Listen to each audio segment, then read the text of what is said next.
It's still early. Where to now?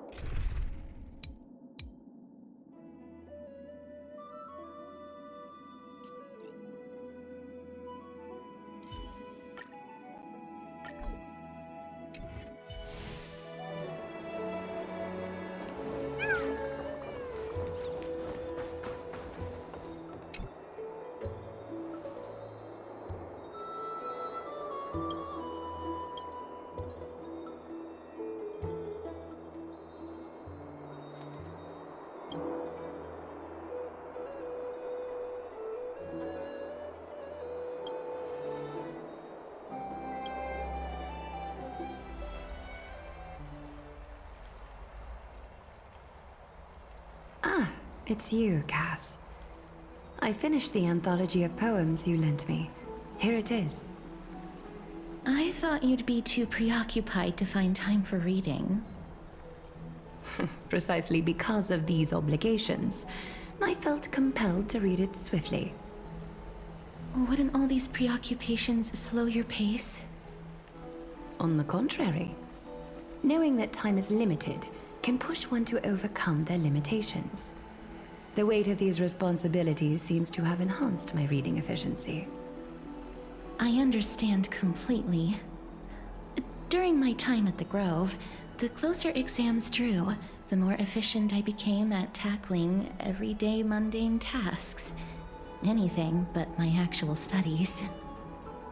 Precisely. As I remember, you and Phainon were both disciples of the new Sporists. I assume that Anaxa's exams were as unreasonable as the man himself, correct?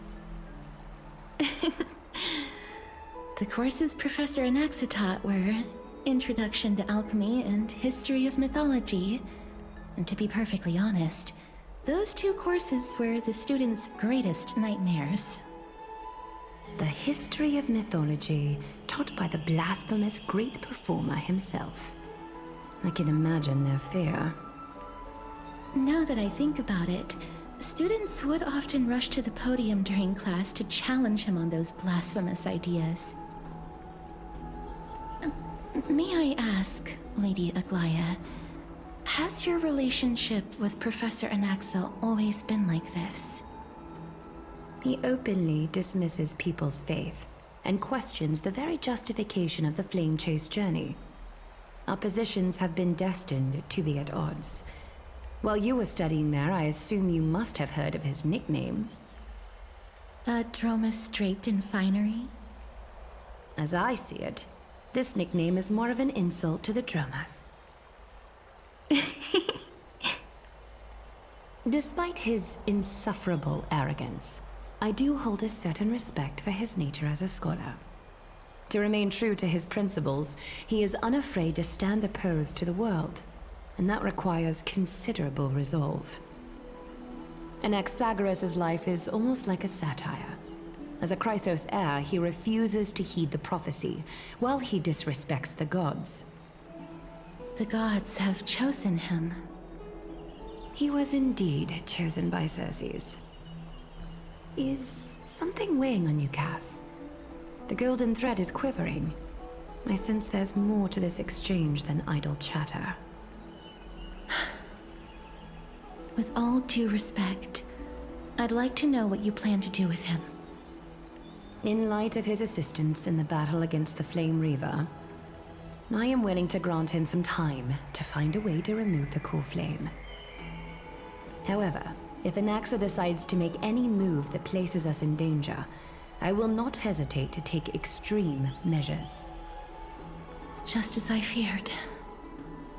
The Flame Chase journey is the destined path for the Chrysos heirs. Yet he now seems more like an empty shell.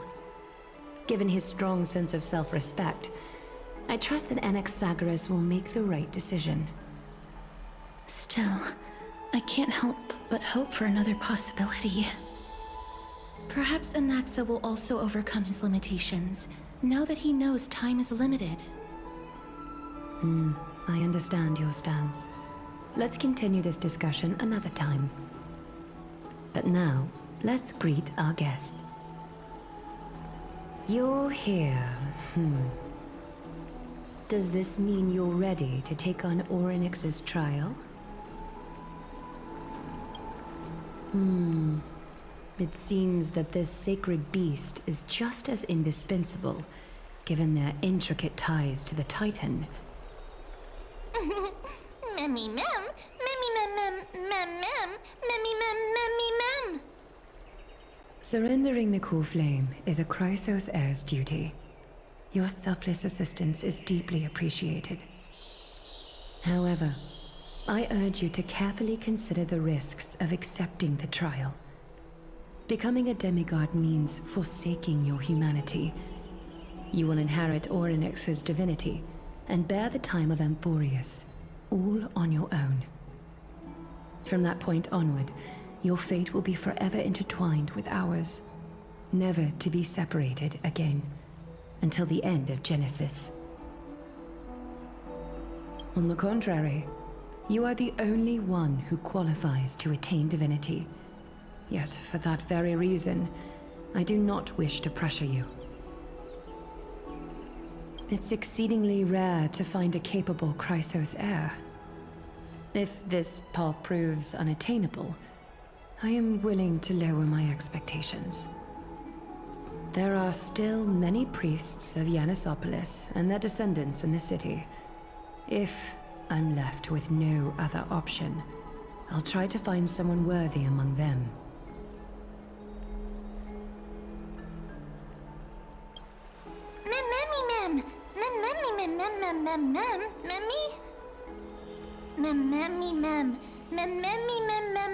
Hero.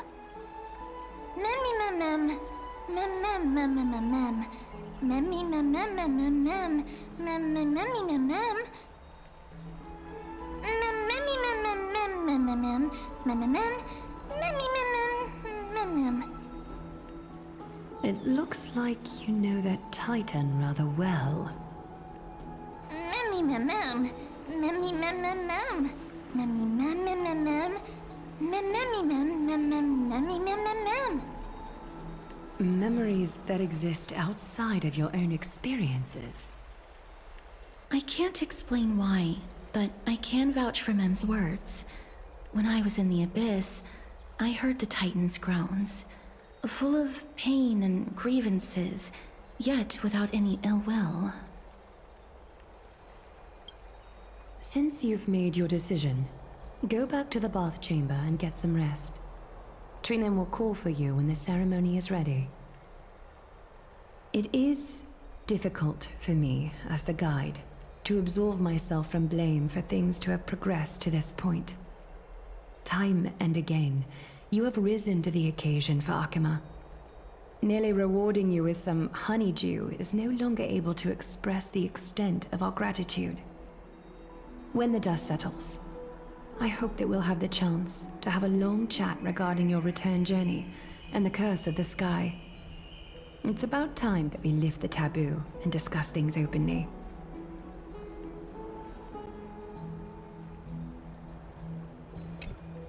Miss, may everything go well for you and Mem.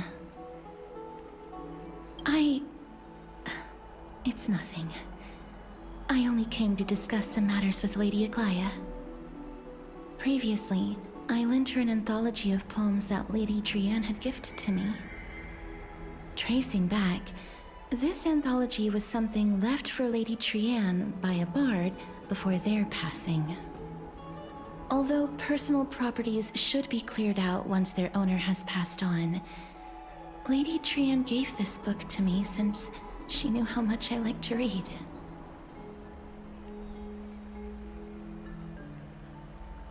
It just contains an allegory. In a faraway land, in a city known as Styxia, a dragon corrupted by the black tide descended one day, swooping upon the city like death itself. It swallowed the princess of the city whole before it was suppressed. After taking down the evil dragon, the warriors discovered that the princess's life had already met its end. Overwhelmed by grief, the queen hired an alchemist to resurrect the princess using the dragon's flesh and blood. However, having lost memories of her previous life, the resurrected princess turned into an evil dragon herself and wreaked havoc on the city. As a result, the prosperous Styxia met its demise.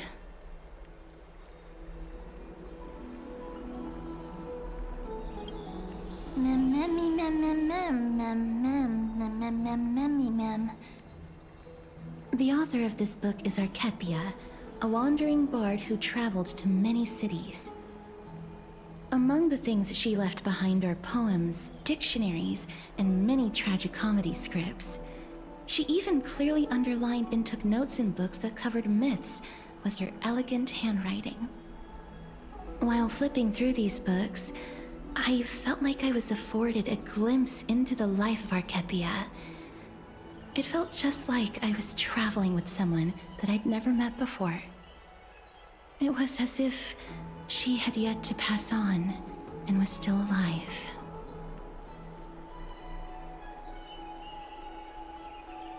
That's right.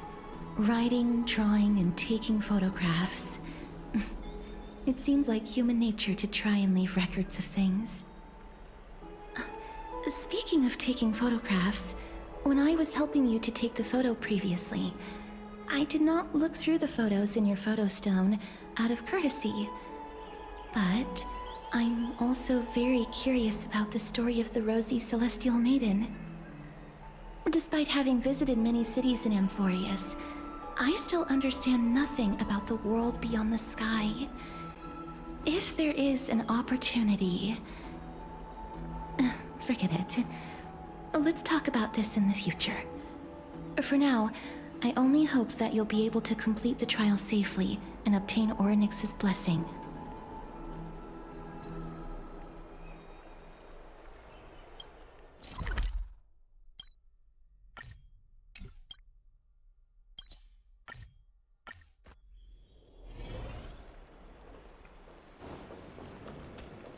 I'd love to go in and take a look.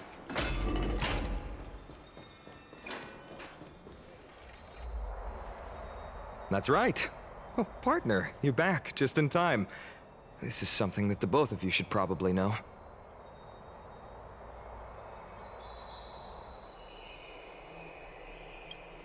Good news?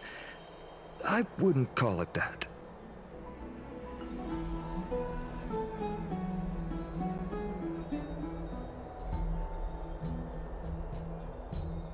Some background information for you.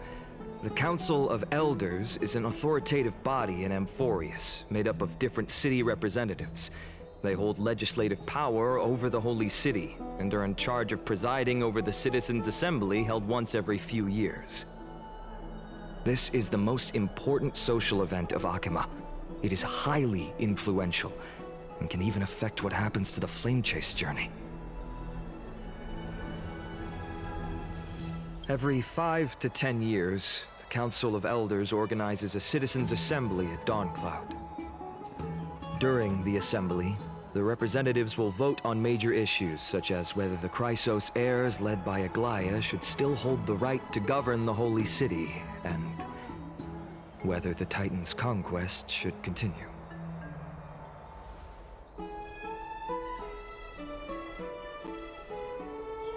That is correct. However, the problem lies in the fact that there are ill-intentioned extremists in the Council of Elders. They view the Citizens' Assembly as a way to restrain the Chrysos heirs, and hope to take complete control over the Flame Chase journey. We can refer to them as the Opposition. During the assemblies held in the past 100 years, the voices supporting the Opposition have been growing stronger in the shadows. It's only thanks to Aglaya that the Flame Chase journey has been able to continue to this day. The Citizens' Assembly is just around the corner, but this time, there seems to be a new variable to the situation.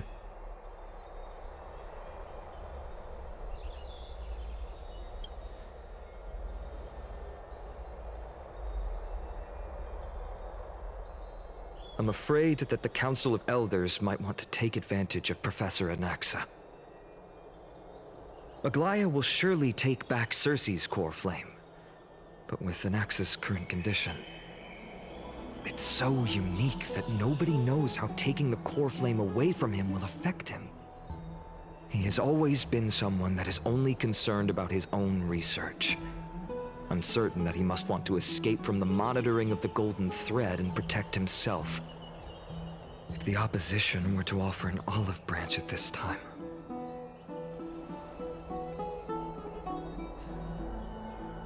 Anaxa has never believed in the prophecy, so technically it cannot be considered a betrayal. However, he has taught many Chrysos heirs, and has long been considered an important ally of Akuma. I truly do not wish to see comrades turning on one another.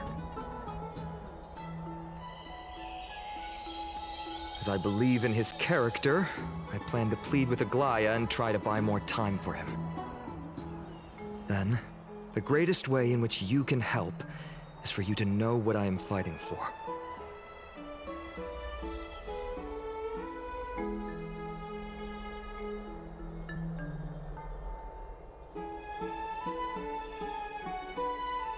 Allow me to apologize for the fact that we always seem to be troubling you. I hope that Orynyx will show more benevolence and be more accommodating. I remember that they seemed quite fond of you back in the Abyss. Go and rest and regain your strength. We'll meet at the Vortex in a few days. Oh, right. You can read this scroll if you want to find out more about the Council of Elders and the Citizens' Assembly.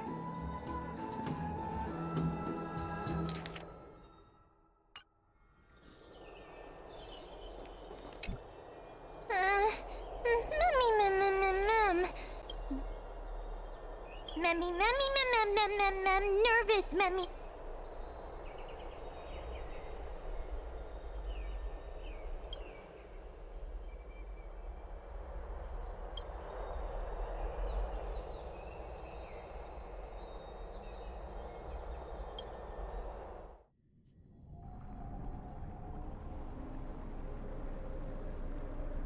Esteemed one, Orynyx's vacant totem awaits. If you have already made your preparations to become a pillar of Amphorius, please, step forward.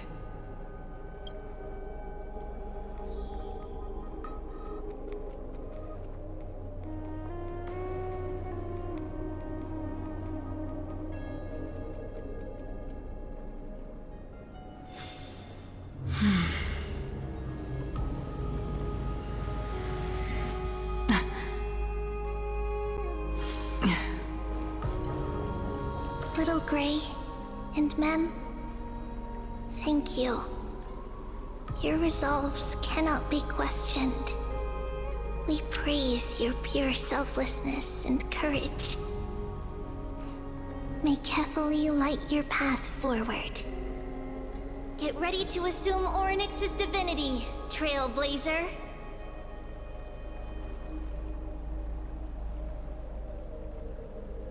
The divine position of Orynyx has already been vacant for some time. We can feel the space of the trial closing. As there isn't much of their soul left, we'll have to complete the ceremony before their soul completely dissipates.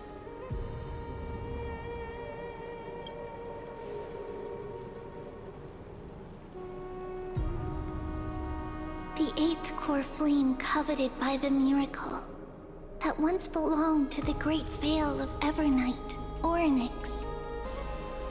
It shall now be returned by the two elected heroes of the Chrysos heirs.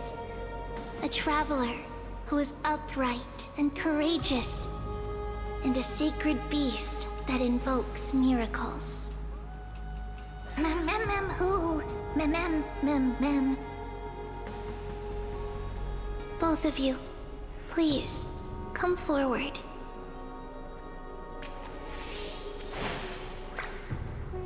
Recite along with us. O Majesty of the 12 Titans, Pillars of the World, we seek your divinity to mend the rifts of the world. Fill our bodies with blood of gold till we wither in willing service to the prophecy.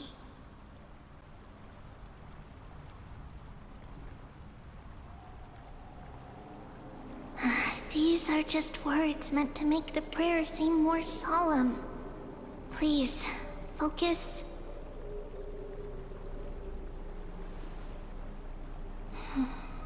And surrender the core flame.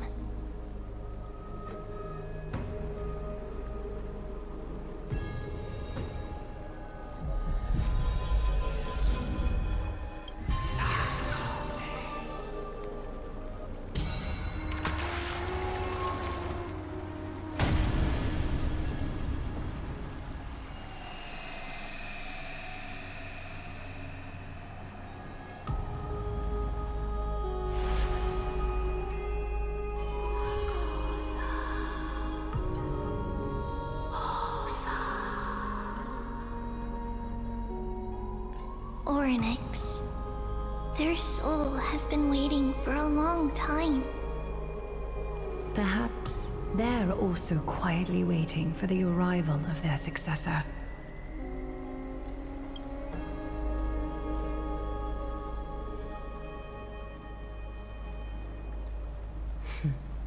The last time I heard this, things didn't turn out that well. Don't worry, Aglaya. She's tougher than I am, right?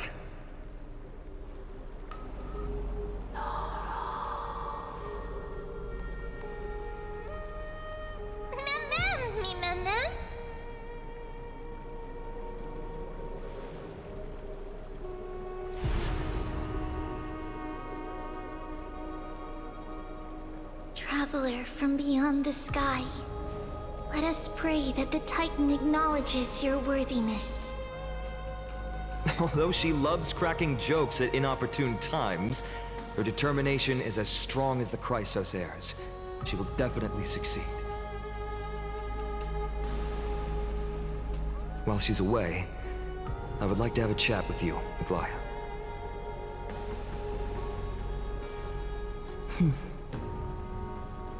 Speak. I'm listening.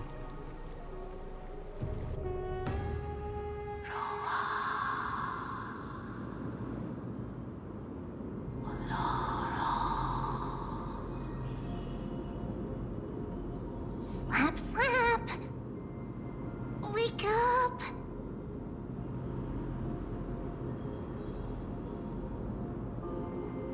How is it? How do you feel?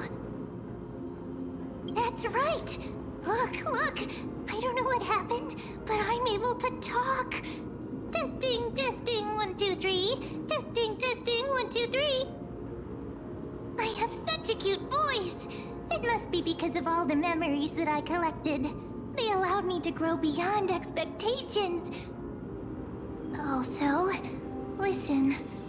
The words of the Titan are becoming clearer. Mother.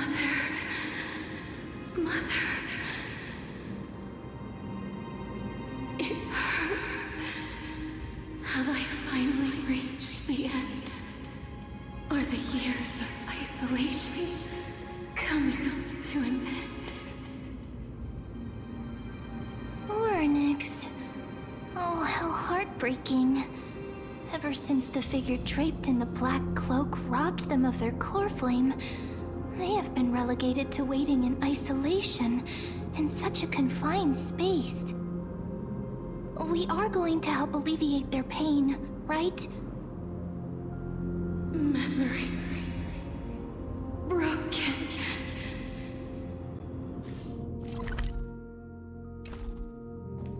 Mother. Where? Mother?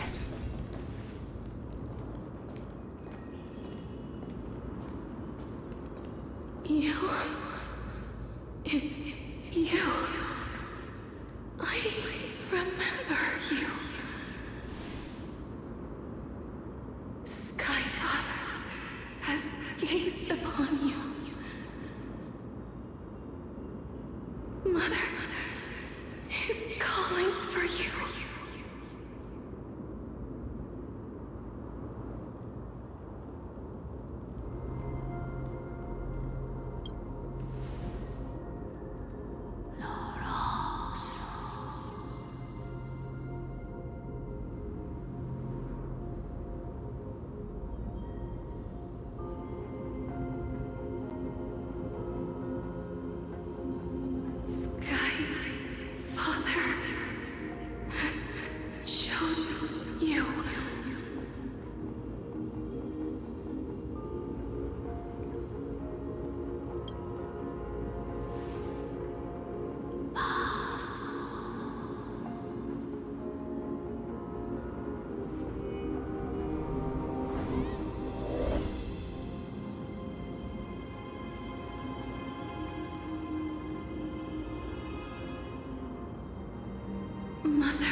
longer responding.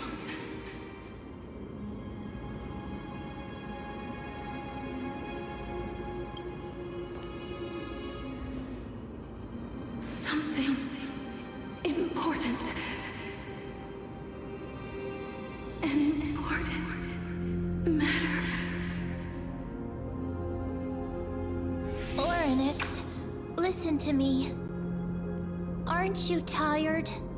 Throughout the long years, you have always been protecting the fate of Amphorius. Each time people draw strength from within their memories, every single ripple falls onto your shoulders. There's no need for you to bear this any longer, Oryx.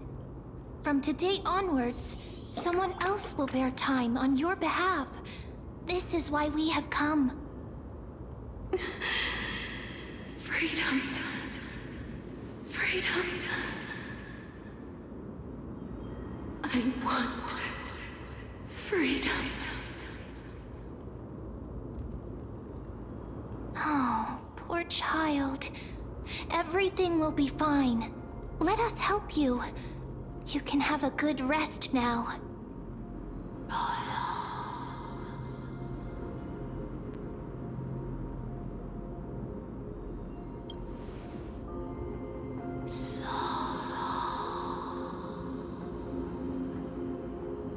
You have potential, strength,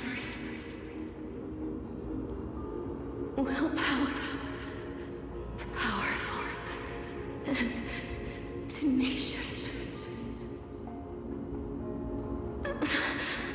But you lack something. Just one thing. Lacking something. What is it?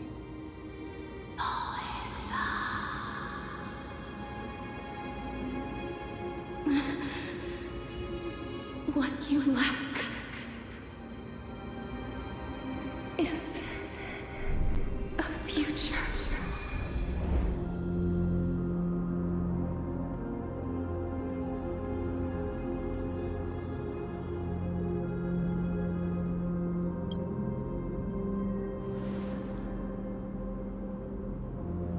Future? Traveler from the sky. You should have dissipated already. The gaze from Sky Father. Stabilize your form. Because from the moment you crossed the sky, your life was cast away. Right now, you are simply a collection of walking memories. What? How is that possible?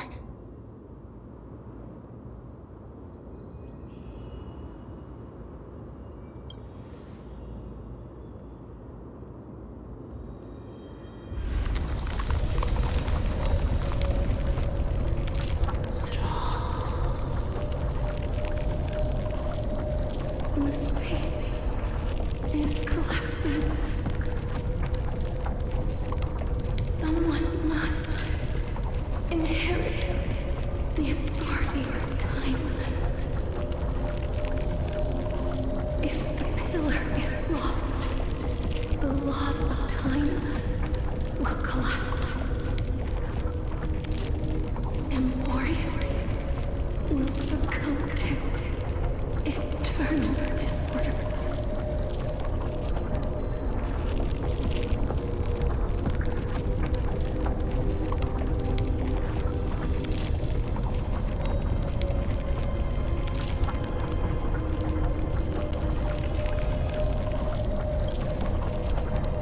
Time never compromises, never bears grudges. Never forgives. Never makes a choice. Child of humanity. Titans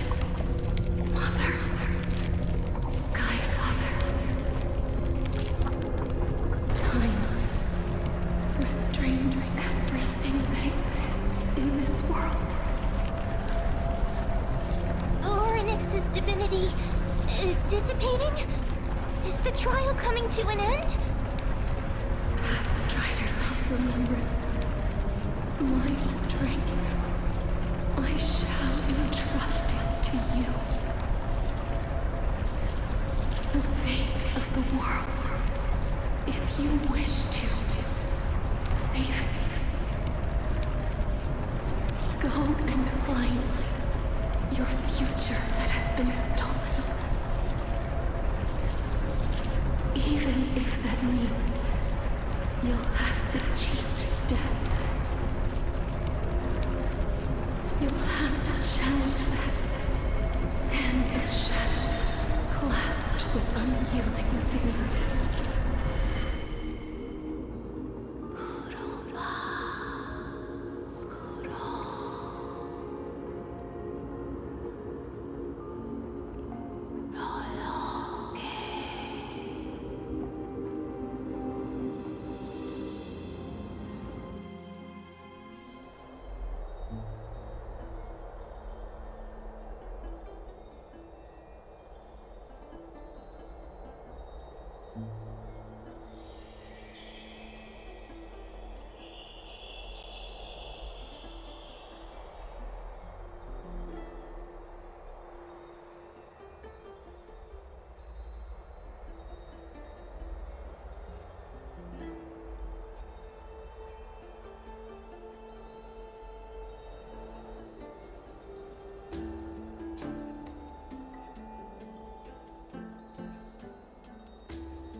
Hey, are you alright?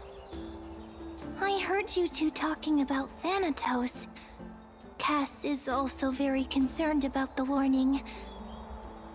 She has left the vortex and returned to the garden. Shall we go and look for her? Thanatos is the Titan that Cass has always been looking for. Regardless of whether there are any clues, there's probably no one else that understands death better than her. Oh, right. There's something that I have to tell you. The Chrysosairs already know everything that has happened to you. I was too worried, so I told them everything.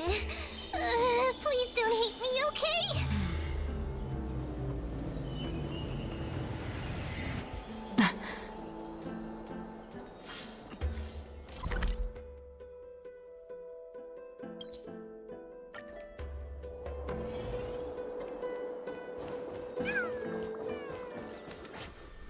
Miss, I'm right here.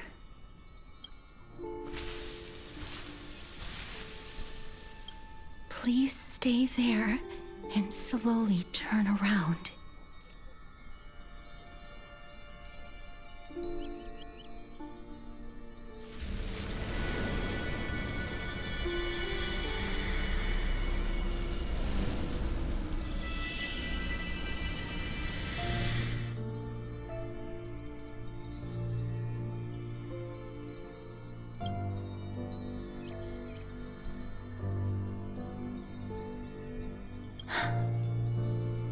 Please pardon me.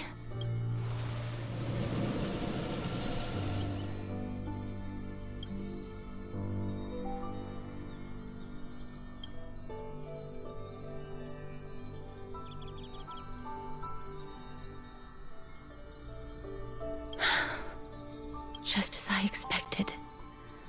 I cannot feel anything. Back at the Grove, I was puzzled as to why you were not affected by my curse. I thought that it might have been the special ability of a traveler from beyond the sky. Never did I expect that this would be the true reason. I'm sorry. I should have noticed that something was amiss earlier. Miss, if my abrupt behavior just now offended you, I hope that you can forgive me. I'm just thinking, if your soul has really left your body, as a mortician, I might be able to trace where it has gone to. Cass, did you find anything? My apologies. Not as of yet. Perhaps I have overestimated my capabilities. But, Miss, would you be willing to let me try again? This time, I'll increase the area of contact slightly. Perhaps the result might be different this time. I have never touched the living in this way before. If my actions are in any way disrespectful, I hope that you can forgive me.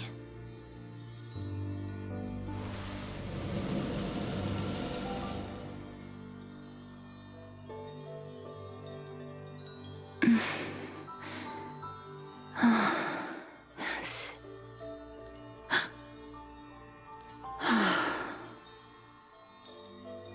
I seem to have caught a glimpse of something.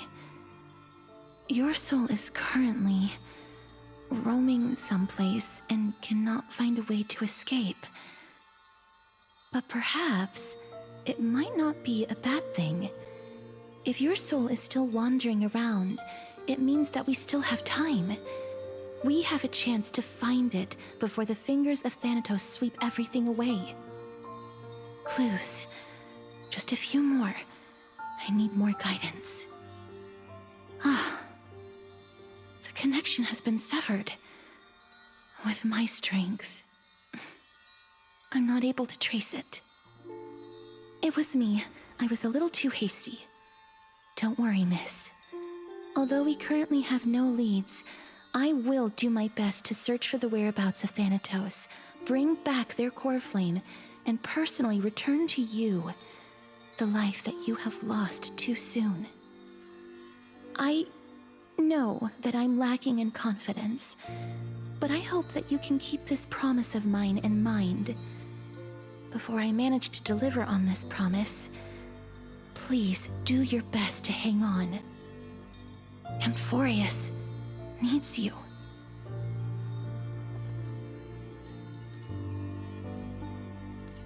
Lady Aglaia and Lord Finon are currently discussing some matters in the paths. They're worried about you too.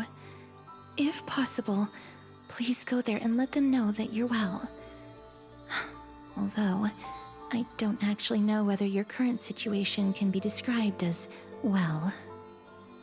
Also, please accept this Styxian fable. Reading can help one to focus and relax. I hope that reading this can help tide you through this difficult period. More species are disappearing.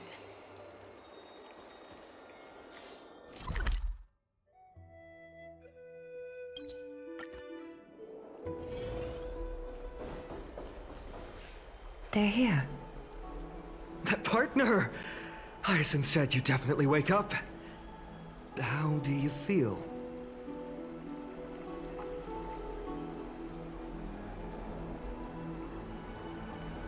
I beg you, please forgive me. You've completed the trial of time, and I have to admit that the process went better than I expected. Even in the end, that Titan's heart still showed a soft spot for humankind. However, I never expected that. Two people who have cheated death would appear in Akima at the same time. That's what we have been talking about. Mighty has been in Akima for such a long time, but has no one thought to study his indestructible body? If there were even any minor breakthroughs, we wouldn't be as clueless as we are right now. Many have had this idea, but so far, there have been no results. If it were successful, Thanatos wouldn't have disappeared without a trace. Nevertheless, now is not the time for us to give up. At the very least, we can still see a glimmer of hope. Cypher. If anyone in this world knows the whereabouts of death, it would be her. I'll try and get her to return to Akima, but do be prepared for a less than ideal outcome. Please understand that throughout the history of Amphorius, no one has ever managed to escape the clutches of death. At the end of time, Thanatos silently awaits all.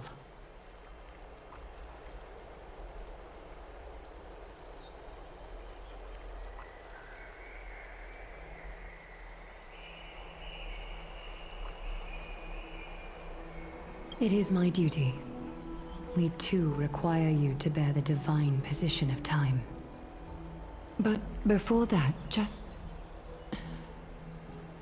What's wrong, Aglaya? Omens always come in pairs. A tiny air current will eventually brew into a storm that tears the sky apart. It's Anaxagoras. He has initiated contact with the Council of Elders. In the end, it has still come down to this. I earnestly hope that your assessment of him is accurate, Finan. Otherwise, the efforts of my teacher and I of the past millennium might be reduced to dust because of that great performer.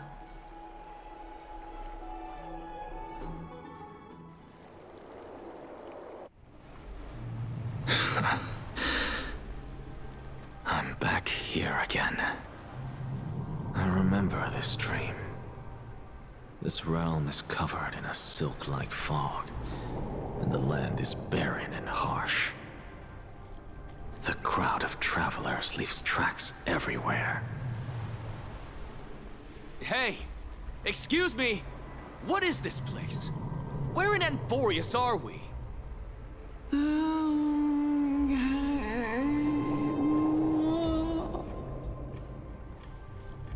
The mutters of the traveler are in a language I'm unable to comprehend. Or perhaps they're just distracted and ignored my question. Tell me, which Titan reigns over this land? And how do I find them?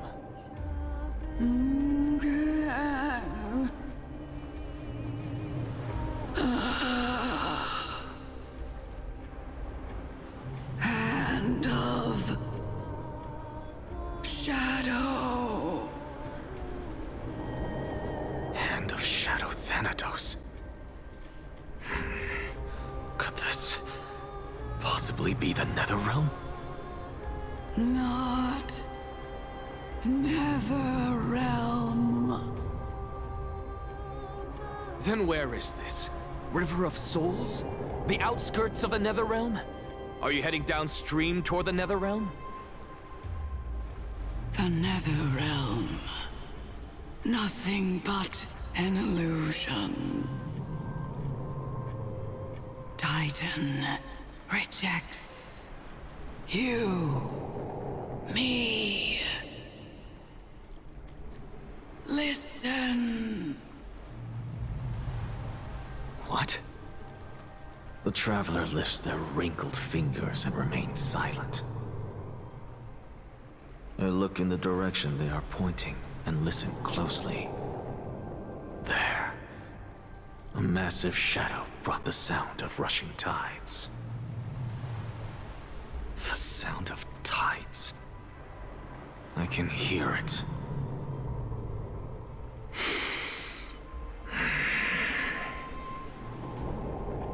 I hear it, deep within the tides, beyond the closed gates of the Void World.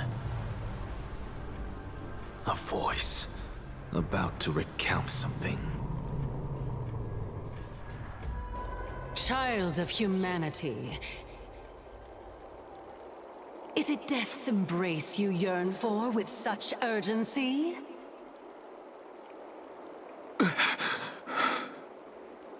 Oh, you have awoken. Welcome back to the mortal realm. Your consciousness is dissipating much faster than I expected.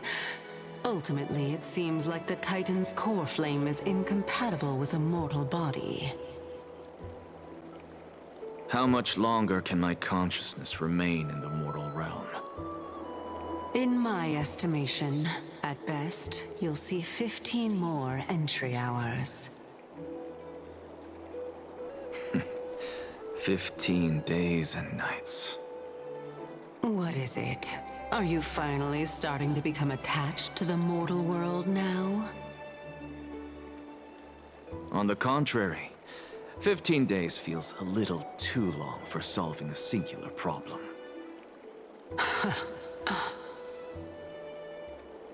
Stop giggling. It's time for us to go. The messenger from the Council of Elders is almost here.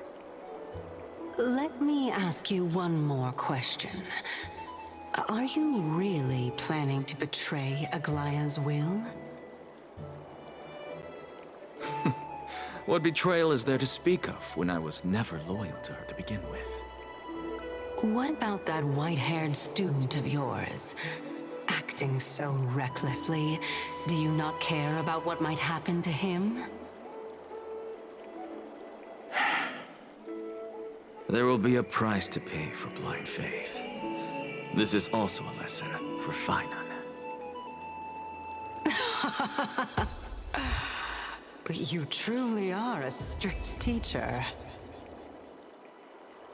Of course. This is how I've always been.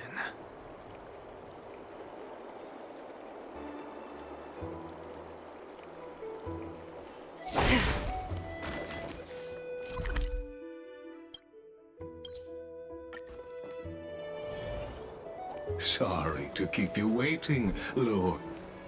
It's been a while, Lord Anaxagoras. I greet you on behalf of all the citizens of Akima, and express my deepest regret about what happened at the Grove of Epiphany. It's you. I never expected that you would personally come and meet me. By carefully into Lantern above, I have come as a testament to the justice of the Council of Elders.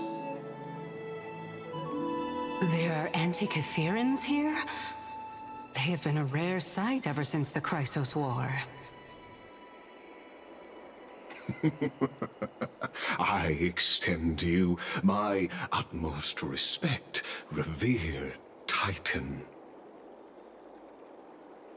I am Lycurgus, though you may call me Lygus, holding an honorary position within the Council of Elders in Akima, and as the Theoros, I stand to protect the right of all upright citizens to express themselves freely.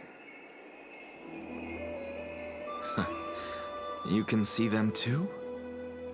You know about us. We Antikytherans perceive the world through the amplitude and frequency of souls.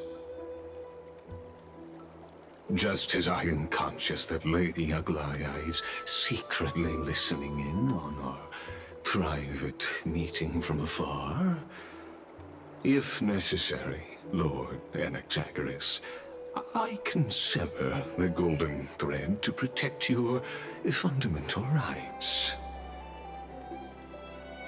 The demigod should know better, for such is her station. Spare those poor threats, and just let her listen to my words. They shall serve only to unveil her own folly. May I interpret this as you having a countermeasure? I need not any plan, because she can do nothing other than petty espionage. As the Citizens' Assembly approaches, and with Orynyx's fall, any attempt to capture the core flame within me will only usher chaos and calamity. A truth she undoubtedly comprehends. While I, Anaxagoras, serving as the Grove's special envoy to Akima's Citizens' Assembly, have long known the extent of your abilities. Let's forego the formality of asserting authority, Lord Lygus. Lead the way. Very well. Surely Lady Kindness would appreciate such assertiveness in an ally.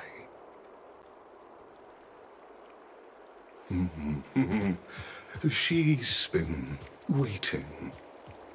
Follow me, please.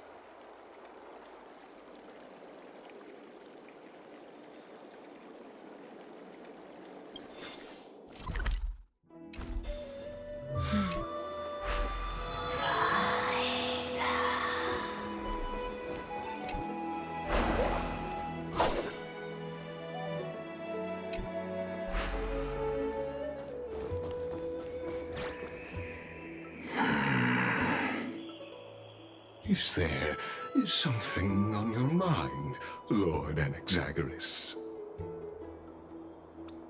Nothing, really. It's just a question that I contemplate every time before I ascend to Dawncloud. For the Titans, does the falling equate to death? Ah, a pondering truly deep. Time is on our side. Do you mind sharing your reflections with me? While all living beings must ultimately face their demise, Kefali has yet to meet theirs. Their journey continues unhurriedly along this long path. Are you suggesting that Kefali may not have truly passed? Yes. For dying implies an ongoing process, an action, whereas death signifies a static state, a definitive termination. In contrast to mortals, Titans exist on a grander scale of space and time, thus elongating their passage into death. The notion of their fall is but a misinterpretation born of mortal ignorance. Ah. An intriguing concept, albeit challenging to substantiate. After all, Kefali has maintained a profound silence ever since the era of Rasa, while scholars and priests alike have conveyed the message of the gods' imminent fall. Perhaps the gods, in their arrogance, deemed it beneath them to reveal their perspectives to mortals. Could you elaborate on your statement? Circes, the kin of the Sky Father as recounted in myths, now resides within my brain. Were I to inquire, Kefali would have no cause to refuse. Oh. That very well could be true. But what if the world-bearing Titan still chooses to remain silent? In that case, the myths crafted by the people of Amphorius are nothing more than pitiful jests. It's worth a try. I believe, and I'd love to witness the fruits of your theory and the change it may bring to this imperiled world. Because I completely concur with you on this aspect. If the Titan has indeed met their end, any response from them would be impossible.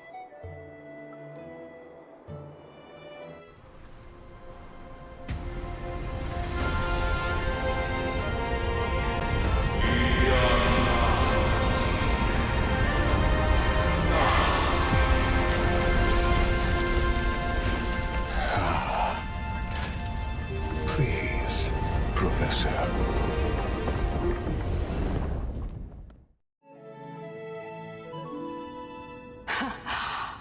The children of humanity have indeed created a spectacle. Welcome to Dawn Cloud. The atmosphere here carries a greater sense of solemnity than the mundane clamor of the Memorial Palace, with entry permitted only to the invited. Only esteemed beings grace this place, and among them I've received priests, scholars, warriors, and now we even have the honor to be in the presence of a Titan. Oh, what a joyous occasion.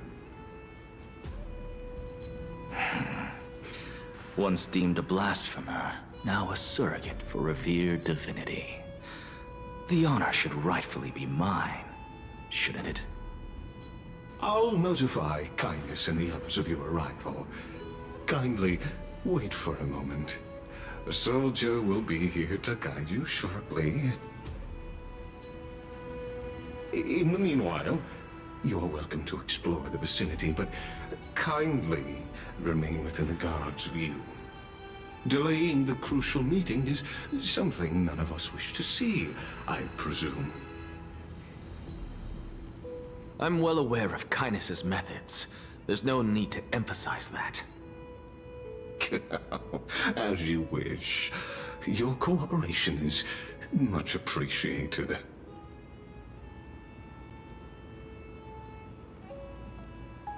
Alas, I had hoped for a brilliant plan from you, but it turns out you just left one cage to enter another. Save your concerns. I know very well what I'm doing. I shall depart to explore the surroundings then. Now that I look around, I wonder if there are any murals bearing my portrait around here. I'm quite intrigued to see how the children of humanity beyond the grove perceive another Titan. Off you go. I won't be joining you. This Titan appears to be quite at ease. I should investigate the Council of Elders' recent activities first. Be aware, I can hear you perfectly well from here.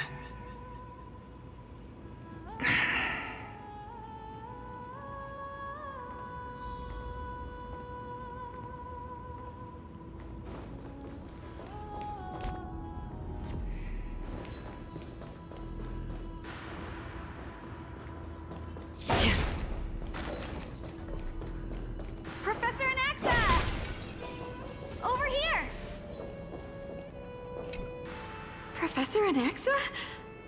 Word has it that the scholars of the Grove valiantly perished resisting the Black Tide. To find you here safe and sound, thank the Fates. You could say it's the Fates toying with us. It's only the Kremnoans and Idonians who chase glory through death. But your survival is a victory in itself. I'd settle for that gladly. So, are you here to report the incident to the Council? I heard that after the Black Tide devoured the Grove, Akuma would be next in line, even with the demigod of strife standing alongside humankind. Tell me, how much does the Council of Elders know about the Black Tide? Once Kindness and her followers learned of Circe's and Orynyx's fall, they proclaimed in the council that the Flame Chasers could no longer stand against the calamity alone. Yet, when the Crown Prince ascended to godhood and repelled the Black Tide, she immediately altered her tune, declaring that all was resolved beyond Akuma, with the only remaining menace now being Aglaya and her adherents. They might well make their move at the upcoming Citizens' Assembly. No surprises there, those shifty opportunists. Thank you for your honesty, virtuous student. Being an opportunist could very well be a facet of wisdom. shouldn't you be searching for murals of yourself? I've had enough of your prattling. I was really curious to see how you would find the middle ground between both factions, so I came to listen in. But it seems as though this Kindness is much more ruthless than Aglaya. If so, why do you want to work with her? Could it be that perhaps you've decided to readily surrender this hollow shell of yours, just because you feel like death is fast approaching? I'm afraid you'll be sorely disappointed if that's what you truly think.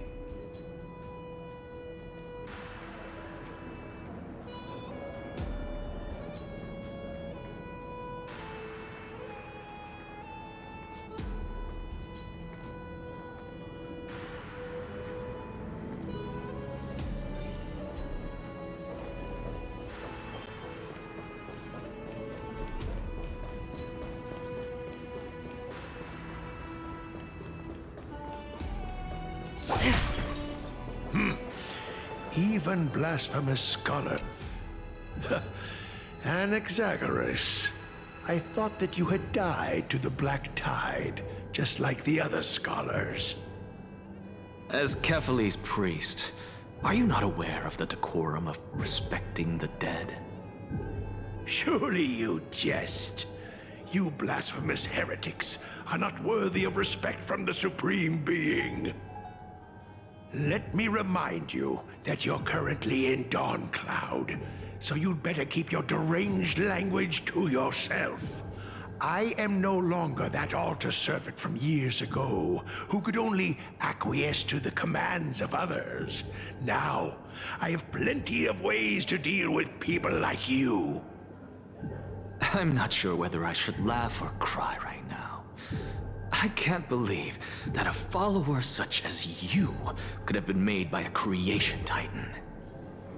As I see it, a dead titan can't provide you with this level of confidence, right? Then who is it exactly? Could it be Kindness? You.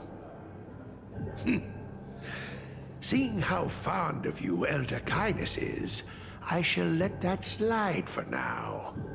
Leave immediately, and don't impede us from receiving the Supreme Being's blessings.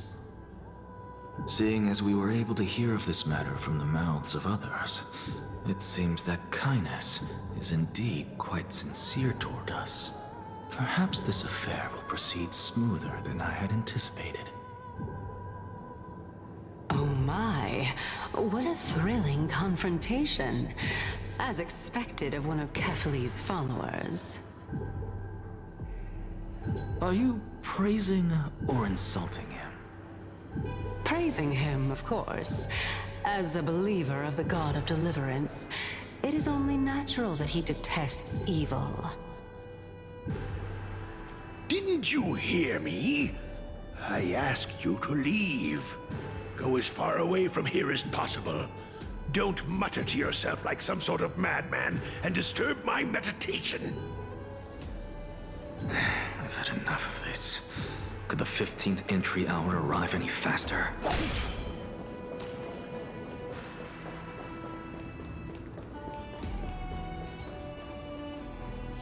Oh!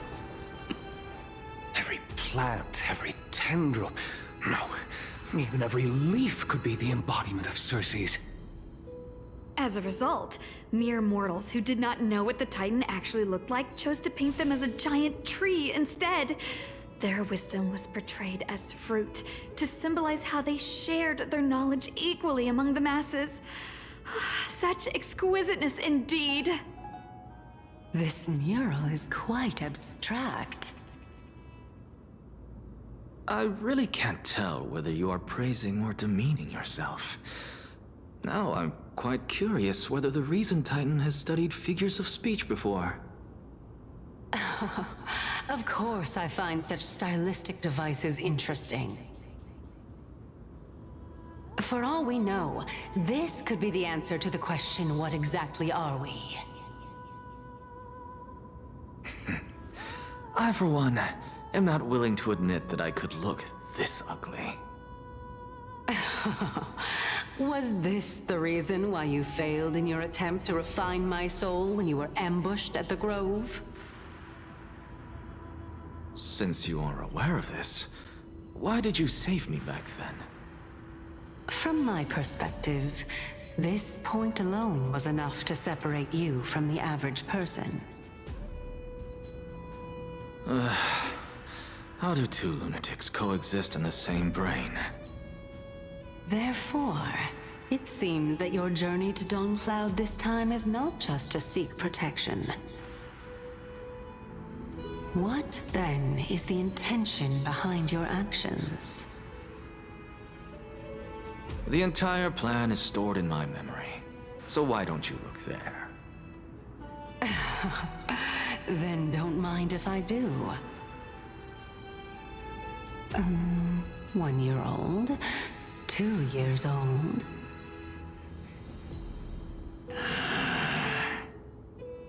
Oh my! Even a member of the preeminent Seven Sages must hug his Dromastal to sleep? How interesting. That's enough. How unusual. Your soul is actually trembling. This must mean that behind this toy hides a secret that nobody knows, right? Since our days are both numbered, I don't mind telling you more about it. This is a present that my sister gave to me. It's a doll that was made to look like our family pet. So there are other members in your family, eh? Are they also living in Akama? Don't you just love to pick through my brain? Go on, continue flipping through my memories. It won't take long. You'll discover the answer when you reach the memories of when I was 5. Oh, the black tide is everywhere. I can't bear to look. When I was young, I couldn't accept this outcome either. Georios, Aquila, Kefali, and you, of course. Although I prayed to every titan that I could think of for help, my efforts were ultimately futile. This...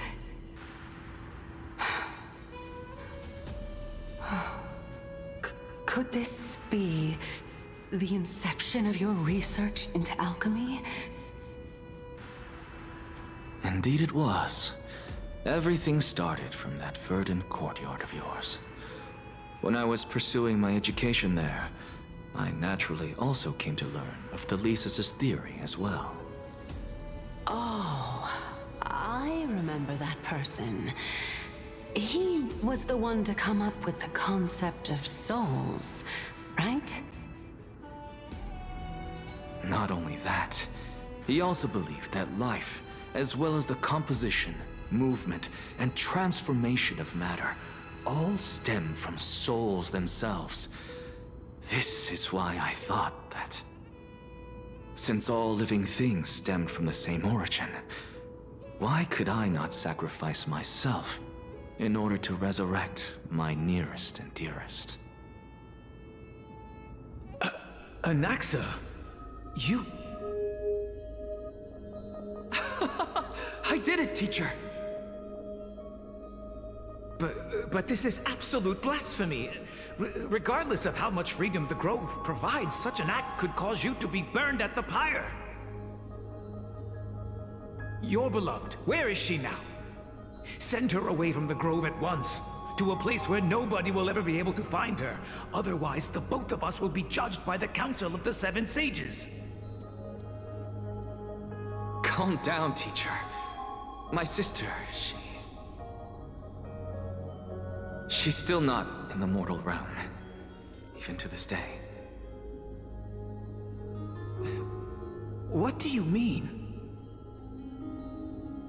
It was naive of me to think that I could snatch the deceased from Thanatos' grip by merely sacrificing one eye.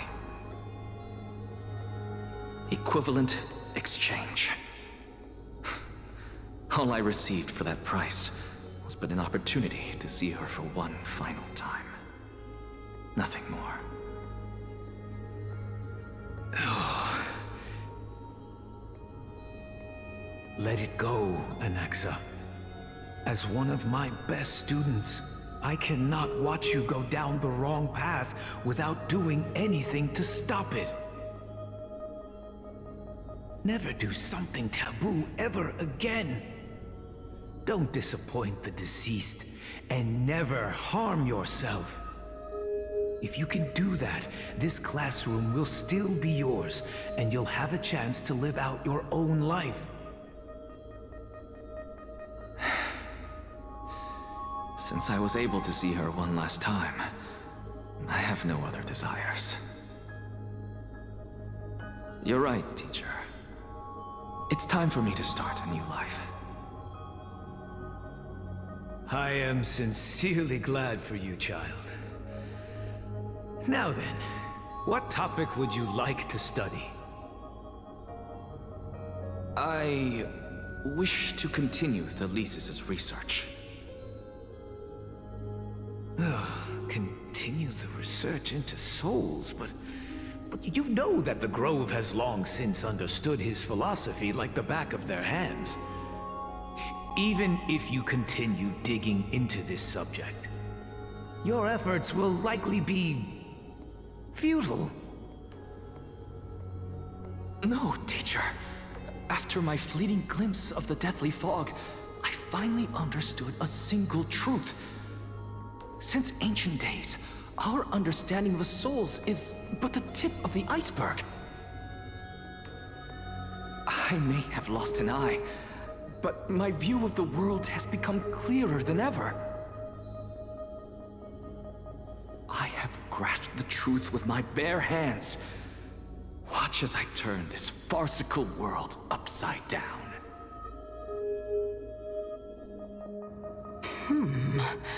Who would have thought such a secret lay concealed beneath that hefty eye patch of yours?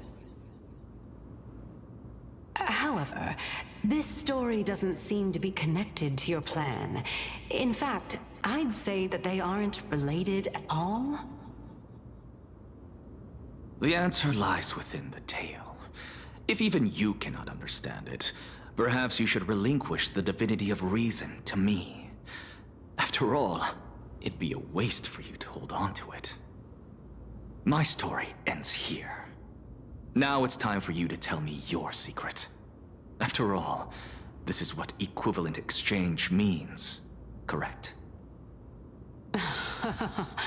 As expected, you laid a trap for me to step into.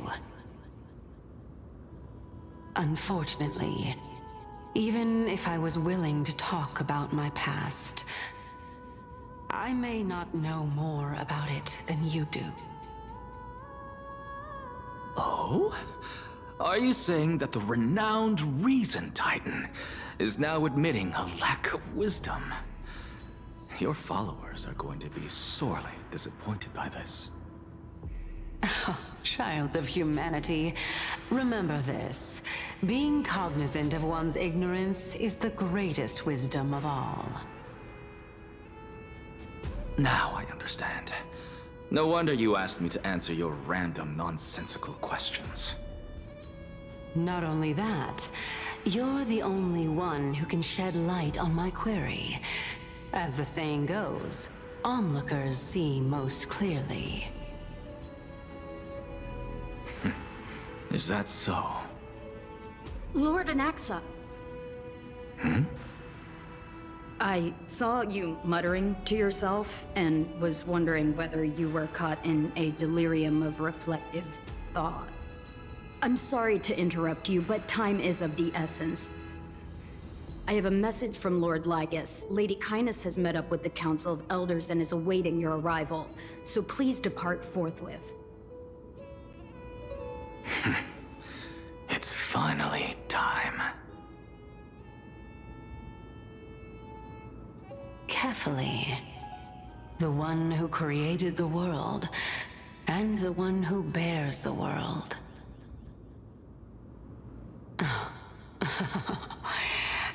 If you truly have not met your end, how will you answer the challenges of those who defy you? I didn't expect you to agree to Lady Kindness's invitation. What a wonderful turn of events. To tell you the truth, there are many people who hold grudges against that Lady Goldweaver.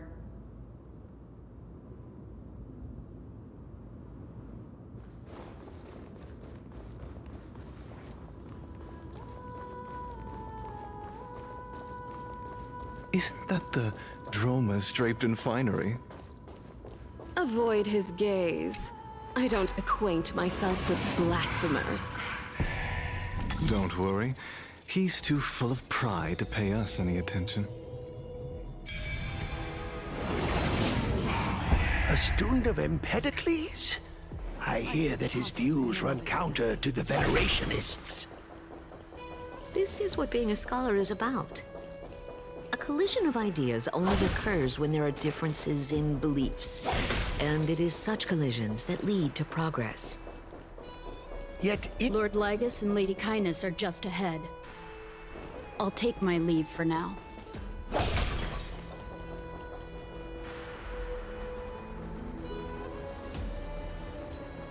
Welcome to the... Lord Anaxagoras. Oh, I've heard so much about you. Head of the Nusporists of the Grove of Epiphany, notorious blasphemer, a Chrysos heir who bears Circe's core flame, a survivor of the Grove calamity. Did I miss anything? Well, if so, please be so kind as to enlighten me.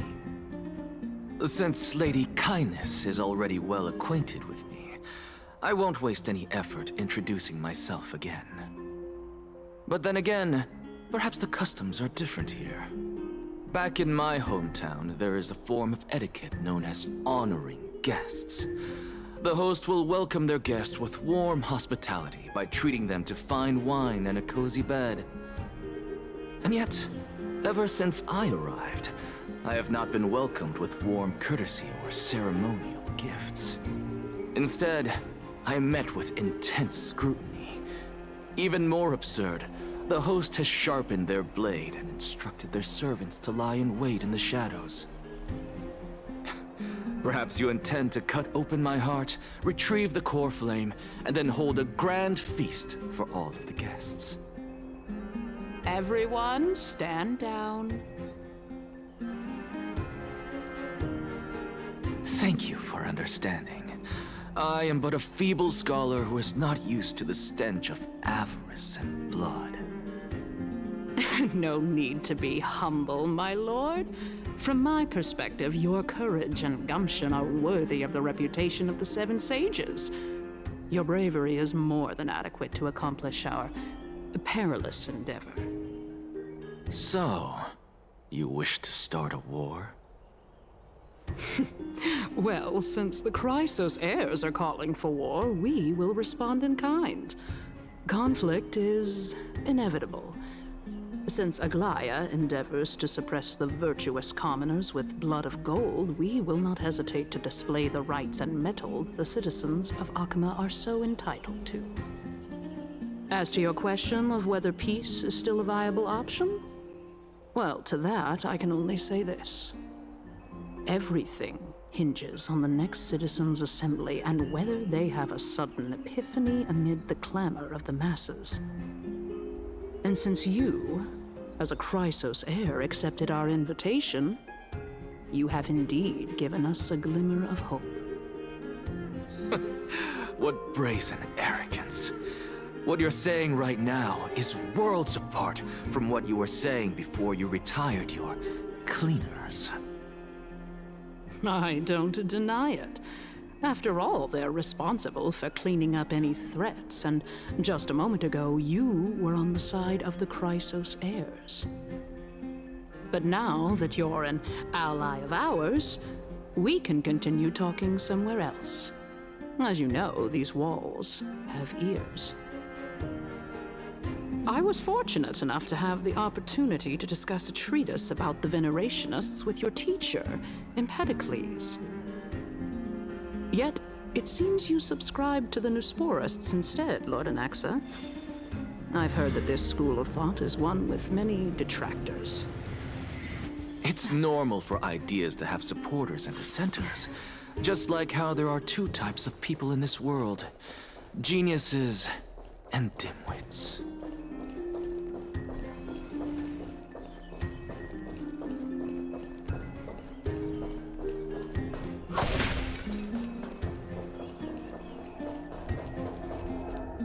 Welcome back to the hub of the Demigod Council, Lord Anaxagoras.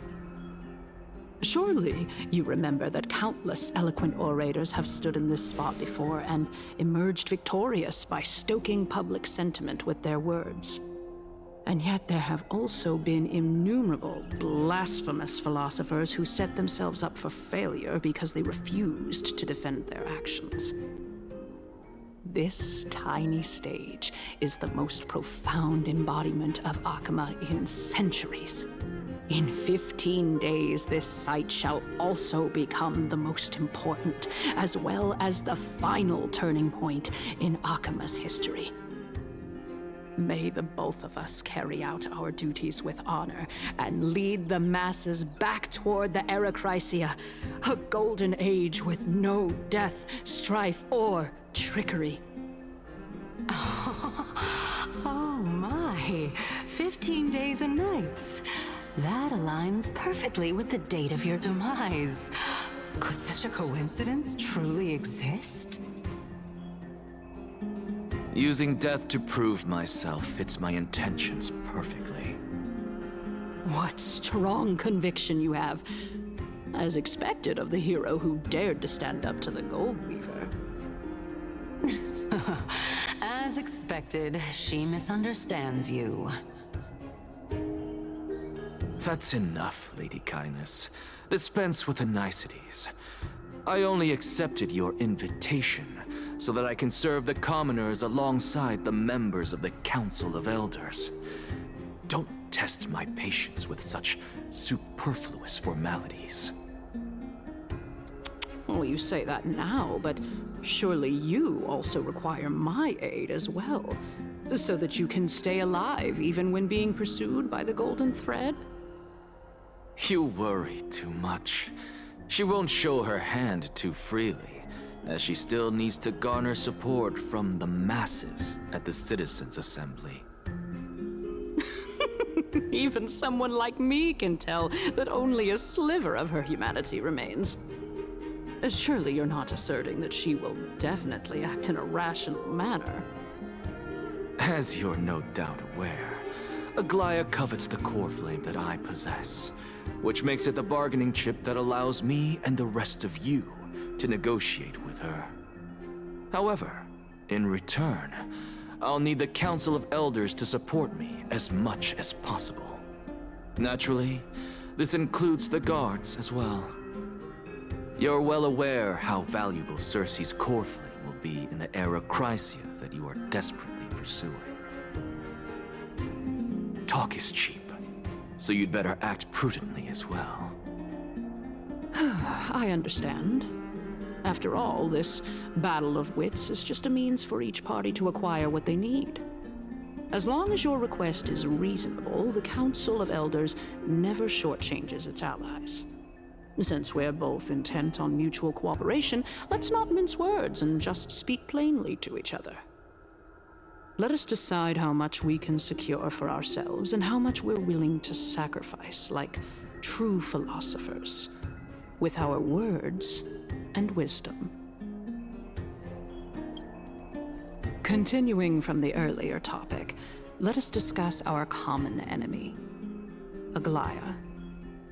She is the second most experienced Chrysos heir across the whole of Akama, who has gradually lost her humanity to the ravages of time and the ablation of the core flame.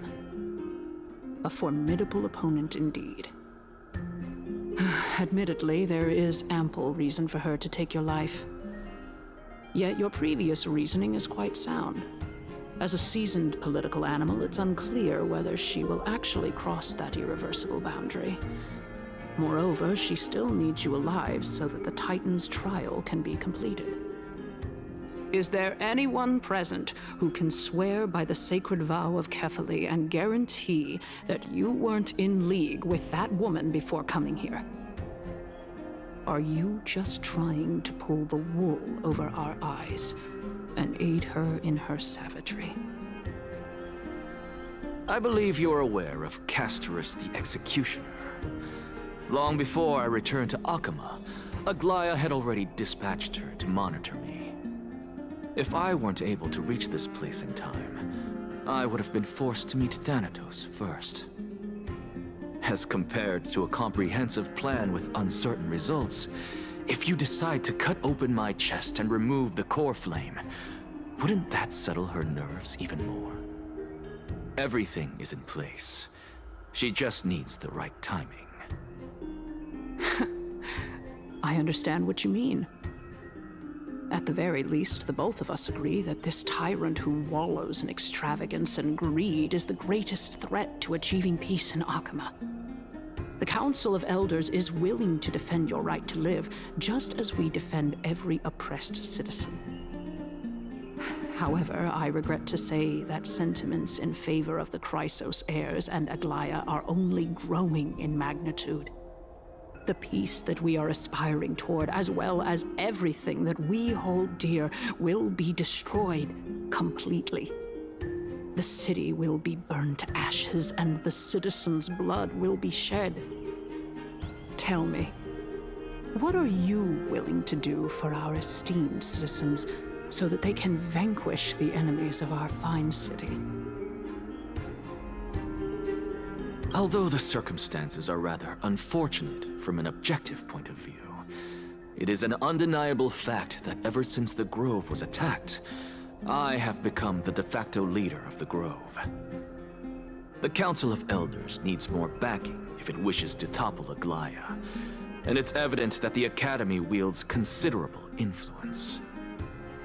At the very least, I have served as the Grove's special envoy to Akama for a significant amount of time.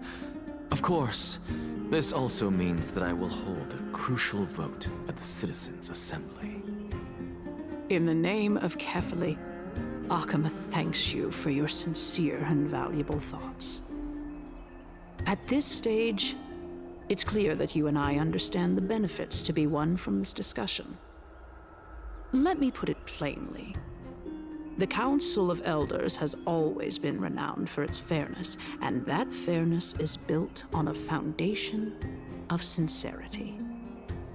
The Council of Elders has vowed to all citizens of Akaba that it will always remain loyal to them. As for you, my lord, how will you guarantee that you will be able to live up to such earnestness and will not betray Akama's indomitable citizens when the opportunity presents itself? Just as you now betray Aglaya when it suits you. Surely you jest. My loyalty does not need to be proven. The fact that the Council of Elders is asking for proof of my loyalty is itself akin to a form of betrayal. I am incredibly honored to have witnessed the both of you bury the hatchet in a civilized manner. However, I am afraid that I must interrupt for a brief moment.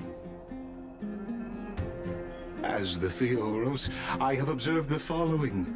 Lady Aglaya, the Gold Weaver, is currently on her way to Dawncloud. Oh. Well, I do believe that we might have a slight overabundance of guests today. Feeling dissatisfied, Lady Kindness? Despite the Council of Elders' lofty residence on Dawncloud, it must still tolerate the whims of the Chrysos heirs. So you were holding back just now. Seems like you are better at playing this game than I. In any case, I'm glad that she's arriving here. So tell me, Anaxagoras, now that you're an ally of mine, if Aglaya were to demand that I hand you over, what should I do? You can do as she says. Tell her that the Council of Elders merely wished to chat with me and had no intention of offending her. However, by doing so, the authority of the Council of Elders will be as thin as papyrus that has been soaked in blood. Not only can it be destroyed at the slightest touch, but the Council will also lose possession of a valuable core flame. No, more like 2 core flames. After all, at the next Citizens' Assembly, that young lady who is synonymous with death will also be standing on our side. Oh? How can you be sure of that? Is that of importance to you? All you need to know is that I have a plan. In my opinion, you should be more worried about the impending threat. If Aglaia can seize me in full view of the masses today, she could also dismiss the entire Council of Elders in one fell swoop tomorrow. If that happens, the discussion that we've just had will turn into an utter joke instead. Is this the outcome that you wish to see, Lady Kindness? Fine. I will handle this matter appropriately. But you do best to remember this. Fool the people, and karma will be on your tail. I'll overlook it this time, but don't count on there being a next time. Unless, of course, you crave cruel punishment and consider suffering the perfect state to ponder the true nature of souls. Well, what do you know? That happens to be one of my rare talents. We shall see, then. Ah, I've got to say that you've managed to really impress me again.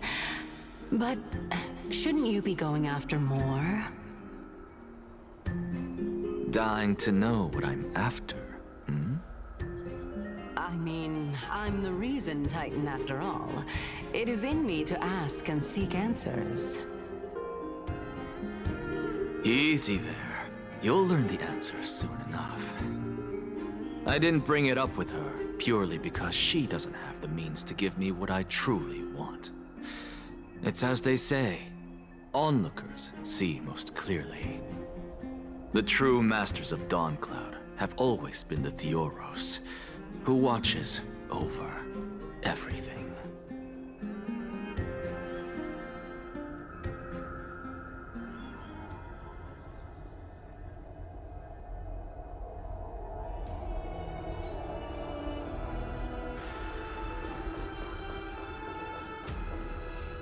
An expected visitor. Welcome once again. You know, you could actually skip all the pointless debate and come straight to me to seek an audience with Kefali. I have no reason to refuse you, do I? You may not, but Kindness has. Whoever gets hold of Kefali's core flame will get to rule over Akama. She's wary of me, so naturally I had to gain her trust. I would say that debate was not at all pointless. Very true. In my view, this individual has gone to great lengths to get close to Kefali.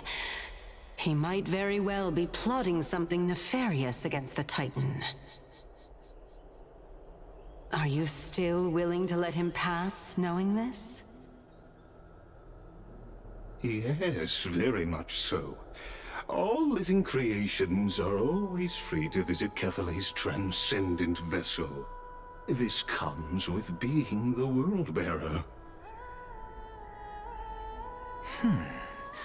How convenient it is to be able to hear what they say.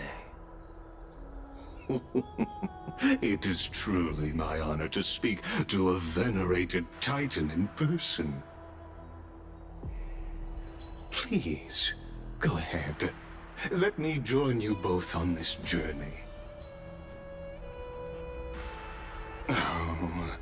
A bygone myth tells of an occasion where carefully Watts answered their followers' questions on the peak of the Holy Mountain. Their followers have since believed that scaling this Titan cliff is one way of being with the god. Hear that? It's not every day that you get to climb a mountain with Circes. You should sing me a hymn of praise. Titan hymns are beyond me.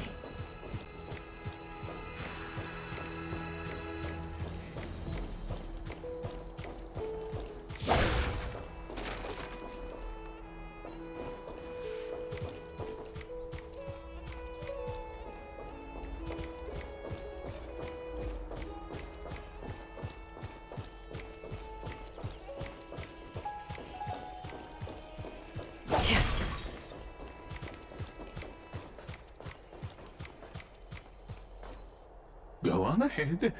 Take this Yanis shortcut, and the long pilgrimage stairway will be waiting for you at its end. I have to admit, I never expected you to not ask me anything. Not even my motive. Because I know very well what it is you are after. As the saying goes, a gentleman helps others achieve their goals. I have a feeling that your theory will be validated at the end of this journey. I believe Carefully will not deprive you of your right to ask your question, especially now that you're on the brink of death. You must be closer to Carefully than anyone else. Wouldn't you agree? I hope things go as you say, then. Putting a child of justice into a farcical world is bound to turn it upside down. It is my hope that you bring a much-needed change to this world which is on the brink of destruction.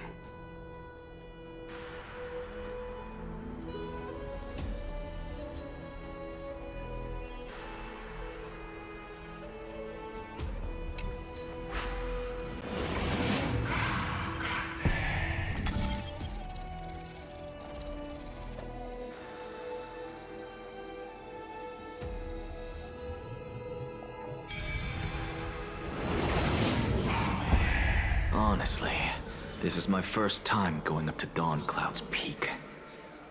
What a splendid view. Isn't it about time you recognize the magnificence of us Titans? Well, I don't see how this place is different from those temples in the city. All they have are magnificent facades. And even though I've come this far, I'm still doubtful about getting useful clues from him. I must be getting ahead of myself to be expecting to hear something nice from you. Oh? Haven't you been in my head for some time now? It's high time you get used to how I feel about things. All right, we're just a short hike away from Kefali. No time to waste here. So the intellectual debate from earlier was too draining for you, huh? If Amphorius gets a new lease on life, you should focus on strengthening your body and stop shirking social interactions. Save your concern. The Titan is in sight. Can you make it? Why? Are you going to carry me up if I were to fall now? I know how far I can go, so just hold your tongue and come along. Fine then. I guess I won't say any more. I'll just wait till your soul dissipates completely to gain control over your body. Wait. Is that... Circes? Hey, look at that. Huh? What should I be looking at? Am I hallucinating? Or do we even get to see souls when we're close to dying?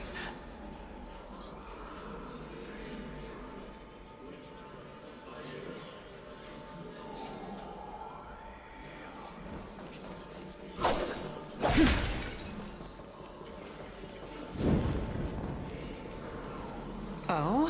Why didn't you bring your favorite spear with you on this trip, Nias? Nias. I know I've heard this name somewhere. It's unfortunate. The Black Tide destroyed every last inch of my calyx. How could that be? Even a creation of Georios, from their prized ores and molten fire, couldn't escape the fate of destruction? Hey, Sarces. Do you know a certain Nias? Nias? No, not that I remember. How did you even think up such a strange name? I just saw him. Nias. A warrior-like figure who was just chatting with you here. No, I have no such memory. Could you be hallucinating?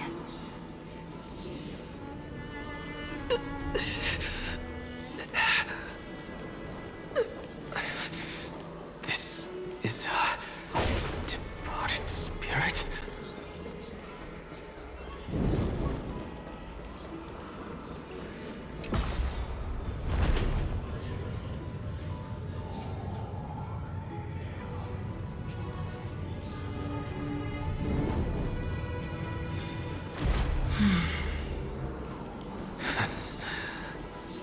Enough about me. Did Kaos ever reply to you? Well, regrettably. Seems like the price of becoming a demigod is a lot heftier than we thought. Kaos. Demigod. I've never heard of this person. Which Titan's authority did he inherit? Look on the bright side, Nias. Since we've come all this way, I doubt he'd snub his old friends, would he? Let's just hope we mean as much as the world to him. Hey! Are you seeing that same hallucination again? Yes. It's still you and Nias, but you're now talking about a certain Kaos. I'm guessing he's one of your companions? Kaos? This name sounds just as strange to me. Never mind. I think I know what this is about. If things are as I thought, then they aren't hallucinations, but the souls of people. What? But if those are the souls of the dead, then what am I?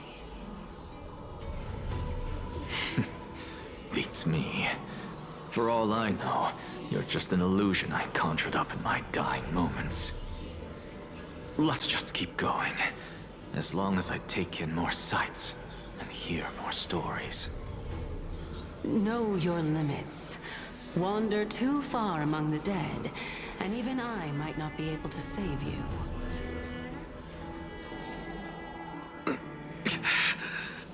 I'm fine. If this is indeed as I thought, then this will be very amusing.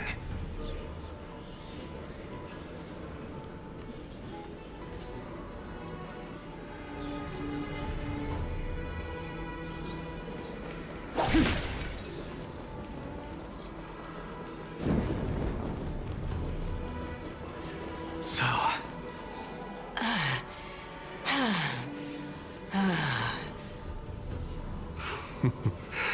Can you keep going? If I knew we had to climb a mountain, I wouldn't have come along with you. I guess this also counts as one aspect of the world-bearing burden. If Amphorius does have a next life, you may want to get your body in shape. Keep your sarcasm to yourself. I'm not getting anything of value from them. I would sooner throw myself off this cliff and hit rock bottom than exercise even a little. I am Calypso of the eminent Seven Sages, after all. Training would make me no different from those Helcalithist barbarians. Calypso. She's one of the Seven Sages. A member of the Grove? No, she can't be. I would know her name if she really were one of the Seven Sages. Hey, Circes. Does the name Calypso ring a bell? Circes?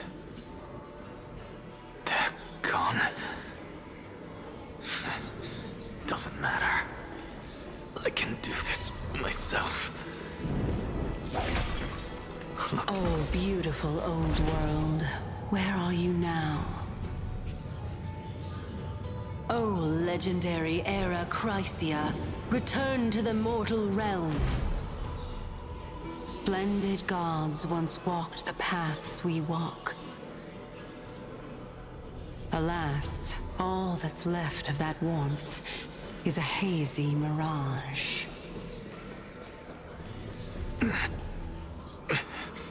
We're here, finally. So, I don't get to ask the Titan my question, but all of you make for a pleasant surprise, nonetheless. Very well then, let me uncover the truth for myself. Did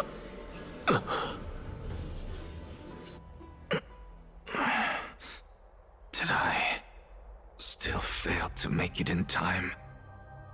Huh? So, I'm back here again. This is... I can hear it. I hear it from the depths of the tides, behind the closed doors of the Void World. A voice ready to tell me something. This time, the voice is a lot clearer than before.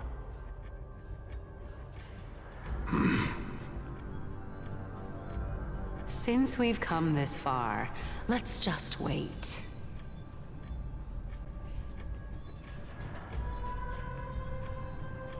Lord Nias and Miss Calypso, are you both here to visit Chaos too? Yes, and we've been waiting for quite some time now.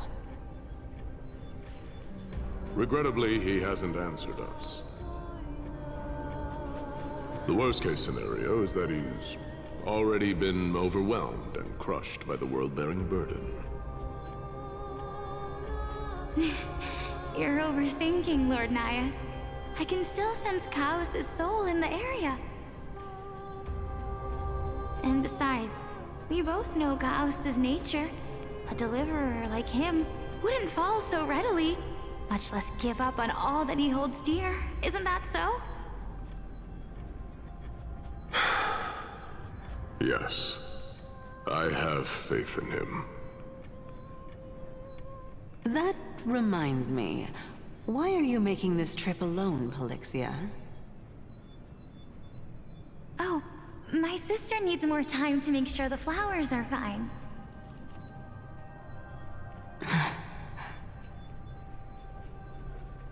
Such a pity.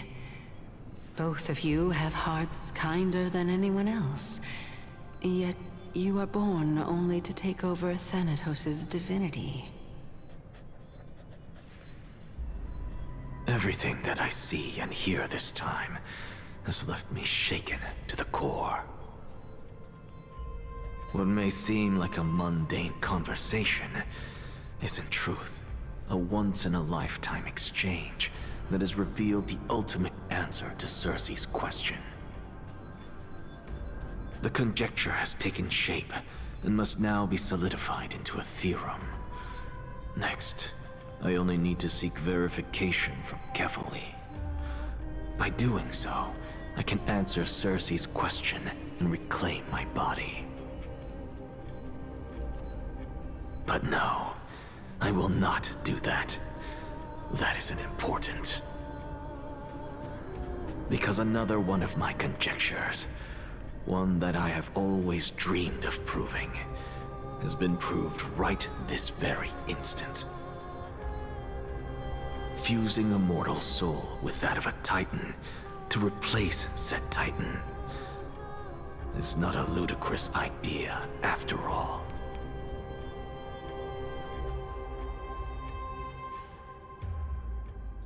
What are you thinking about?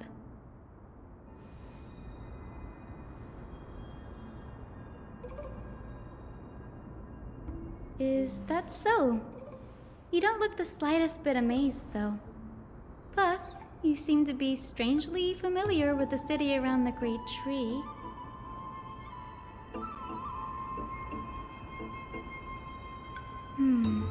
Events of the past, huh? I was also a child when I looked up at Cersei's. Their leaves and branches reflected the sparkling stars, and their trunk was like a pillar that supported the sky and ground. I stood at this very spot back then, imagining the day when I could climb to the top of this tree, because I would be the closest I can be to the sky at that spot.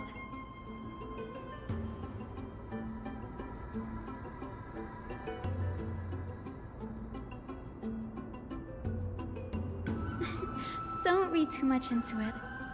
I mean, can mortals even hope to reach Aquila's realm? They're a strict and draconian god. Nothing like Cersei's. Reason is willing to share what is theirs with others, but Sky only expects people to revere them. You get what I'm saying, right, Denny? After all, the Titan that imprisoned you and Grey here in Amphorius is none other than Aquila themselves.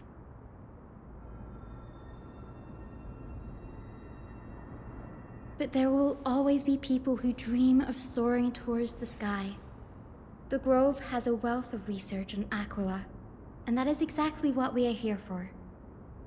It's just, I never thought Grey would meet with something like that before we set off. As a physician, I should have been there by his side.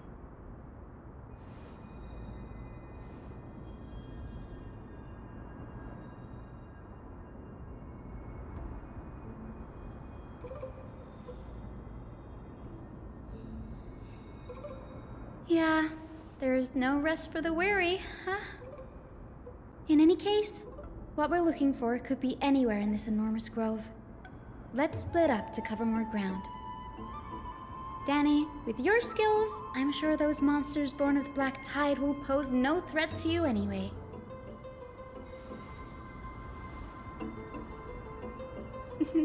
Have you forgotten that you're talking to the chief physician of the Twilight Courtyard? Have more faith in me. I'll be just fine.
Screen 4.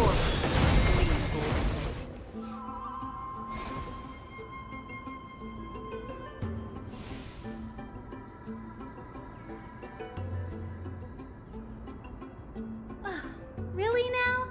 This is way more trouble than I could have asked for. Or you could sit back and watch.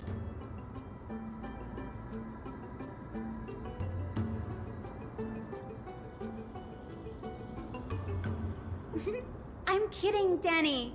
Lend me a hand, pretty please?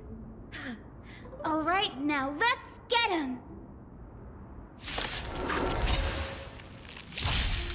More seasoned. Since you're already here, why not have a meal before you leave? Open sesame.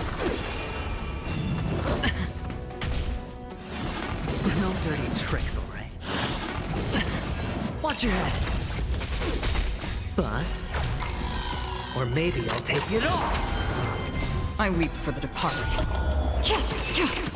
It too shall fall.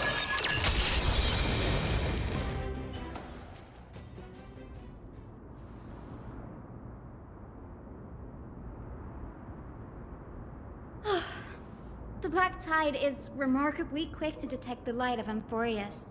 So or rather, the blessings of the Sky Priest in me, might have unknowingly called them to me. Anyway, never mind that for now. Here, you might want to have a look at this. I found it around here and thought it might be of interest to you.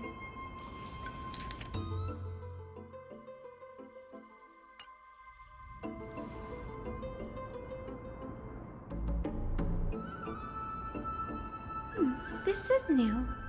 I didn't know Professor Anaxa was researching the sky. He's never mentioned anything about it.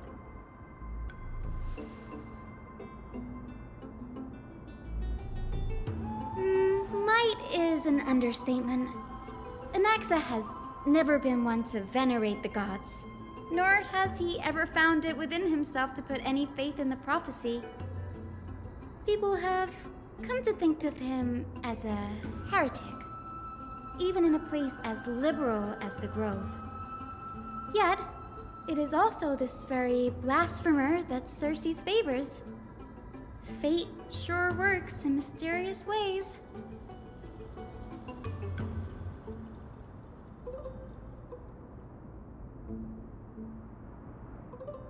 Oh, let me have a look.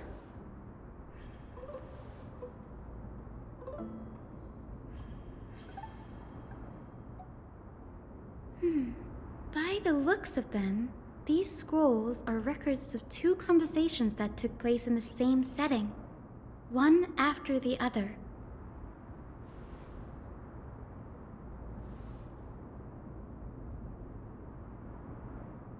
Sure, go ahead. Anaxa often says that every failure brings us one step closer to the truth. Perhaps, to him, the crash of the sky ship carries a different interpretation. The firmament is not impenetrable. On the contrary, it was precisely because the sky ship represented the first step toward breaking free from the shackles of the earth that it provoked the wrath of the Sky Titan and brought divine punishment upon itself. It's a shame that the majority of the Grove's research on Aquila was headed by the Venerationists, with sacrificial rituals making up a predominant part of their findings. Discourse about more esoteric subject matters in relation to Aquila dwindled even further after the skyship incident. So much so that even this scroll is completely new to me.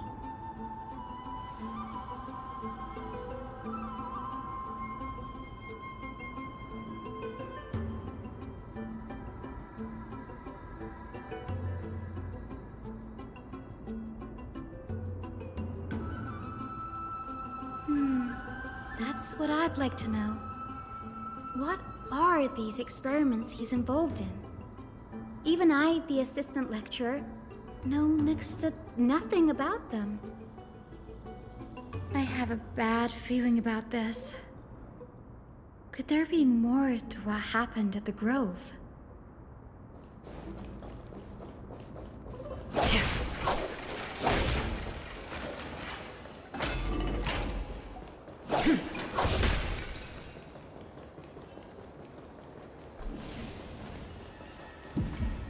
This is the Library of Philia, a place where the Grove stores its collection of tomes. Other than books written by the 7 schools, you can also find philosophical texts, ballads, and religious writings from the Outlands here. Cities that desire to learn from the Grove were apparently expected to contribute knowledge of equal value to what they sought. We've had more than our fair share of hilarious episodes over the years. For instance, it's said that the Erythrocheramists once borrowed a manuscript from a certain author, but ended up returning a copy instead of the original. What's more, the original manuscript was supposedly then hidden here. Nice? No need to hold yourself back, Danny. You can just tell it like it is. Their behavior was no different from bandits.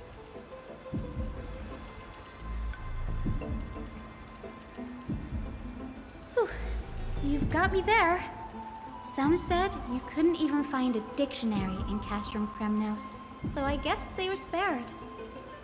There are too many books in the Library of Philia. Flipping through them all will take too long. Why don't we use the Biblioslate to search for the texts we need? We can bring them back to Akama for reading after that.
Ugh, it's so dusty in here. Whoa. Are these all complaints about him? I can already see what they must have written. Anaxa has no respect for the gods. His very existence undermines order in our society. They're probably all things like that. Why else would they call him the Great Performer? When Anaxer established his school of thought, the first thing he apparently did was read his own work to everyone. Are the Titans truly an accurate reflection of what humans think gods should be? Worlds created by gods are indubitably perfect, but what of Amphorius? Only foolishness and insensitivity everywhere you turn.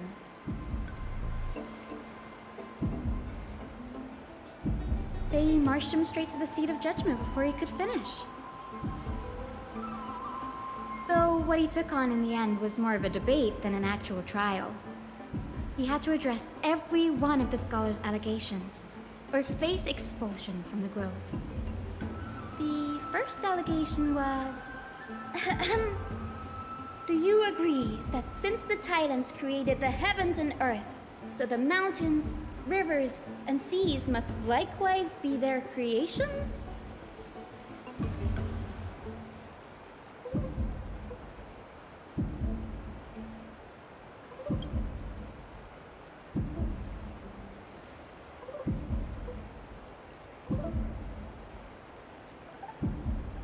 Anaxa would have probably been spared a lot of trouble if he had answered this way. Instead, he quoted past instances of the Flame Chase journey and posited that humans have the potential to take over the divinity of Titans. Needless to say, his critics didn't take kindly to his answer, so they followed up with a second allegation. You claim to be studying souls, yet you are, in fact, defiling them and committing acts condemned by the gods. Do you admit it?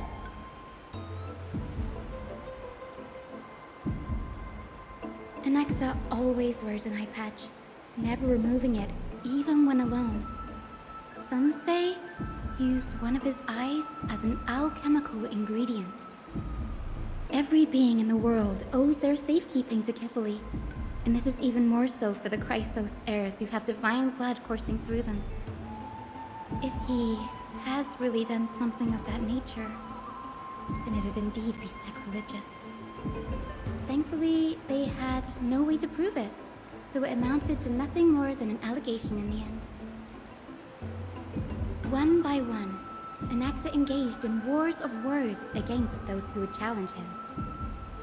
Toward the end, a scholar asked him, Anaxagoras, have you any respect for the gods?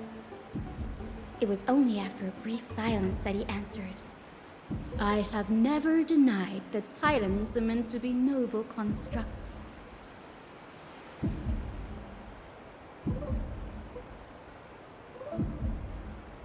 Yes, I'm not sure how that controversy was eventually resolved, but what's for certain at least is that Anaxa was allowed to stay in the grove where he continued his research, despite being regarded as a heretic. By the way, this stack of complaint letters has reminded me of a place in the grove. We may find clues there that aren't on the teleslate. I'm talking about Anaxa's alchemy lab, hidden between the cornerstones.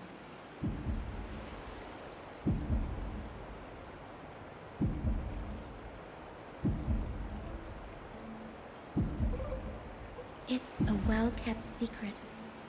Among the 7 sages, excluding the nominal chief sage, each has a private sanctuary where they can conduct research undisturbed in their free time.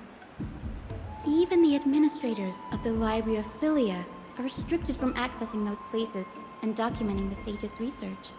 But with the grove in this state, I'm sure Anaxa won't be mad even if we sneak into the lab for a short while, right?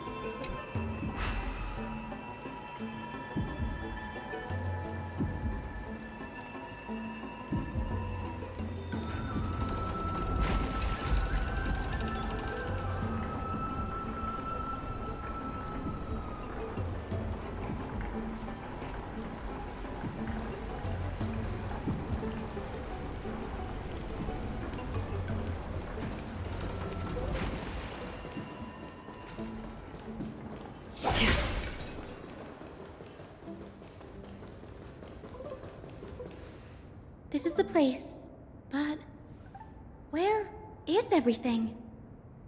Materials for alchemical experiments, matrix diagrams, and even the seal to the lab. They're all gone. Did the Black Tide destroy it all?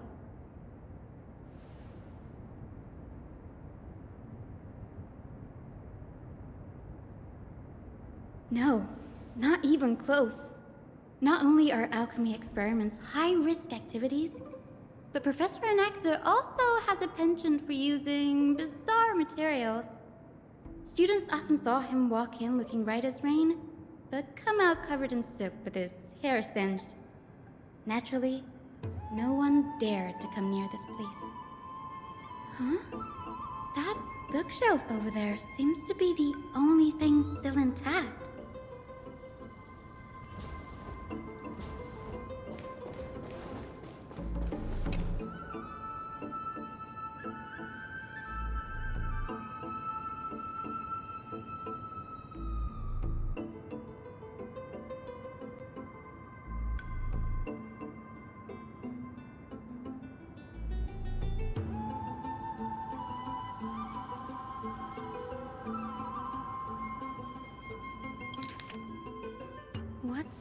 going on? Anaxa is conducting research on our friends in Akama and... me?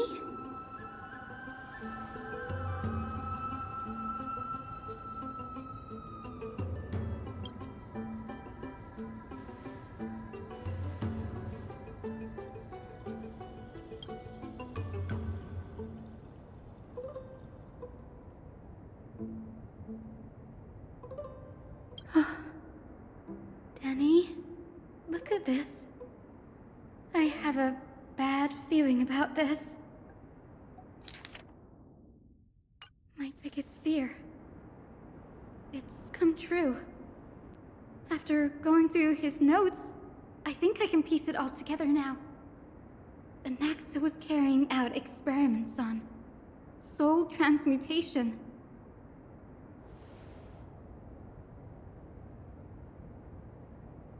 Yes, this is what he was secretly conducting research on. Something he had to keep hidden from others. Compared to his public speeches, this is the real blasphemy. Oh, I just thought of something. Do you remember when the Black Tide was approaching? The Grove had planned to send Cersei's core flame to a safe place. But an accident happened along the way, and Anaxa lost his life in the process?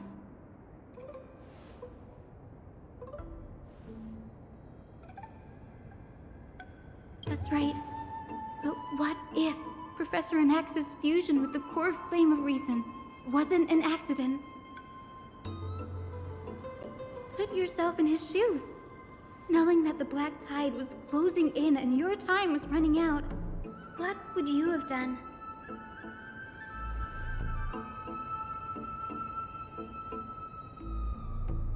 Exactly. When the Black Tide came, the true reason Anaxa headed to the Luminary Throne was to transmute and fuse himself with the Titan's core flame. No. Judging from how he reacted after the event, the results came as a surprise. Maybe he failed to consider the possibility that Cersei's would make a similar decision. The manuscripts detailing all the alchemical formulae have been taken away. His research is still ongoing. Like, what? There's only one Titan left in the world now. No. No way.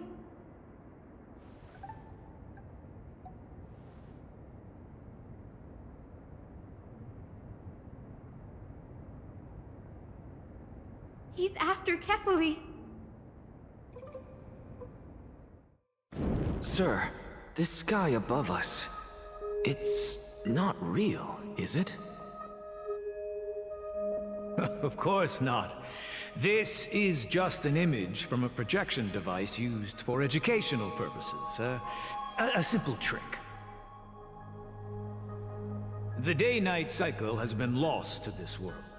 So that students like you may still learn about the night sky, astronomers have harnessed the Titan's miraculous power to manipulate the light, projecting the nights of the past here for you.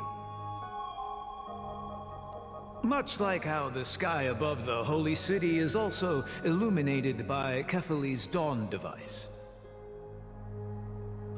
So, the skies of Akama are fake too. You mustn't conclude that, Anaxa. You should know that only a child would expose a trick and be proud of it. Often people know more than they let on. They simply choose to feign ignorance because they have no other choice. Then they're just deluding themselves. People believe in Kefali's tale of Genesis, accepting wholesale whatever the priests preach. But we're different. We've already walked out of the firelit cave of ignorance. We have already realized that we live in a world where Titans make the rules. Even when we look at the sky, we're only seeing what they allow us to see. Rather than gazing at this mockery of a night sky fabricated by them for the rest of my life, why shouldn't I be the one to take control of the projection device instead? So much time has passed since you sowed the seeds of doubt in my heart, child. Many a night, I find myself penning down all my theories and wild ideas, only to burn them to ashes when I open my eyes in the day. Why? Because we'll face death by burning if word gets out? As a sage of the Venerationists, my soul has already become inextricably linked to the great tree.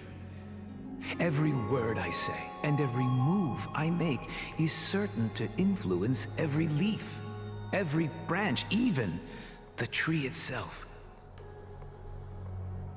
But above all else, my days are numbered.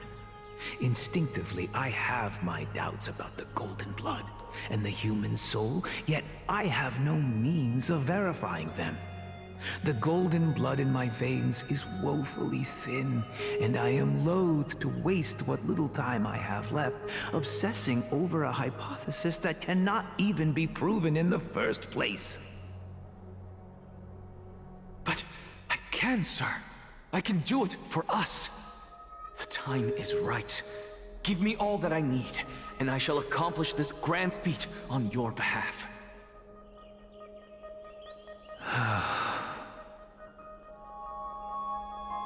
You're right. I shall do just that. In the next meeting of the sages, I will spare no efforts fighting for the rights you deserve. Go. Establish your own school of thought. Find out what we are. Become the one who conquers the ultimate truths of the world.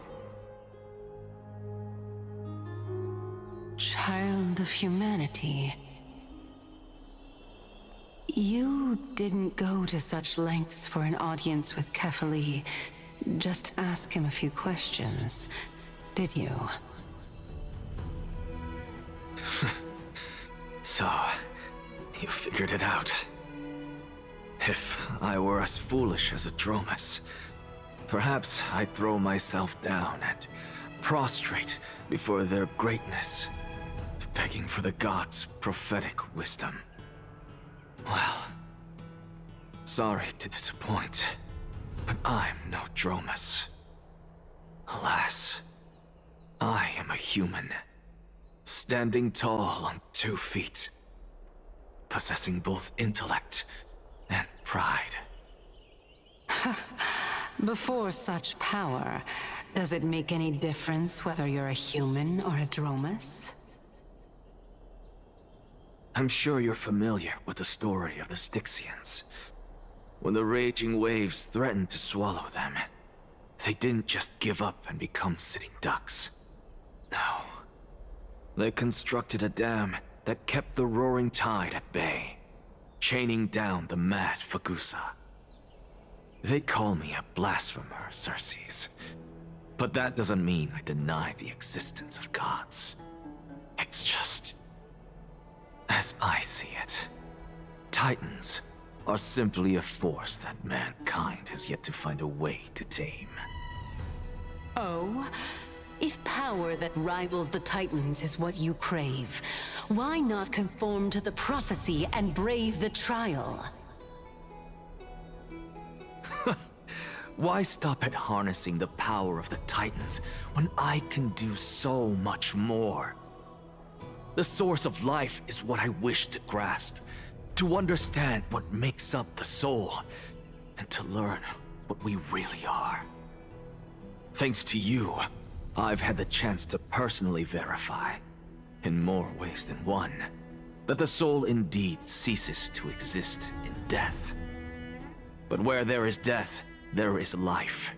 And where there is an end, there must also be a beginning. How then is a soul born? That was the only unknown variable left in my calculations. And by the sound of it, you have already formed a conjecture. No. I have already drawn a conclusion. In my journey unto death just now, I finally saw the answer with my own eyes. Professor Anaxa, I'm here. Her life hangs by a thread. I must ask you to refrain from taking any unnecessary steps. Of course. I'll bring this to a conclusive end, and give you the answer you so desire. However, in accordance with the principle of equivalent exchange, I must also demand from you what I need. As you wish. Don't you care to know what the price might be? It's a matter of uncovering the truth about the Death Titan and her survival. This may be the only time I can ever save someone's life. There is no need for me to think twice. I see. In that case, let the show begin. Indulge me. Am I correct to say that you intend to prove Thanatos' whereabouts and prove the nature of our existence now? Before I begin, I must confess I had been stuck in a cognitive trap all this time. As unrelated as these two propositions may seem at first glance, they are in fact logical equivalents. They are merely two different ways of telling us about what the soul is at its core. The reason I say this is as I've mentioned earlier. The answer was hidden in my journey unto death. Anaxa, you were in the Netherrealm? Yes, I am but a living dead man now, but that's not important. What truly matters is, I overheard a conversation between heroes. That's not all.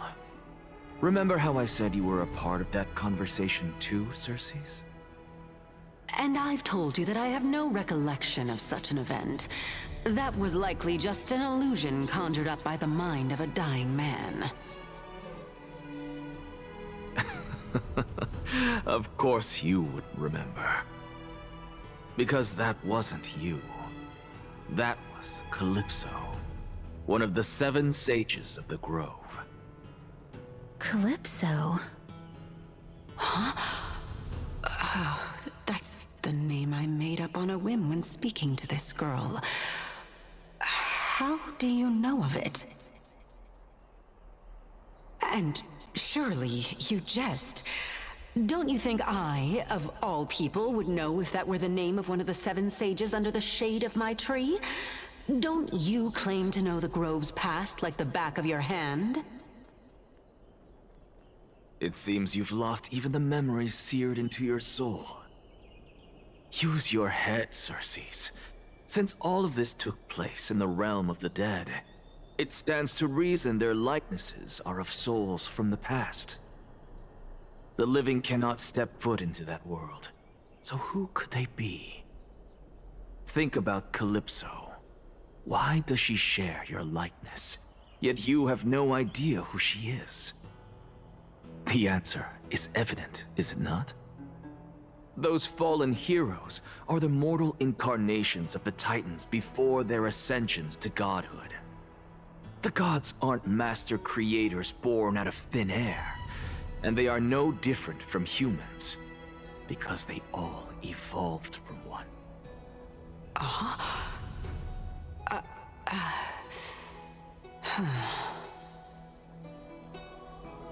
Does this answer disappoint you? Yes, because you've answered nothing. If I truly was once human, as you claim, then where do the children of humanity come from? even on the off chance that you speak the truth, this brings us no closer to grasping Thanatos' whereabouts. How are we to find them? I knew you would say that. But it matters not. I know what I'm doing. Actually, why don't we have this supreme being standing before us tell us everything? You can revive a Titan? Humans cannot return from the dead. Neither can gods. But all we need to do is look at this from a different perspective, and the problem will resolve itself. The solution is simple. Just like what you did to me. If I'm reborn as Kefali, I can rebuild the world and all within it as they once did. Simple, is it not?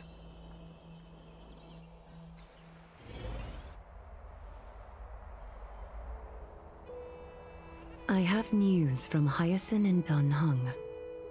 Anaxa might be trying to do something with Kefali's divine body. Kefali? But what could Anaxa want? Is the Council of Elders going to sit around and let such a sacrilegious act unfold?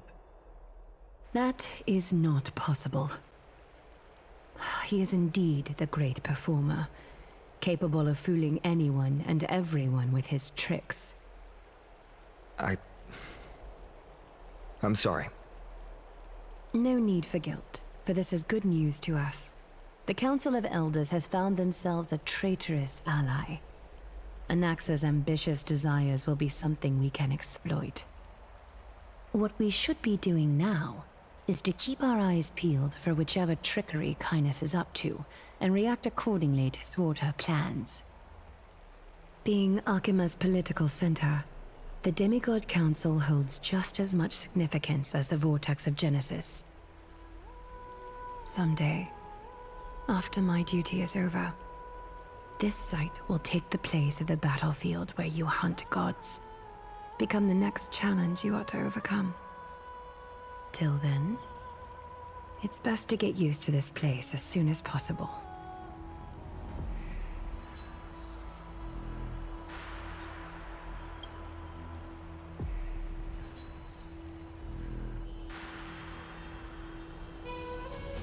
Preposterous! The Christos heirs only have their standing because of the Council of Elders! How dare they trample over it!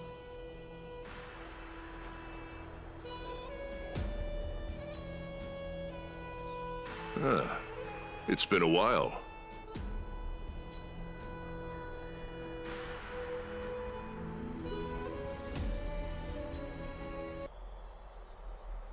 What is that supposed to mean? Is this really the sort of person that the young lord praised as a ferocious warrior? It has indeed been some time, Lord Krateros. What brings you here in such haste? Shh, keep it down. Be more vigilant. See those duplicitous dogs over there? They do the dirty work for Kynus. I've already ordered my people to hold them back, but we should still lay low. Unless you're itching for a bloody fight to get a workout in. My bad. So, did something happen? Did you hear thunderclaps last night?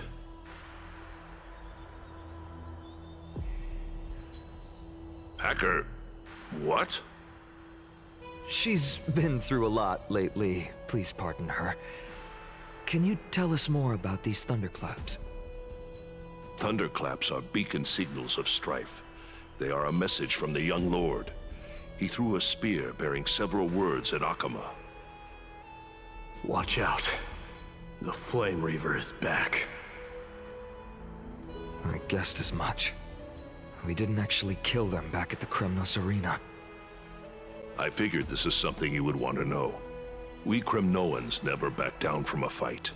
So if you plan to take that thing down in a battle, reach out to me anytime.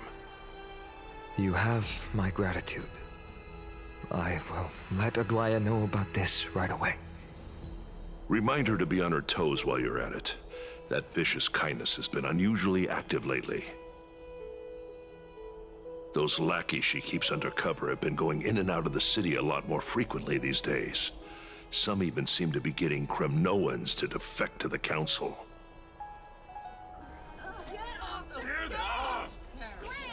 How dare you! Don't place that! That's...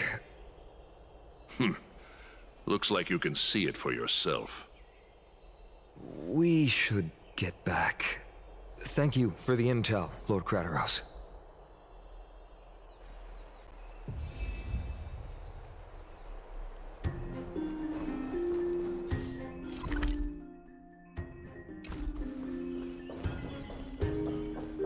By Catholic to Lenten above, as the Theoros, I have observed... Aglaya, what happened here? I know about the poisonous fangs of that king snake through the golden threads. In the past, I would be confident about keeping her in check, but I admit I am now unable to do so. What do you mean? It is no longer about eloquence or arguments. I have been a demigod for far too long that I hardly have any humanity left. Before I realized it, I have become no different from these hypocrites, no longer capable of relating to the people. This has come a lot sooner than I expected. But perhaps it is time. I need you to step up, Finan, in order for me to retreat behind the scenes. Yes, this is my duty, but... It is far easier for the Council of Elders to fool many than just fool one person. Their so-called more support is no more than a ruse to distribute power using words instead of lances. There is no glory in winning this debate, but that makes having respect for humans so much more priceless. Finan, you are a Chrysos heir without flaw, capable of relating deeply with humans. I appreciate what you've taught me, Aglaya. I hope we'll live up to your expectations and win this debate.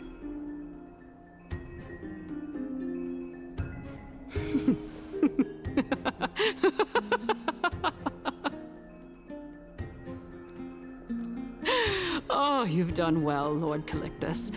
Let me take over and personally close this debate for today. Dearest counselors, let it be known that I sorely miss the blissful times portrayed in lyrical poems. Back then, Amphorius was home to nearly 1,000 cities, each with their own local faith, while gods walked the earth and shared close bonds with humans. Yet, in the present, people from all over are forced to leave their homeland to seek refuge in the holy city, where they hope to rest under Kefali's protection. All of us have long been in the same boat, with no way out of this plight. We didn't have a choice in the past, but now, the Council of Elders brings to the table a new possibility. All I have left is one question for you. Would you rather strive toward the unheard of Era Nova, or return to the prosperous Era Chrysia of our past? Make your choice. Now, which of the two would lead mortals to an ideal future?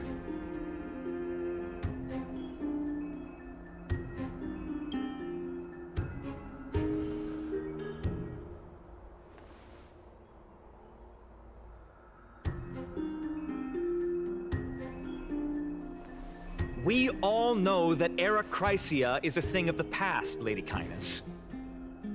Please, enlighten me. How does the Council of Elders plan to turn back time? Let the 3 Titans of Calamity be born, and Era Chrysia is nevermore. But bring demise to those Titans, and Era Chrysia will descend upon us again.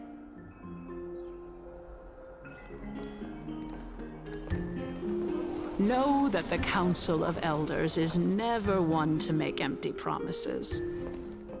Look at who we have on our side. Anaxagoras, one of the Grove's 7 sages, and Castorus, Idonia's goddess of death. With the help of these 2 heroes, I can promise all of you that Era Chrysia will exist once more. Aren't they Chrysos heirs? They're supporting the Council of Elders instead? It's clear from the start that these heroes do not get along well in their group. All the more proof that Aglaya isn't fit to speak on behalf of every Chrysos heir. I am in favor of Era Chrysia. Era Chrysia! Era Chrysia!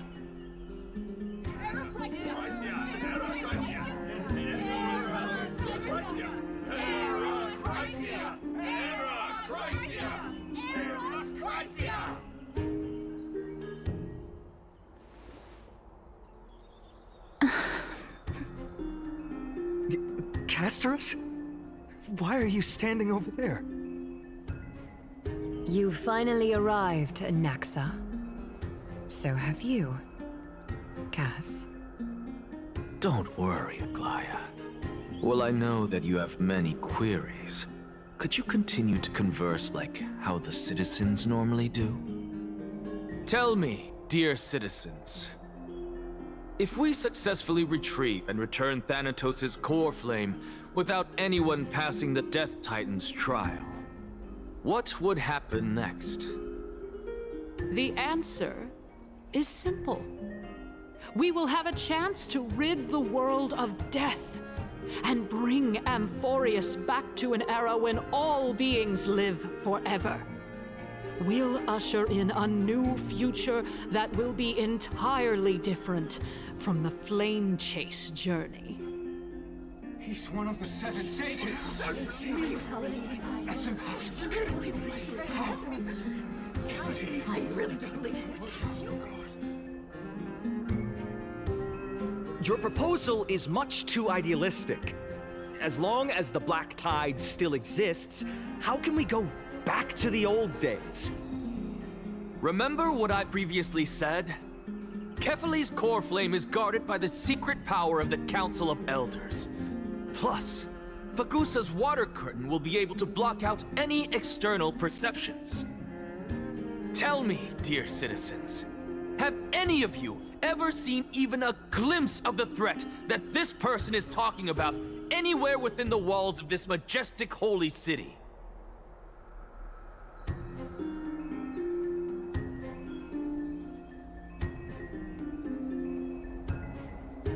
Oh.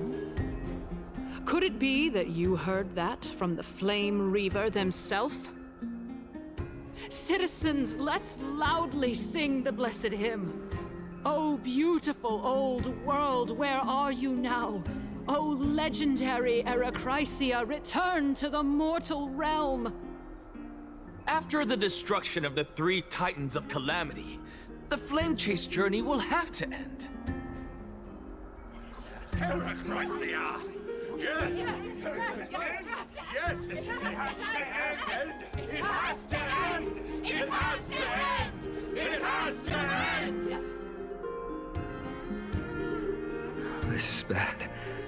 The masses are now totally riled up.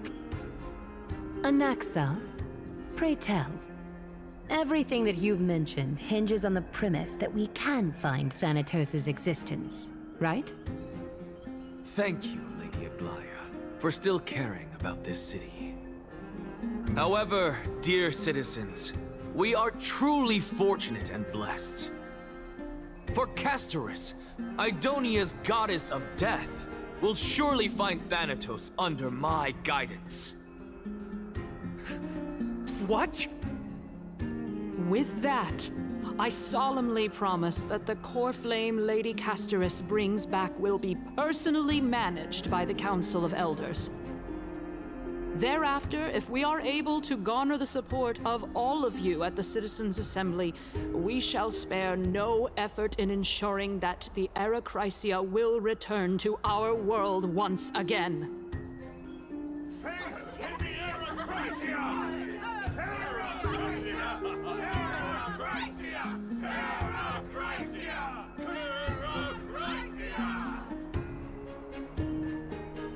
With the balance shattered, the result is clear.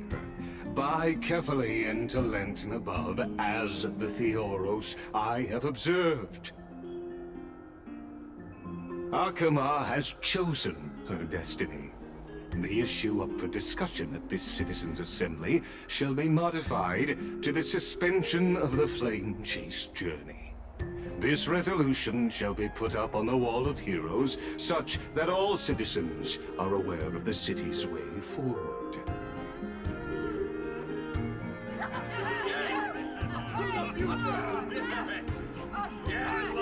Fantastic!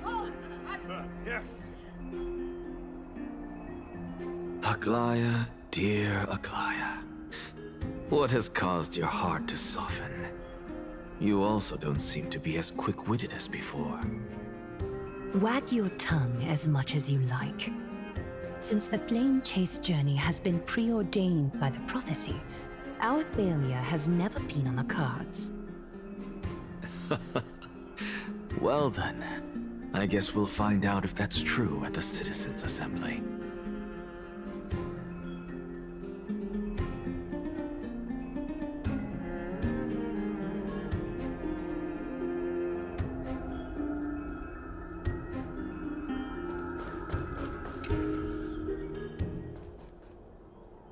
Well, it seems that when I sent you to look for Anaxa, I unintentionally facilitated your partnership with him instead. My apologies, everyone. I know that you have many questions to ask me. I will answer them to the best of my knowledge. In that case, please tell us as much as you can.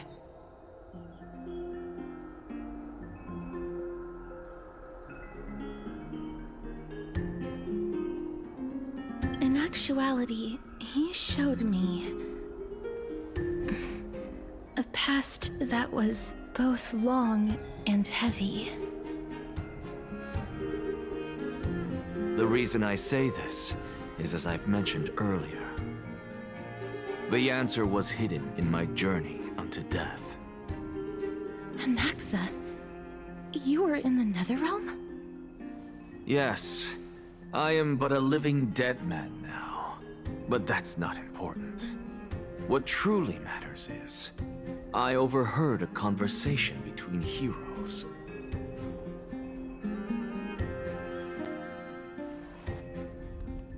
Have you heard of this tale before?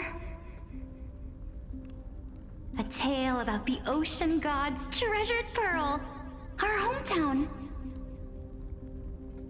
It was a seaside town which enjoyed the ocean breeze and glorious, peaceful times, thanks to the wisdom of its ruling queen. Until one day, an evil dragon descended upon the town. Its wings were large enough to blot out the sun, while its claws were sharp enough to rip the waves apart. It barged into the tall tower and devoured the queen's beloved daughter.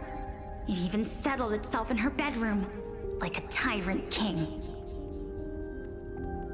The queen assembled 300 warriors who managed to subdue the evil dragon by chaining it up. However, when the queen slit open the dragon's belly, she realized that the princess had long since been digested, and all that was left of her was a pile of bones. Devastated, the queen wept for several days. It was then that a devious, smooth-talking scholar arrived at the palace and suggested that the princess could be revived through the use of dragon bone and dragon blood. That liar called this process the secret art of alchemy. The princess was reborn, The queen was overjoyed, blissfully unaware that the evil dragon's soul still lurked within the princess's body. As revenge, the evil dragon swallowed the poor queen, the glib liar, the courageous warriors, and all of the town's innocent civilians in a single gulp. Worse still, the souls of the deceased refused entry to the Netherrealm because they were filled with regret. Forced to roam the mortal realm, these resentful souls ultimately converged into a river of souls that would not retreat for a long time.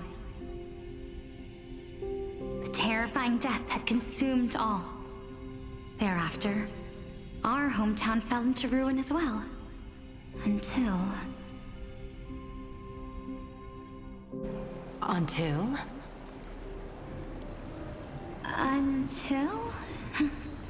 Actually, I don't know what happened next either. Oh, my... It seems that you still like to whet people's appetites even after all this time, Pelixia. So, according to your story, this is how I used to look? It's practically a mirror image. And yet, what exactly is this? A miracle that I created with alchemy. As for what it is and how I was able to accomplish it, I'll keep the answers to myself for now. Oh, my goodness. Is this cliffhanger really necessary?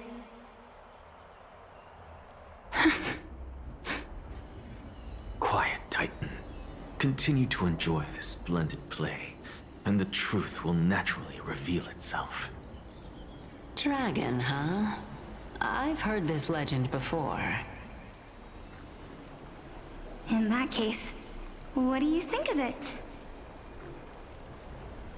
I think that this so-called alchemy was a tenuous analogy added to the story by future generations. After all, you've never heard of a tradition of alchemy in your hometown before, have you? Indeed. Before I left home to pursue my education, I never even knew that anybody was looking into this area of study. Therefore, we can just treat this tale as a fable told to young children. A fable, you say? If so, what moral is it trying to impart to the kids? I guess it might be the concept of equivalent exchange? Oh? I thought the moral might be closer to something like honor the dead. Huh. What? At a loss for words? No, I merely realized that we're both thinking of the same principle. If life is priceless, then there is hardly anything else in this world that is of equal weight to it, right? Indeed. As expected of the wisest scholar in the land. You flatter me. Why don't I ask you a question as well, as a form of equivalent exchange? Of course. What is your question? If I imparted my knowledge of the art of alchemy to you, would you use it to resurrect someone you loved? What? What kind of strange question is this? I got it. You're just trying to get me to tell you whether I like anyone, right? Let's just leave it at that. That was rude of me. Yes, I would. Oh? Death is inevitable. In the days to come, I'm certain that someone whom I cherish deeply will leave me for good. If such a mighty power really existed, I think I would use it without hesitation. After all, you, me, and the rest will all have to face that fateful moment eventually.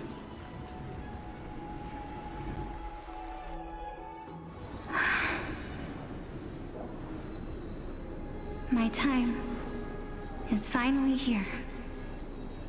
However, perhaps because of my firm belief in the immeasurable value of life,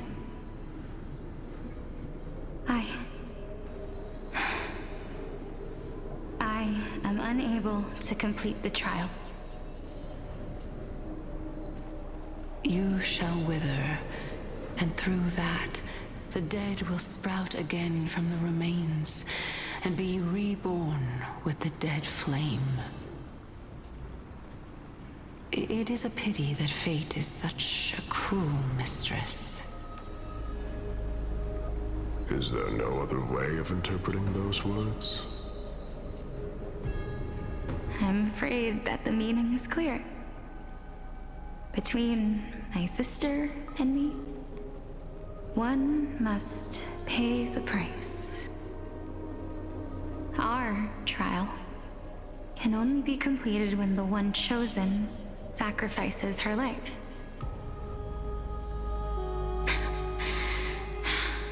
I'm afraid that the prophecy might even have selected a pair of twins for this exact purpose. Fortune makes fools of us all. My sister is prepared to sacrifice herself. And yet, I can't do the same. How absurd. My time is almost up, but I'm still afraid to welcome death. What should we do? If I'm ultimately not able to make up my mind... Since Chaos is willing to guide all of us and leave this trial to the end, there is still plenty of time for you to ponder. That's right. Don't allow the fog of an uncertain future to cloud your mind. Trial, prophecy, the topics that they're discussing seem familiar. But these three people must not have left their names in the epics. Otherwise, I would have some recollection of this. Amphorius's history before the Titans were born was complete chaos. Is that not strange by itself? I have long held three hypotheses about this. However, let's continue watching for now. Calypso, Polixia, and this warrior. I seem to have met him somewhere before. Regarding this matter, Nias, are you confident that you'll complete your trial?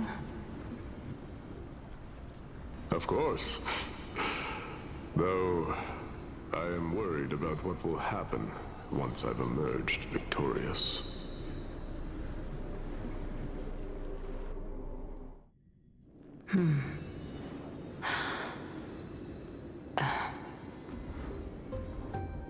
Looks like you have made up your mind. Yes, this is the safest course of action. Completely separating courage, honor, tenacity, sacrifice, and reason. You really know how to make things difficult.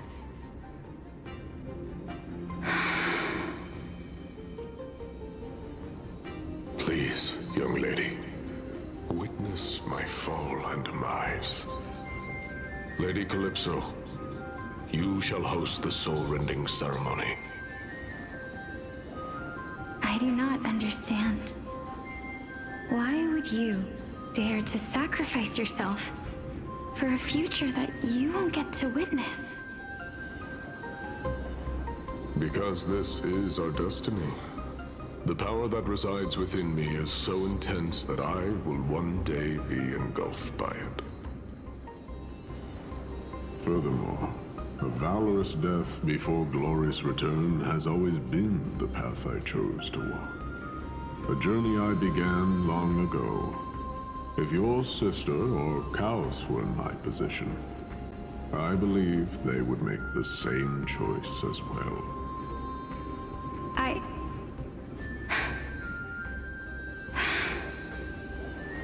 I'm not that brave.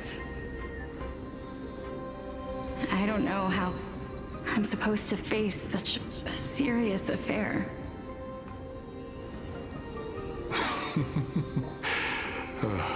Despite being Death's chosen one, it seems you still don't know how to face it. Let's chat, young lady. Perhaps I shouldn't end my journey so hastily. Since there's still time, I'm not worried about letting fate wait a little longer. Of course. This warrior is Lord Anias. As the embodiment of Nikador's divinity, he entrusted his life to us and allowed humankind to end his madness. That means that what I'm currently seeing before my eyes is, in fact... Looks like one hypothesis of mine has already been proven true. These heroes are the true forms of the Titans, before they attained their divinity. If so, the chosen one of death that he speaks of is actually... Polixia?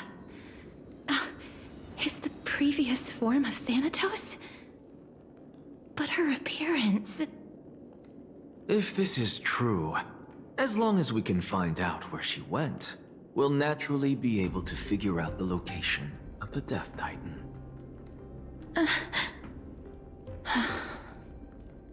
But before that, we first need to witness what ultimately happened to Lord Anias.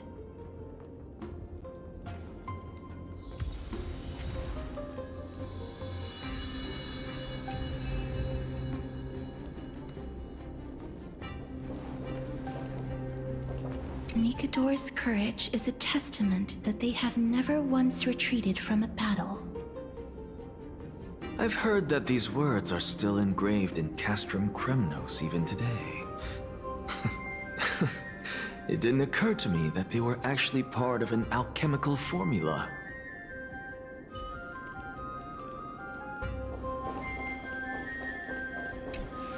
Honor, courage, tenacity, sacrifice.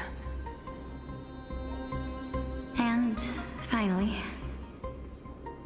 the only thing that remains is reason. Cheer up, young lady. There is no need to shed tears over a glorious death. All farewells in this world are sorrowful, Lord Nias. No, young lady. As a warrior, I have witnessed too many bitter deaths. But now, all I feel is peace. I did not know until this moment that mortals could live their lives in such a way. Although only a sliver of your soul remains, you remain so optimistic. Or maybe the truth is that you aren't able to feel sorrow anymore. To be honest, I don't know either. But I am certain of one thing. This is not an acceptance of death nor apathy toward it. It's not even a feeling of despair. I am just enjoying what remains of my life to the fullest. Enjoying? Indeed. Along this journey that we've taken together, not only have I changed the world, I myself have also changed in the process. And now I have reached the journey's end. When I look back and see the grand epic that I've personally written, how could I not revel in that fact? But when you depart the mortal realm, won't all of your accomplishments be reduced to nothing? Separation and death are two sides of the same coin. Reconciling this doesn't come easily for a mortal.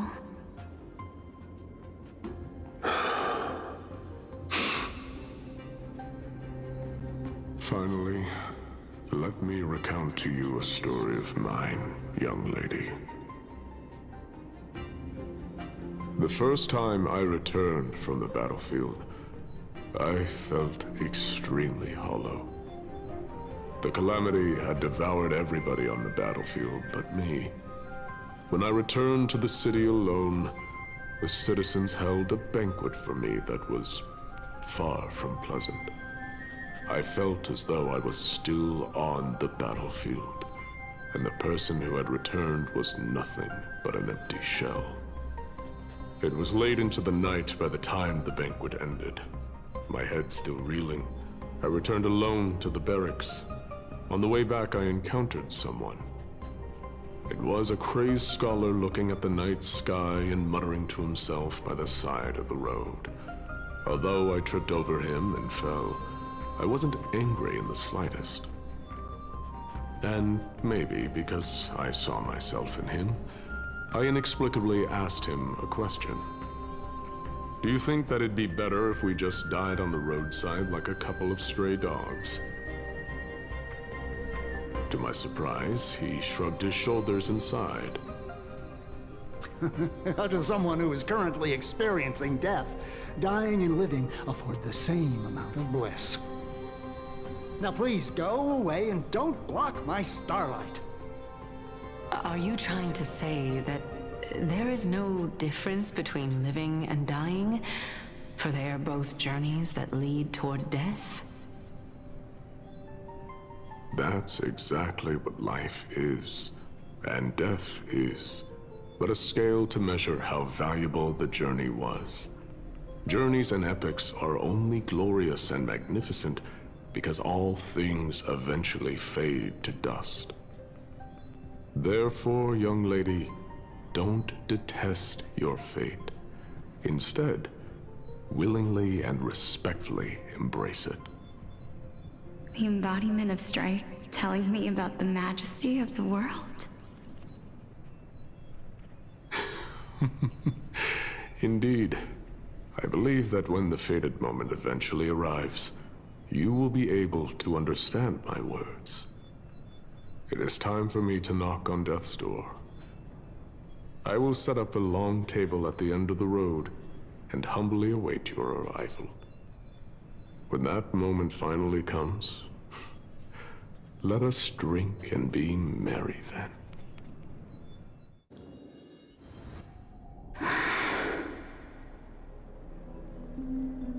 I knew this day would eventually come.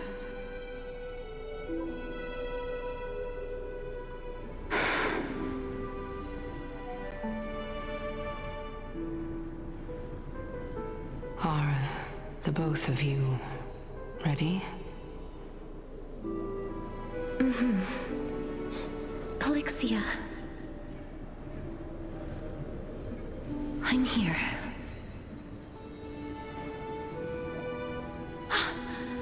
What? This...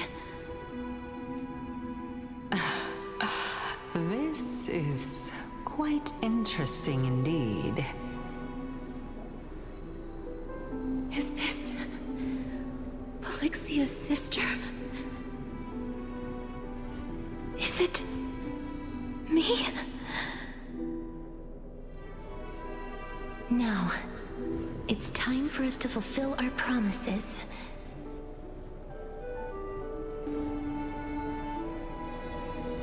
Are you afraid?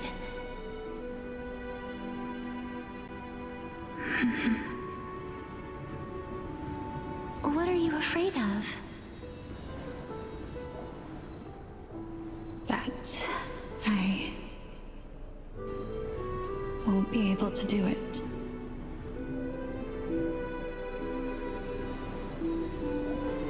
You shall wither, and through that, the dead will sprout again from the remains, and be reborn with the dead flame. As foretold in the prophecy, and according to our vows, once it all ends, we must face our fated moment head-on. Even if it was prophesized, do we have no say in the matter? It's so unfair. Why are we the only ones who are forced into mutual destruction? Let me do it, sister. Let me be death's sacrifice. I was never long for this world anyway. But you're different. I was the one who wasted your life after all.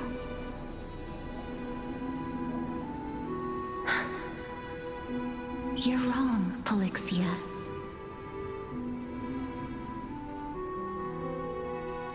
I don't think that my life was wasted. Just the opposite. When I finally arrived at this destination and looked back at the journey I took, I discovered that flowers had long since bloomed along the path I walked. It was you who sowed the seeds for this sea of flowers, one that is more beautiful than the promised land at the end of the world. Besides, I have lived a fulfilling life. Even though I was fated for sacrifice, none of the things that I've experienced will dissipate. Instead, they'll forever live on as memories inside your head. Will they not? How could my memories of you ever compare to the actual you?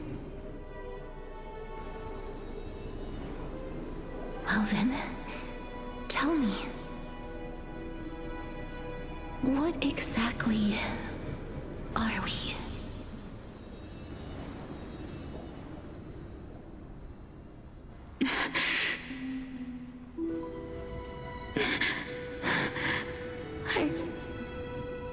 I don't know. I don't know either. But regardless of what the answer is, regardless of how we're shaped by others, or even by this world, ever since we were born, the fact that we existed was predestined, and nothing could erase it. This is why I will always, always be by your side. We're twins, after all.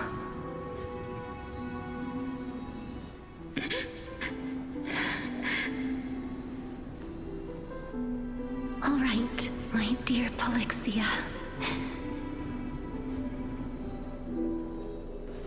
It's time to extract my heart and light the flame of death. After that, use it to plant the first bud in the prophesied new world.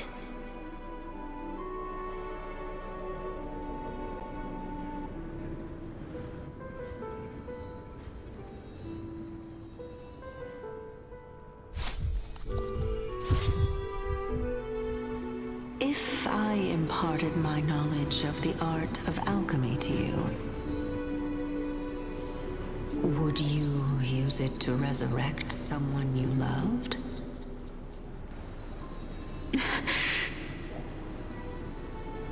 Death is inevitable.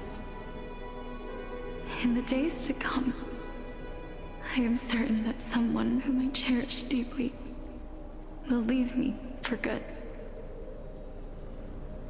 If such a mighty power really existed, I think I would use it without hesitation. Even now, my answer remains the same. This is why, sister, I promise you, in the prophesized new world, I shall plant the first bud on your behalf. Go now. Return to the Ocean God's treasured pearl, our hometown. I shall open wide the entrance to the Netherrealm and grant you a second life. The living beings on this earth shall respond to my call and lead you to the sacred daylight. Remember, do not look back on the land of the dead, and do not stop moving. In the new world promised by the prophecy, march toward your new life. As for the price of our equivalent exchange, let me be the one to pay it. Everybody, we've come to the end. Unfortunately, I am not compatible with the Supreme Being, so I was unable to completely fuse their soul into my own body. However, being able to glean all this from them is exciting enough. I'm certain of this now. Before the Titans that we are well acquainted with were born, a group of heroes roamed the land. These heroes followed a prophecy and took possession of divine authorities one by one, until they eventually became the pantheon of the new world. Just like the flame chase journey of today, Amphorius's history is cyclical in nature. Huh. What a startling revelation.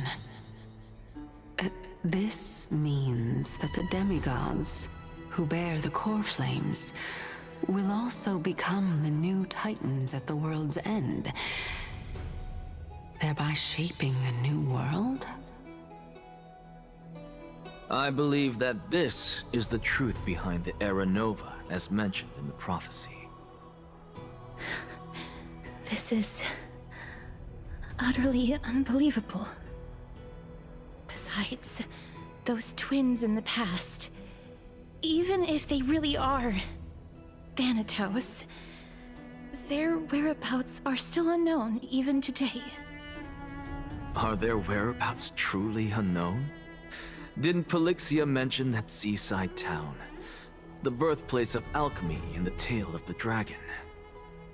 In our world, there exists a city which perfectly matches that description. Styxia. But the people there worship Vagusa and bear no relation to Thanatos.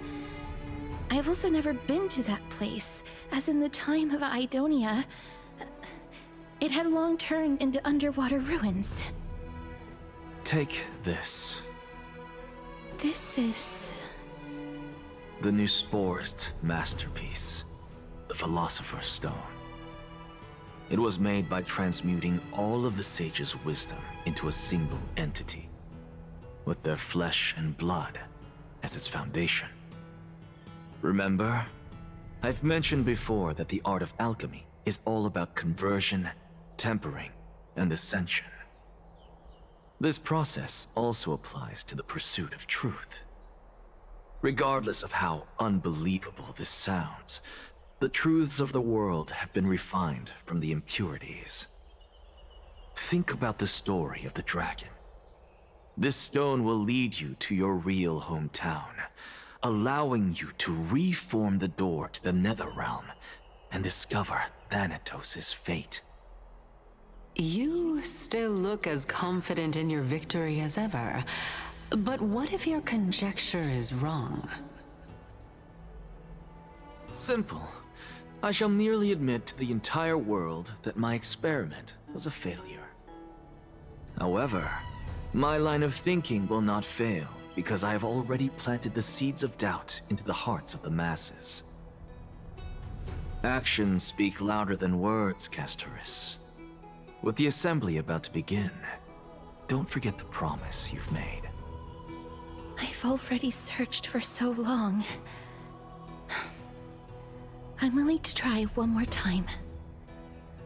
While we converse, her life is also slowly slipping away.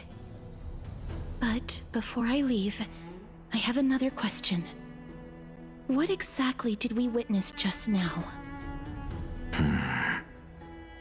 That was the world imprinted in Kefali's soul. If we are to prove its existence, you must take the final step. Go. Do not disappoint me. I understand. Hey, child of humanity. Don't get antsy. I still remember the question you posed to me. As a scholar, I do not wish to offer up ambiguous conclusions. Let's discuss this topic again when she manages to find the evidence. I merely wanted to ask, was that stone transmuted from your heart? If so, rebirth is no longer an option for you. Why not? When I was a child, I lost someone dear to me. When I was a teenager, I lost my faith. A while back, although you saved my life, I also lost my soul in the process. Now I'm merely forsaking my body. What's the big deal? Why are you always finding ways to die? Isn't it good to be alive? This is but a necessary sacrifice on my path to transform into the purest of them all. Can someone who's dead even claim to be the purest of them all? Furthermore, if your hypothesis is proven correct, does it not just confirm that the myths are true, and thereby invalidate all your theories? No, it's just the opposite. If my hypothesis is correct, it means that I can actually ascend to godhood and reshape this absurd world that you all have created.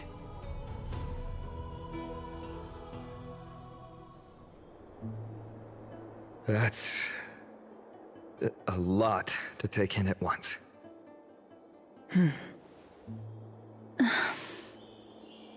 Lady Aglaya, please, let me explain. Go on. You know that the core flame of death has always been the greatest unknown regarding the Era Nova, which is why both you and Kindness desire to gain the power to control that core flame in the approaching Citizens' Assembly. Professor Anaxa has come to a consensus with Kindness. They want to suspend the trial once Thanatos' core flame is reclaimed, hoping thus to eradicate death from this world. If they're successful, then the flame chase journey will cease, and Akama can enjoy everlasting peace. But I know this runs counter to your wishes. So long as we do not usher in Era Nova, the Black Tide will never be eradicated. Even with Lord Mighty on the front line, and the Black Tide not posing an immediate risk, the danger nevertheless remains. Honestly, it's difficult for me to assess the pros and cons in this decision. But someone must bring the core flame before we can begin negotiations over it. The Titan could be very near. I cannot let this chance slip by. Besides, someone has to make this trip to bring back Mrs. Soul. Well said. You already had every reason to seek an audience with Thanatos. It's that great performer who has weaponized your wishes, and placed us in this difficult situation. A world without death. Do you desire that too? If fate dictates that my path must oppose yours, I will do all I can to resist it and protect what I aspire to achieve. Lord Mighty showed me that without taking the first step, all talk of what follows is moot.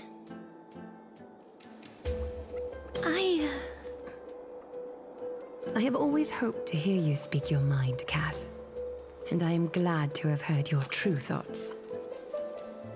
Styxia. I visited that place in the past. Though it is now an island surrounded by the river of Souls Torrents, it's not hard to see its former splendor. Go. I will not stand in your way. As for you, you are someone who has cheated death. I believe you have more than enough reason to make the trip with Casterus and meet the god of death himself. Casterus, I too look forward to your journey. I wonder what kinds of new interpretations your completed story will bring to the Flame Chase journey. Thank you, Lady Aglaia. I hate to put a damper on this heartwarming moment, but if Styxia is now an island surrounded by the river of Souls Torrents, then how do we find a way in? Lady Treby is probably... The answer is quite simple. In the myths, Zagreus once made the domain of the dead their treasure vault. That is to say, they could enter and leave the Netherrealm as they pleased. And if they could do that, then it follows that the demigod who inherited their divinity must be capable of the same. I'll see you at Marmorial Palace at Action Hour tomorrow. Cypher shall be your guide to finding that ancient city.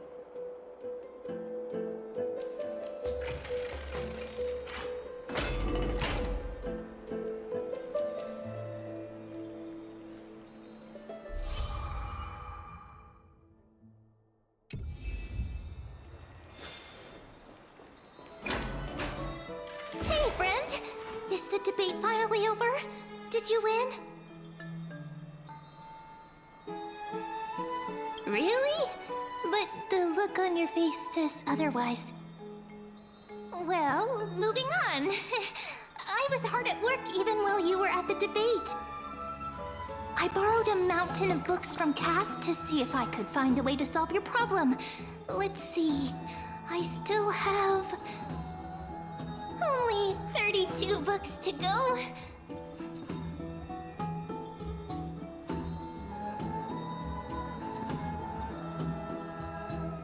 Really? Oh, that's fantastic news. I knew it. Hard work always pays off. Especially if you're as diligent as Ma'am. I feel like a huge burden has finally been lifted off my shoulders. Why are my eyelids so heavy all of a sudden?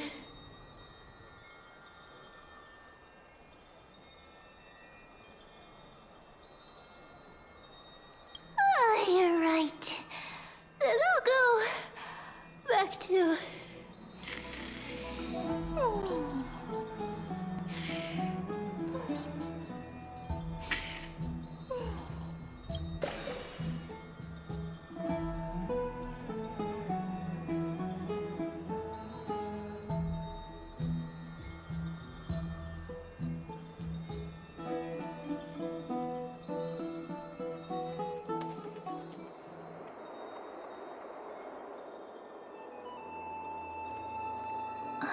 Cass?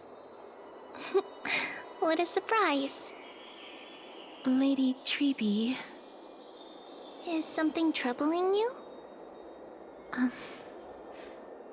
I just wanted to speak to Lady Trian for a bit before I set off. No matter how breathtakingly beautiful Styxia once was, the place is now the domain of the departed. There is no telling what we'll encounter there. I don't want to have any regrets. Has anyone told you that your eyes are sparkling today? Is that a figure of speech? In the past, when you did smile once in a while, all of us could see that your heart remained troubled even as you smiled. Lady Treeby, you know perfectly well that see you tomorrow is nothing but a white lie. I hope your toughness is not a mask hiding a lonely heart. Cass, you hardly ever talked of your past. None of us knows what you went through, apart from Maggie. But we know it must have been filled with pain and hardships, as it is the fate every Chrysos heir is destined to live out. We are just happy for you that the core flame you're meant to inherit has finally surfaced. Isn't it a little too soon to say that?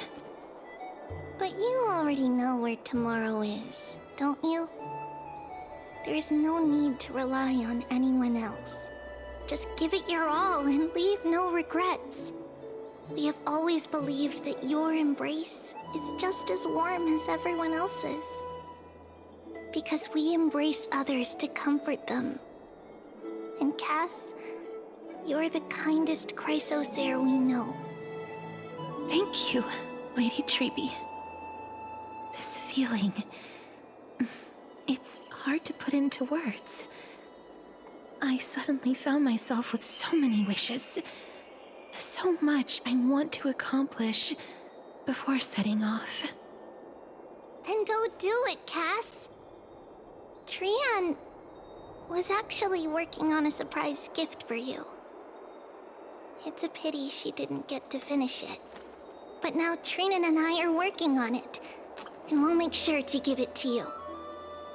So, let's meet back here when you return from Styxia. Safe travels. See you tomorrow!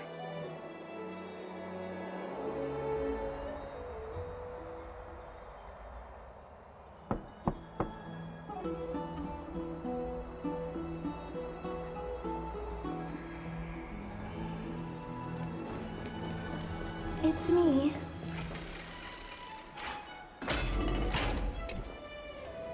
I hope I didn't wake you.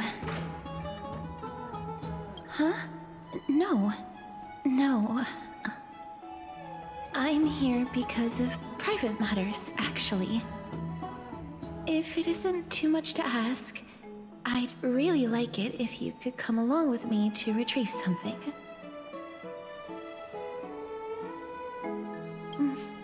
Aren't you going to ask me what it is? It isn't a long way from here. Shall we?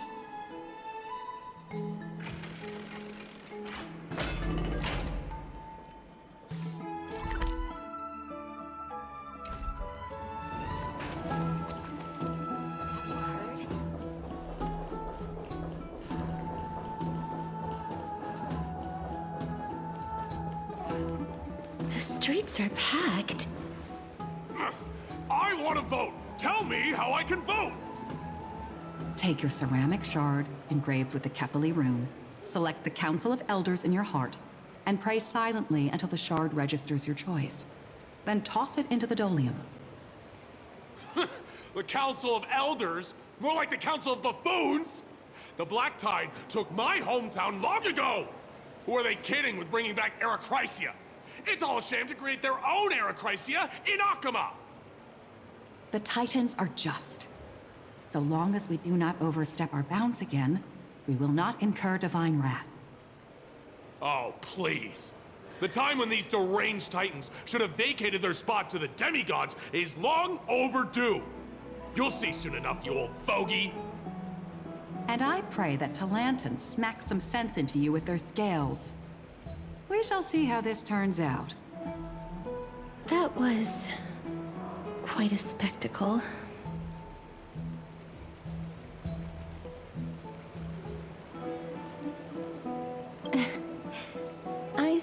suppose peaceful is technically correct if no actual violence happened. To this day, I still find it almost unreal that Akama is the only place illuminated by light amidst the crumbling ruins of Amphorius. And its people are even holding votes to reconcile differing opinions. This peaceful sight is making me forget that this is the end times.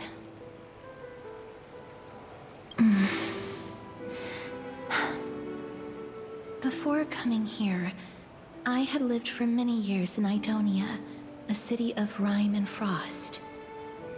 The people there were devotees of Thanatos, and were well known for their unique burial rites and traditions. Traditions that I played a major role in.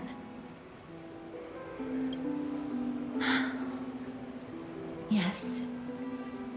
You now know me as the Mortician of Akama. But back in those days, I was Idonia's Maiden of War. I was trudging across the frosty plains on my own when the Idonians found me. They saw the curse in me as a blessing from Thanatos, and believed that my hands could correct the Arachrysia's mistake and lead them to meet the great god of death. They provided me shelter, but in return, I was expected to grant merciful deaths to war captives, prisoners bound for execution, and heroes alike. Is that how you see it too? But no matter how kind or cruel the means, nothing can change the essence of death. Taking away someone's life is never worthy of religious worship.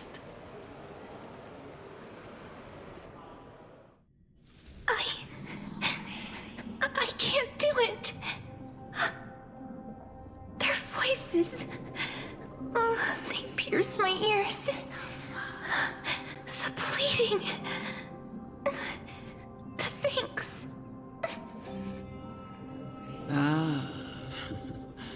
I know that feeling, child. I was once as lost as you are now. But you must respect those walking towards death. Just like how you should respect yourself as the Holy Maiden granting humans glory and liberation. What you're asking me to do is no better than the task of an executioner. And yet you want me to respect myself. No matter the titles, I am still taking away human lives. This won't be the first time that Idonia's fanatical nether warriors have faced death. On the contrary, recruits new to the battlefield often run away from their first fight. Death is the mightiest and gravest power in this world. The fact that you can wield it means you are deserving of respect. That's such a twisted reason. Then let me tell you a story. In Idonia, the great swords commonly used by executioners are called Draconian, in memory of Drakon, an elderly executioner. The sword has 3 air holes along its body. If the sword is swung down swiftly and accurately, the holes would make no sound, and the executed would also depart this world quickly and painlessly. But should the executioner have any hesitation, the holes would produce a piercing whistle. On that cue, the screams of the executed are sure to follow. Every executioner after Drakon is to hone their sword skills every day in preparation of future executions. Every swing of their blade must be more resolute than the last, for failing to do so will bring pain. Pain for the dying, as well as pain for themselves. No. I can never get used to this. You misunderstand, child. I am not telling you to get used to it. I'm asking you to consider the source of the dead's suffering, and use that knowledge to fortify your future touches with more and more determination. Go, walk with the dead, and love them as you love life. Then you'll no longer hear those noises.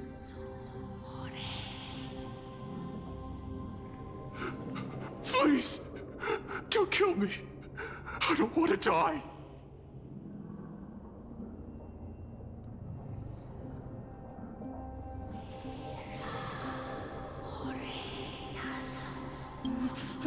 No!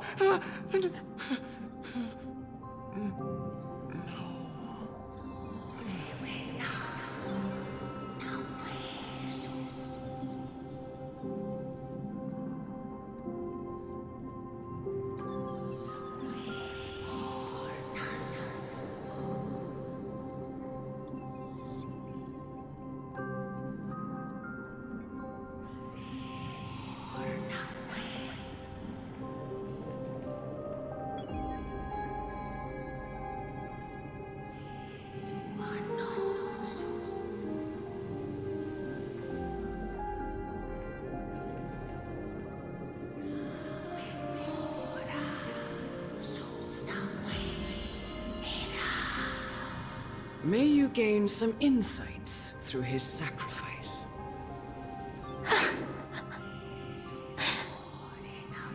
Is this all?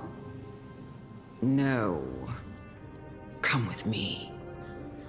This is just the beginning of your life as the Maiden of War. You executioner!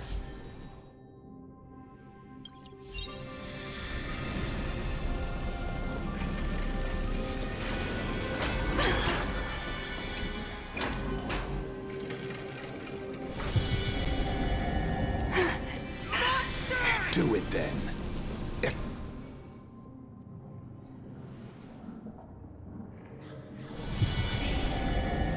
I curse you to live in eternal pain.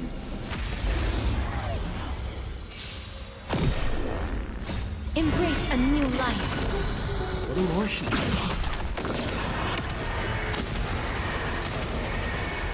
May death protect us!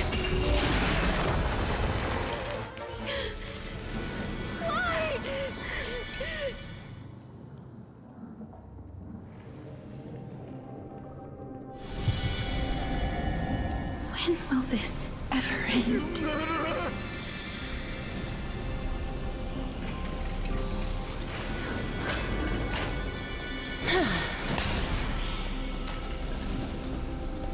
Come.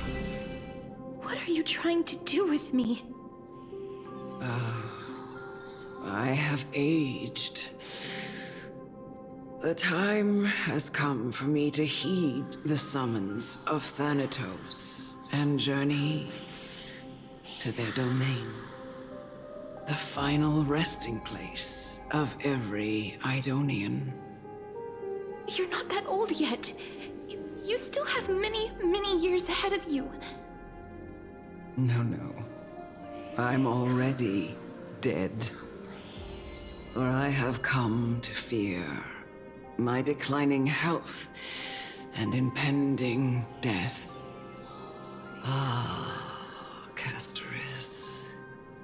Will you give me one last chance to charge towards fear and prove that I am no coward?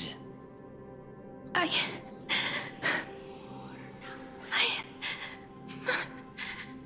can't take this anymore! Child, it was I who brought you here, from the frosty plains, and set your farcical fate in motion. It was also I chief executioner of Idonia, who forced the heavy duty of executing others onto you. I've always known that you have doubts and even anger about my faith and about me. I never had a choice. Indeed. We essentially abducted you. Yet you can end any sinful life with just a touch of your fingers. Shouldn't it be easy for you to escape from here? I'll never do that. It doesn't matter how lightly the Idonians take death, or how readily they accept it. I simply can't do it. I knew I was right about you. What do you mean? I've taught you and cared for you as my own daughter all this time because of this blessing that's been with you since your birth. I know no one else in the world would understand the weight of life and death more than you do. In the eyes of an Idonian, death is the end of all life. A destination we will all eventually reach. Humans should not resist it, but learn how to face it. You can only live your life to the fullest after understanding this principle. And when you do, even if you eventually leave Idonia's protection, even if you must carry the curse forever, you can live with your head held high, like everyone else. No! How can I? Come now. It's time. I've already taught you all that I know. Show me that you are a fitting holy maiden. Or at least, that you possess the resolve to become one. Come now. It's time. I've already taught you all that I know.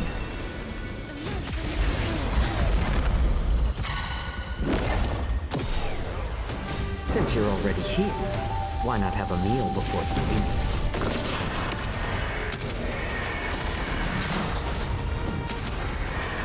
May death protect us! A little more heat. It's just a twin of us. I weep for the departed. It too shall fall.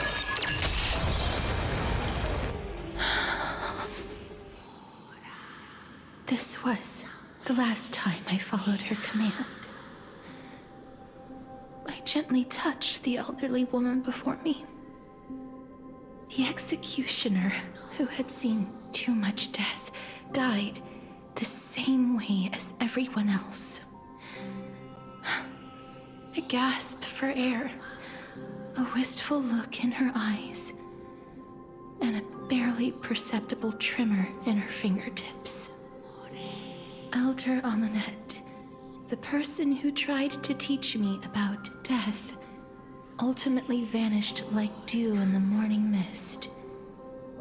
She spent her life embodying the beliefs of the Idonians, and when death finally came, she embraced it exactly as their doctrine had taught. I have nothing but respect for her. I erected a cenotaph in her honor in the marshes outside Idonia's city walls with the others I had laid to rest. Then, I set out once more in search of Thanatos. It was a long, long journey, heard so many discussions about death along the way. Life finds meaning in death. The world improves because there is an end. It seems the most terrible darkness in this world. Everyone talks about its heavy weight. Some resist it, some worship it, and some even revere it. How did a disappeared Titan become the deepest fear of humankind? And why do they haunt my dreams? I continued my travels to seek an answer. Initially, I was running away. Then, I started searching for it. And now, at the end, I just want to know if my touch, if my embrace, can do more than taking things away. Can I make anything? Can I leave anything behind? I don't want to die. Please, I fucking you just let me go. I don't want to die, please. I don't want mercy like this. Just let me go. I need him. I don't.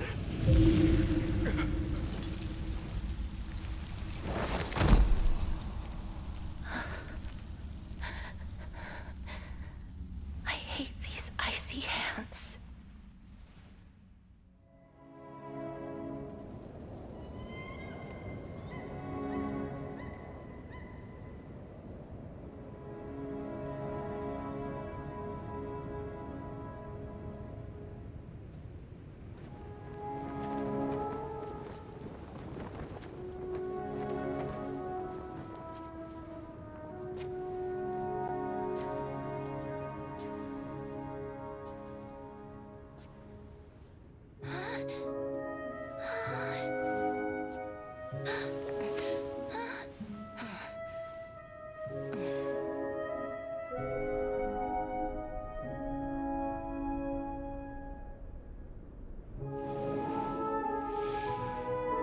Get it over with. End its suffering.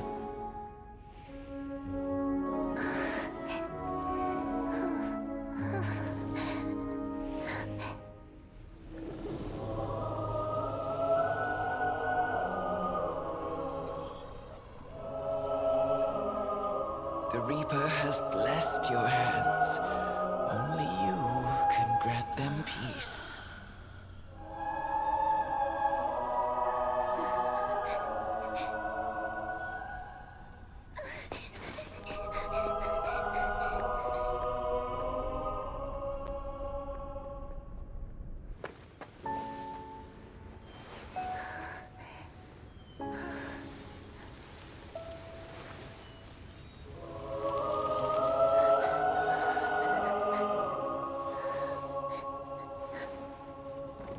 Embrace death.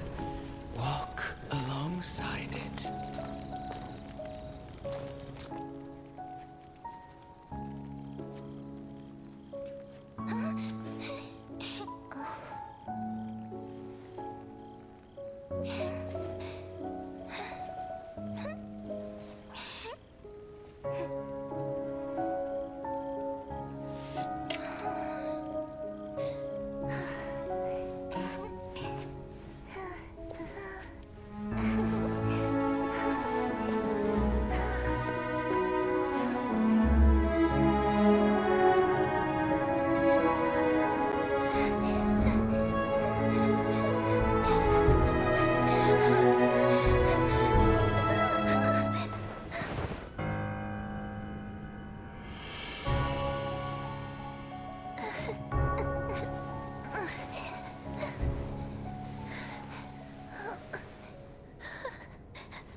that you, Castoris?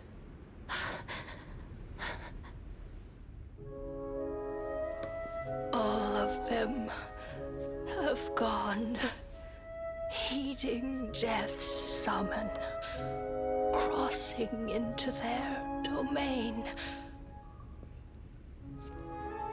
I must go too. I don't fear it, just I have some regrets. Watching people leave this world again and again, it must be lonely for you. You must want to desperately embrace them before they go. I can't. These hands, they're too cold.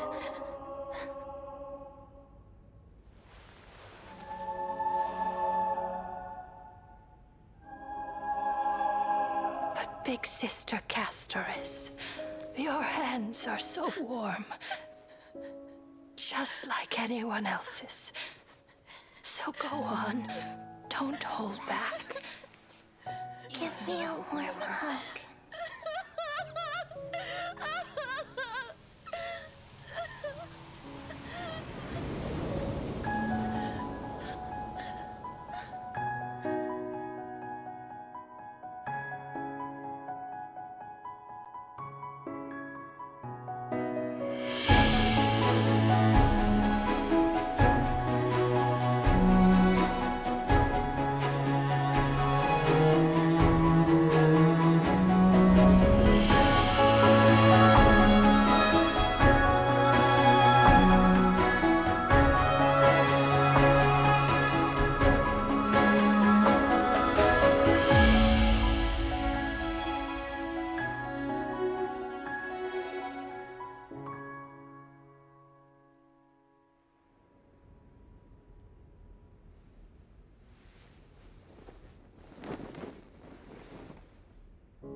Can hands like these really be warm?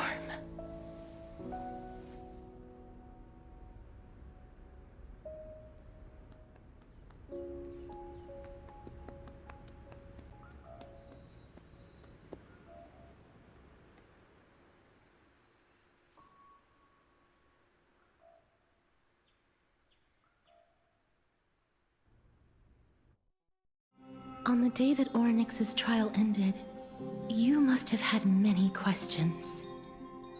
I felt just as confused. Why, as someone from beyond the sky, were you so cruelly dragged into Amphorius's fate?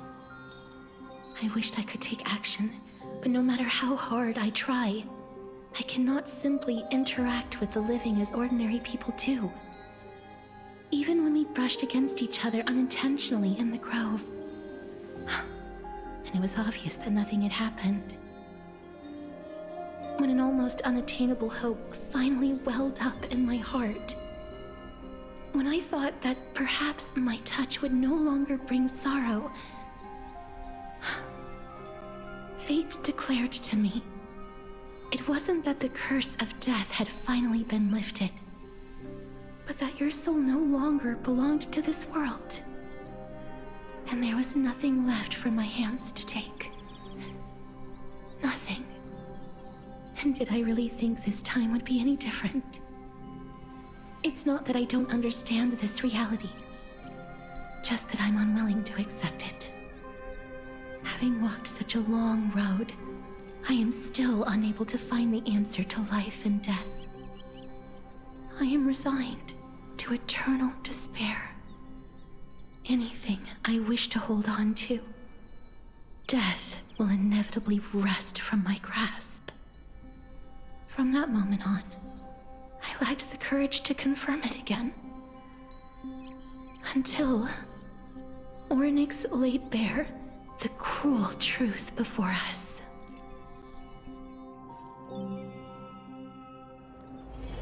But now, perhaps I might have one last chance. Long ago, Trinan read a prophecy to me. At the end of the Sea of Flowers, the souls of the living shall warm thy fingertips, and after an embrace, there shall be eternal separation. I found no surprise in it, for her words sounded not like a foretelling, but a perfect reflection of my past. Embraces in this world are born of reunions, yet my touch speaks only of farewells. In that moment, I had no doubt that this destiny would weave itself through the entirety of my life. And yet, things have taken a turn for the better. Now that I can finally have an audience with Thanatos, perhaps I can rewrite the meaning of that fated prophecy. I have no reason not to give it my all. For your sake, and for my own.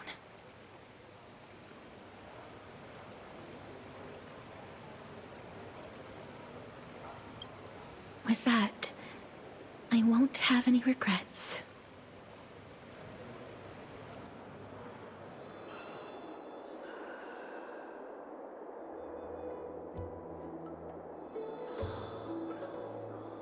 Let's put that aside for the moment.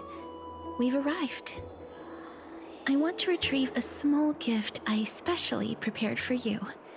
I made it myself, like the trinket I gave Lady Trian. I want to leave something for everyone, if possible. The journey to seek an audience with the Death Titan cannot be an easy one. I want to make full use of every moment I have before we depart, so that I don't have any regrets.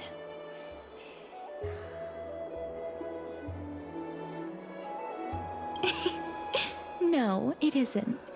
You'll know when you see it. Look, it's right there. Huh? Where did it go? What's going on? This is the coin of Zagreus and a slate. So it's her.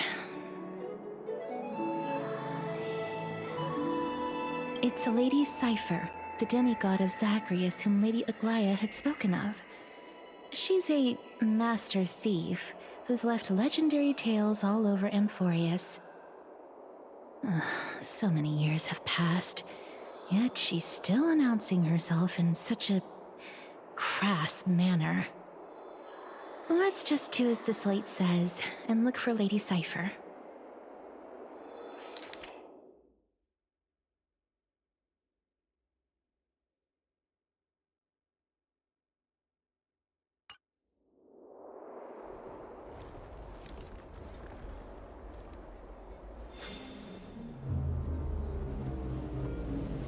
Look, it's right there. There seems to be a new show at the backstage. We must pursue her.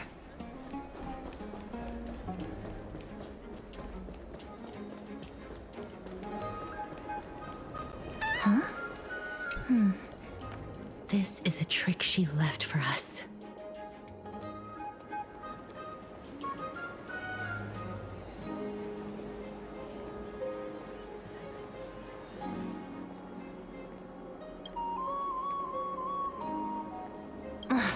She's incorrigible. Follow me.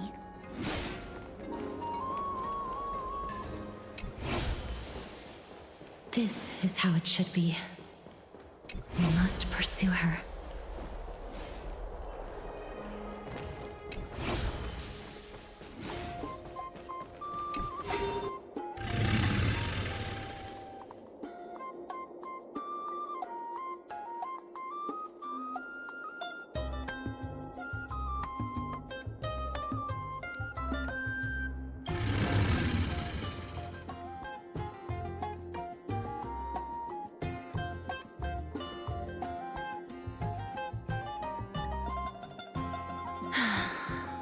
Lady Cypher, please come on out. You're still careless as ever. Shouldn't you keep such a precious gift near your bosom? Since you know it's a gift for someone else, please give it back to me. Stop hiding among the people and letting the wind carry your voice. Now, since I know it's a gift, that just means I need to milk its worth. The children of the wind never stay for long in one place. Unless your offer is tempting enough to steal the wind. What say you? Name your price. I'll give you however much you want.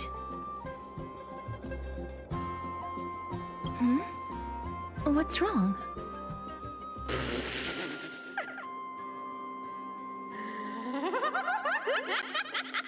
No wonder they call you Princess Homebody. Why don't you two come over to my place? It'll make a better venue for proper business discussions. You can find where I live through the winds I've sown. Right. Piece of cake. I can do that even if I can only sense your soul. All right, I'll see you there. Oh, by the way, everyone cool with me collecting a deposit before we reach an agreement, right? Now, come this way.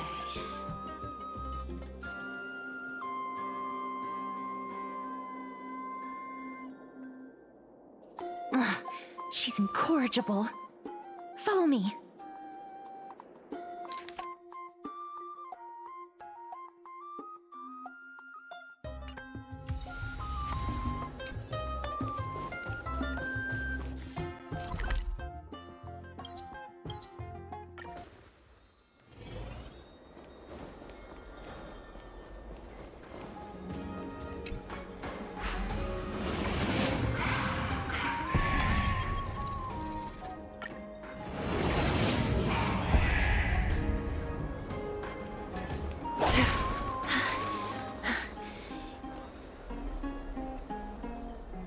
Over here! Over here! No, not that way! This way! Come on. If I really wanted to hide, you'd never find me. So relax, you two. No need to get your hackles up. I'm not that scary, am I? Meow. No way. Some people might have been into that a millennium ago, but it's long since gone out of style. Loosen up, buddy. Shall we get down to business? Give me the jewelry piece first, or everything's off the table. Oh, come now. Don't be so upset. Relax. Relax. Look, isn't the view here just great? You can see what everyone is doing and where they're going, and they won't even know you're here. Now that we've broken the ice, let's get to the point. Everything I've said so far has been a joke. I'm inviting you two here for 3 things. 1, the seamstress found me and wants me to take you to Styxia to look for the Death Titan. 2, the Council of Elders also found me and wants me to make sure the core flame of Thanatos ends up in their hands. And last, but not least, I'm telling you that I'm not interested in doing either of those things. Don't go look for the Death Titan. The end.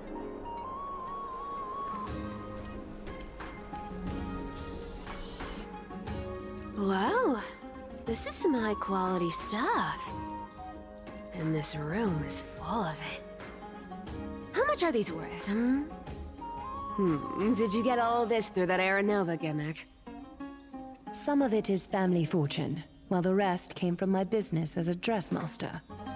Don't liken the flame-chased work to your shady dealings. Wow, I should have busted down your door instead of going around like a thief. Well, spill. Why are you giving me so much money? Payment for doing work. You're worth this much. Did you forget my stance to all this?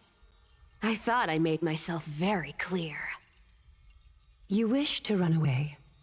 Run away from your responsibilities, from the prophecy, and from your destiny. You shall walk with greed and die over petty change. I understand this prophecy weighs on you immensely. That is why I have never reproached the demigod of trickery for running away. But I need you right now, so don't turn me down. You know, maybe the gods got your tongue with their golden threads, Aglaya. I'm not hearing any sincerity in your words. Give me a reason why you're bowing your noble head to me. We lost Trian. Oh. The divine power of passages is running out. I need another demigod to escort Castoris and help her fulfill her lifelong wish. Oh, I get it now. You're sending Castoris to her death. And you want me to die with her. This is Castoris' own request. I have never seen her so determined. She brought this up herself? You're not pulling my leg. She's also made up her mind to leave her confused past behind. As will you, Cypher, when you finally make up your mind. Don't be so sure. Time is hard in the likes of you and I. But Castoris remains pure as driven snow. She can always turn back before the end, you know? Maybe she'll remember Trian's sacrifice. Maybe she'll remember the countless martyred Chrysos heirs. Maybe she'll remember you, with your one foot in the grave. I ain't as optimistic as you about what she'll want to do. Tell you what. Why don't I take this room of treasures as a security deposit, and we make a bet? Go on. I bet she'll change her mind and turn back. Now, if I lose, I'll do what you want me to do. Return this deposit to you, plus giving you another room full of treasures. How does that sound? You sound like you have all the confidence in the world. In that case, let's make a pact with those conditions. I hope you're prepared to lose it all. In conclusion, I want to win. So I hope you two can give up on going to Styxia. I'll give all the treasures in that room to you. And you can split it between yourselves, however you want. What do you think? Tempting, right? No! Your soul is almost gone for good. Oh? I can't go into the details, but we have to go to Styxia. I really don't get how. Princess, homebuddy, you keep talking about needing to find Thanatos, about getting rid of your curse, and you don't care about anything else. But did you ever live for your own pleasure? Even for just one day? What are you trying to say? I'm saying, contrary to your beliefs, Aglaya didn't take you in just so you can die for her Aranova. The Flame Chase journey walks hand in hand with sacrifices. Isn't that why you're always running away from Lady Aglaya? Fine. Never mind. We all have our own problems. I ain't gonna say anything anymore. It's not like I was gonna honor that bet anyway. But listen to me. Styxia is no tourist destination. Sure, the treasures buried in there are 10, no, 50 times richer than Aglaya's vault. Yet, I've never been there. And I never plan to. Because even a demigod can't be sure they can walk out of that place alive. And now I'm supposed to escort you to Styxia. Sure. Pay up. You know, you're not wrong. At least it's part of my responsibilities. I don't like this. However, I have lived a longer life than most people. Though I'm not as good at doing business as Lady Aglaya, I still have some savings. I can give them all to you. Then how are you going to live the rest of your life?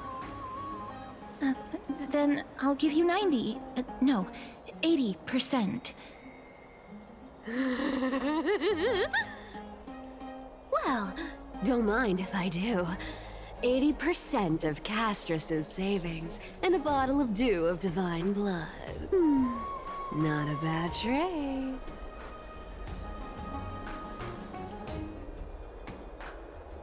Okay. I didn't know you hold grudges. Gray mystery. Here! Catch.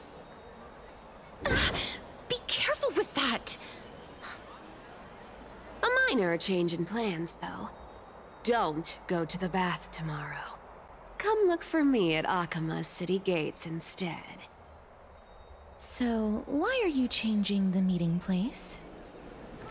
Oh, nothing really. Just a bit scared of the seamstress's frosty face.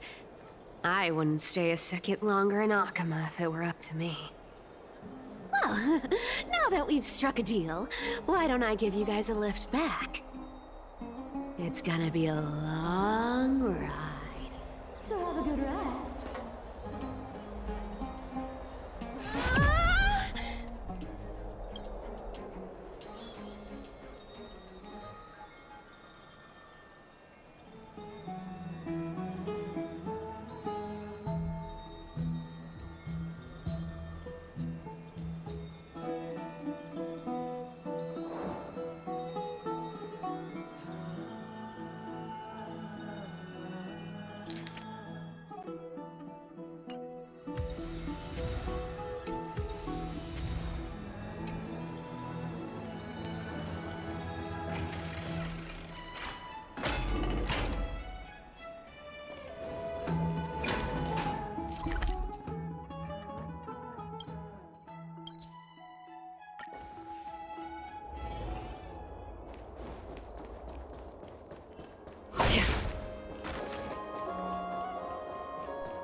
Bright and sunny. Just the weather for farewells. You're here? Totally. The trio team is the best set up to reach the finals. No need, I already told her. She's fine with it. You sure know how to put me in a spot, Casterus. I need to travel with you, but I can't touch you. What a bother. Sorry. Aw, I was just teasing. Don't take it to heart. Did you know that the legends say you have to put an obol into the mouth of the dead or over their eyes if you want them to successfully cross the River of Souls and enter the Netherrealm? That's the fairy fare for entering the Netherrealm. However, I honestly won't ask you to pay this time. I'll pay. And then we'll just have to go through the motions.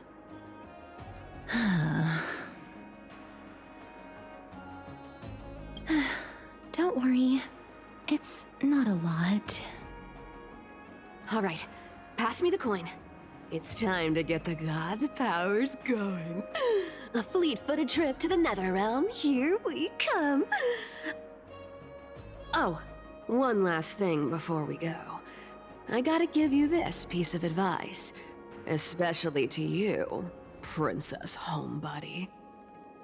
You can't catch the wind by waiting. You only live once. So make the most of every moment you have. Get ready. Be steady.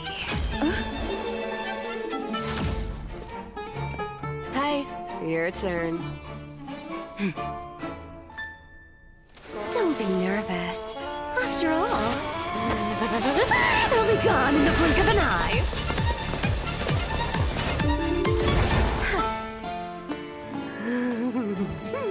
All done. Bye.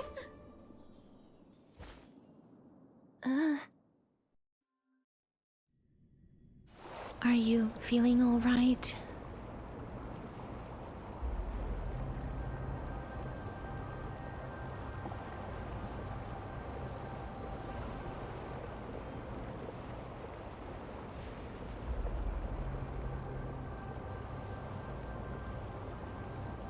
She's the demigod of trickery.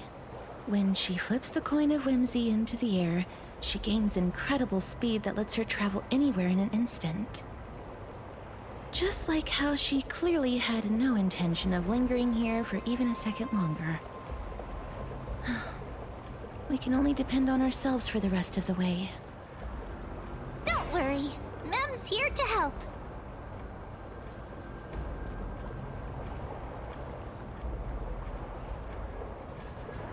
Being cute isn't my only forte.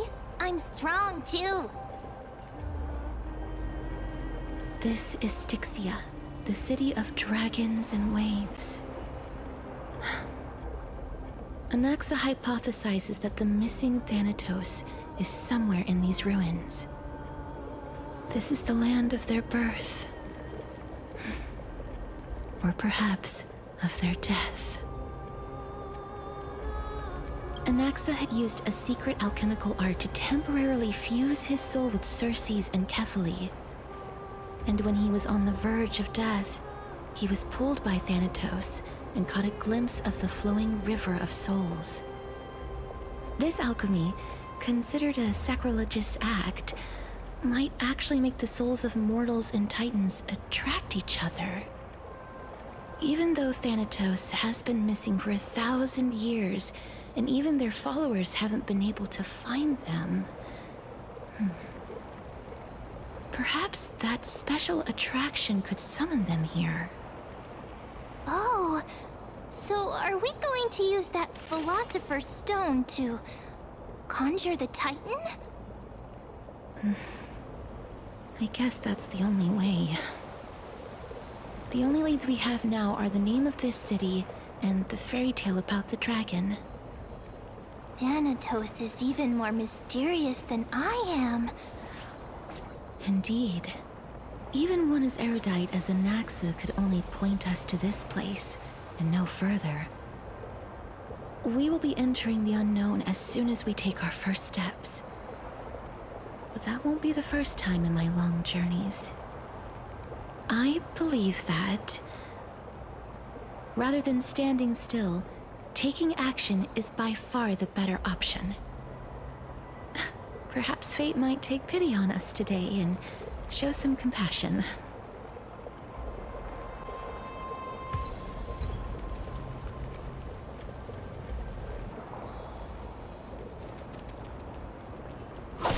Go back whence you came.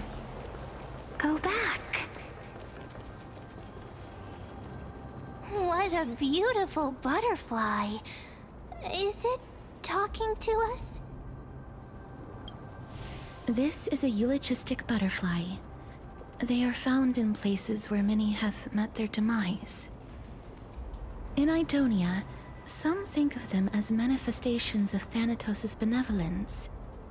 By turning the lingering obsessions of the deceased into these creatures, it is as if the Titan has made life into a specimen. Others think of them as Thanatos' messengers that guide the departed to the nether realm. The second theory sounds more believable. After all, the things they're saying are rather, direct. Perhaps. But the fact that we're able to hear their whispers proves that we're fast approaching the realm of the dead.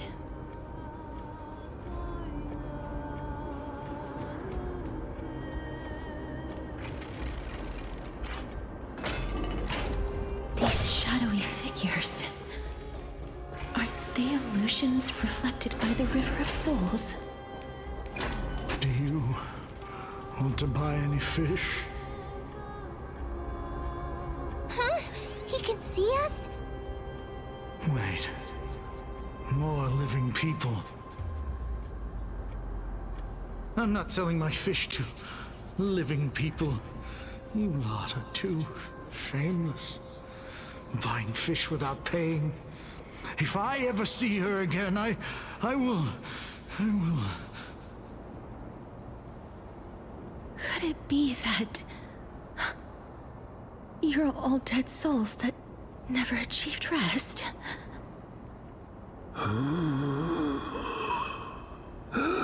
The Nether Realm does not exist.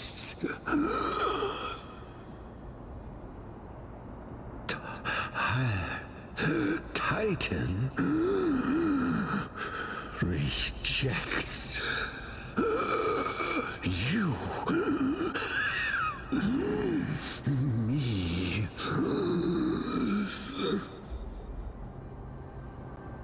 So, do you want to buy any fish? But there aren't any fish nearby. Other fish gone. The people are gone too. I can only keep selling fish.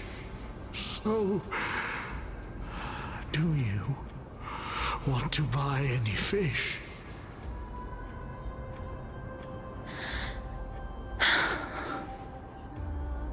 Apologies.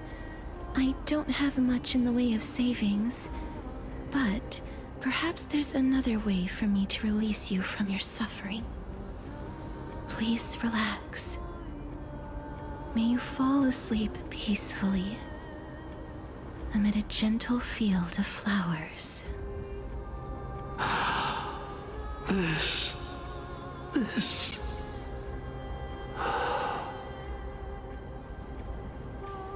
I knew it. These people aren't illusions. They're the souls of the deceased. They're supposed to reach the end of the West Wind by floating down the River of Souls. Yet, they have floundered upon the shoals of the stream, unable to move forward. Did Thanatos reject them? Or perhaps they didn't really die at all? I have no idea. This circumstance is completely unprecedented. Hang on. Didn't he say more living people? So that means he's seen other members of the living apart from us? Could it be that these souls are stuck here due to someone's deceit? If something is done out of goodwill, are you really gonna call it deceit? Goodwill? I can't see anything good out of... Wait a minute. Lady Cypher? That's me. Could it be that you are the living being that those souls met? Ugh, I couldn't take their behavior anymore. So I stole some things here and made up some lies there. Just trying to give them something to look forward to, you know? It's because of vile living creatures like you that we're being misunderstood by all of them. What else am I supposed to do? You can see the mess this place is in. These poor souls are denied by the Netherrealm. So now they're stuck in a few brief moments of their life. Unable to move forward or back. Did you see those two blacksmiths on the way? They've been here for as long as the sun's been around, wailing over and over about casting a shield. Styxia is so freaky. Then why have you come back, Lady Cypher? Hey, I'm not here to aid your adventure. I hate water more than anything else in this world. Especially that stinky river of souls. But, I just discovered some stuff before I left. And I reckon you should know about it. It's about that boy who defied death. I found traces of him here. Lord Mighty? Oh, right! That's his name. Well, now you know. As for whether that info is actually useful, that's for you lot to figure out. So long, Princess Homebody. So long, Grey Mystery. Huh? She disappeared just like that? Lady Cypher has always been a free spirit. In any case, she has brought us some valuable information. If Lord Mighty is also somewhere along the river shoals right now, then he will certainly become our signpost.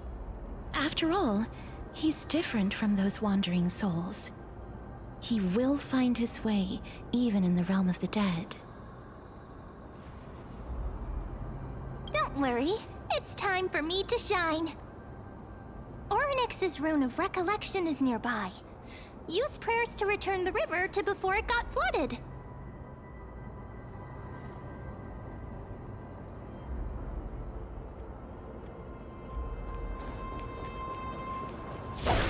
Hey, over here!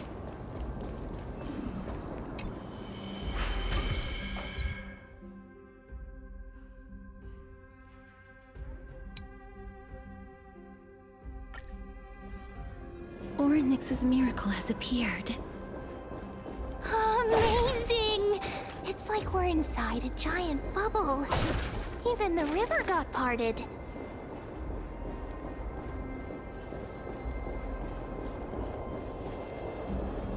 There are wandering souls of the deceased here as well.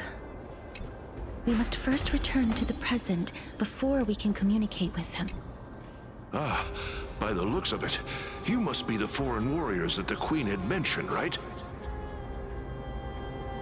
Since the current campaign requires the utmost care, I wasn't able to make time to welcome all of you. Please, forgive me. Foreign warriors? A priestess, a warrior, and a divine beast. You look identical to the blessed saviors that the Queen described. What? A campaign? Who are you campaigning against? Nobody knows, as of now. Of the scouts that went ahead, only one has managed to return. He says that the land ahead is a forbidden land that should not be approached, as it is the doorway between the netherworld and the mortal realm. As for the rest of the scouts, they've completely lost their souls and are decaying by the day. While there is still dissension within the city, the scholars agree that this calamity was so unprecedented that it needed to be given a new designation. An unprecedented calamity. Could it be death? It seems that you have indeed heard about this. Well, death is just one of the possibilities. It's too early to come to a definitive conclusion. A world that has never seen death. Looks like these people lived in the Era Chrysia before the Calamity Titans descended upon the land. May I ask, where is the scout who managed to come back? So he returned to Styxia. He only had enough left in him to last no more than half a day. However, it was his intel that convinced us to rally together. He said that he witnessed the demonic specter of an evil dragon at that treacherous land. The apparition opened its giant maw and devoured everything in sight, and thus brought Styxia that thing called death. Styxia. An evil dragon that brings death. sounds rather familiar. Wait, wasn't this part of that fable? Sir, could I ask how the Queen and Princess are doing? The Queen?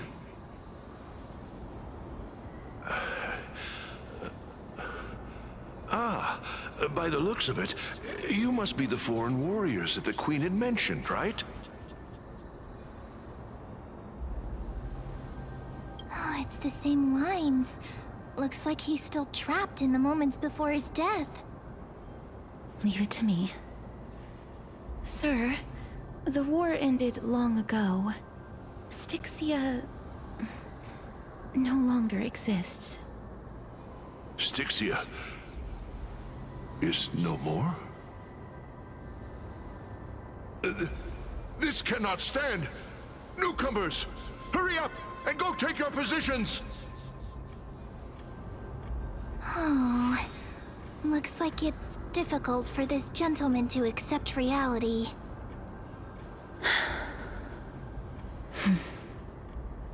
Sir, I am the Maiden of War, sent here by the Queen herself. If you accept my blessing, then today's battle will be smooth sailing. Maiden of War? I've never heard of this. There's little time to waste. Please don't take too long. Don't worry. I'm typically unwilling to prolong such a moment.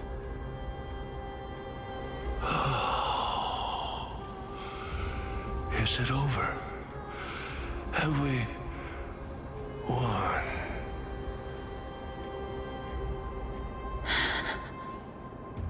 Cass, oh, are you all right? I'm fine. I just didn't expect that I would still have to embalm others, even in the realm of the dead. Is this a remnant of his soul?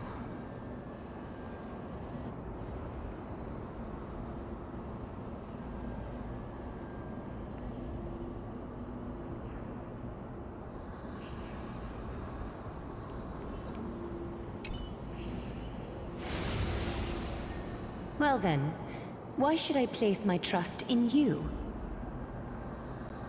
Holy maiden from afar. Wait, this is... I don't quite understand what you're trying to say. Since the prophecy has already pronounced your name as Chrysos' heir of death, Akima ought to treat you as an esteemed guest. However, you seem to have no intentions of concealing your involvement with the Council of Elders, while most likely being aware of my issues against them. I cannot deny your claim. It was the Council that offered this room to me, and they had only one request. They want the curse of death to be completely subjugated to your will. I was agreeable to that request. But why? I am unable to rid myself of this innate curse. However, from this day onward, I shall use it according to your will. I will never make any superfluous moves on my own. I see. So that is how they plan to control the Flame Chase journey. They have shifted the heavy responsibility of granting death over to me. If I ever become obsessed with executing people, they will then have ample reason to terminate the Chrysos heir's journey. And yet, you seem to not mind. This is quite surprising to me. That's because the fate that we were born with is a burden far heavier than that of an individual's life. I've woven many unforeseen events into the tapestry of fate. This is but one instance. Tidy up your precious garments and come with me. Akima welcomes you, Castoris.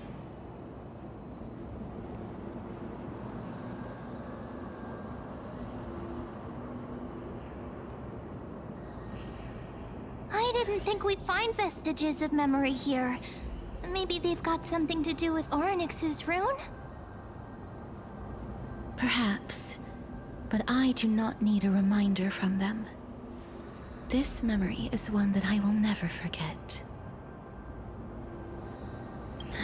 Indeed, while my relationship with the Council has always been quite ambiguous, Lady Aglaya has never taken any precautions against me.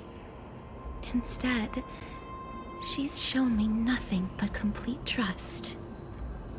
I really want to repay her for that trust. But why would this memory appear right now? Is this really Orynyx's power?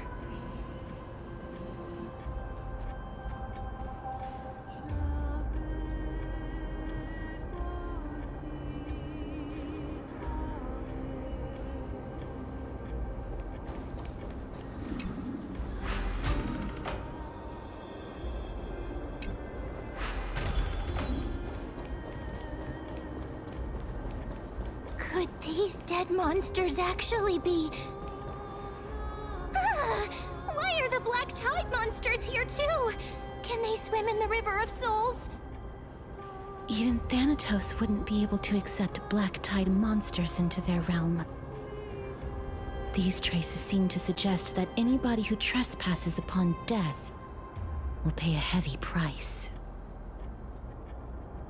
Since the realm of the dead must remain peaceful, it's imperative that we rid the place of such discordant noise.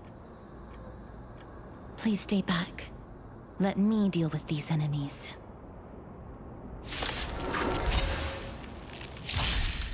A little more heat. Since you're already here, why not have a meal before you leave?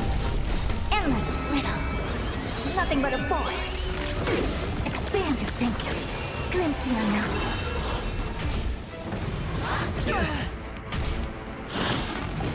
Back. I weep for the departed. It too shall fall. Another blood debt repaid. The path ahead is blocked by the River of Souls again. In that case, let's go back to the past. This miracle sure is hint. If Dan Heng was around, he'd definitely be able to raise the waters of the River of Souls into the sky. If Lady Hycelens was still alive, I think she might be able to do that too.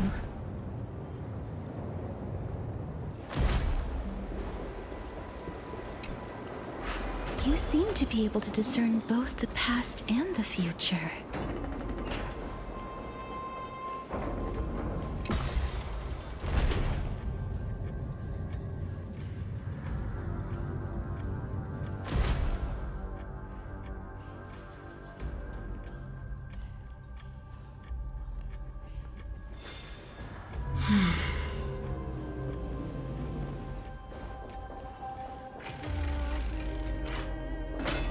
Oh, this place must have been a beautiful courtyard in the past.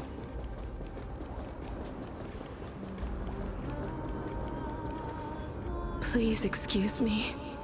I am but a scholar from a distant land who had the misfortune of falling into the River of Souls and turned into a member of the dead.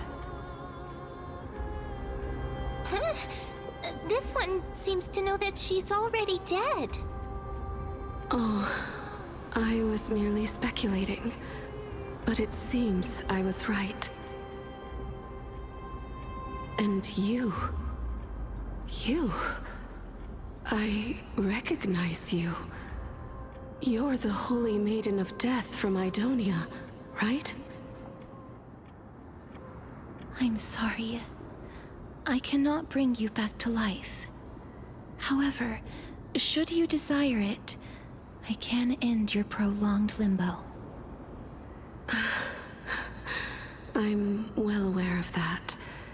Even if you were able to revive me, I would never choose that option. That's because I didn't fall into the River of Souls by accident.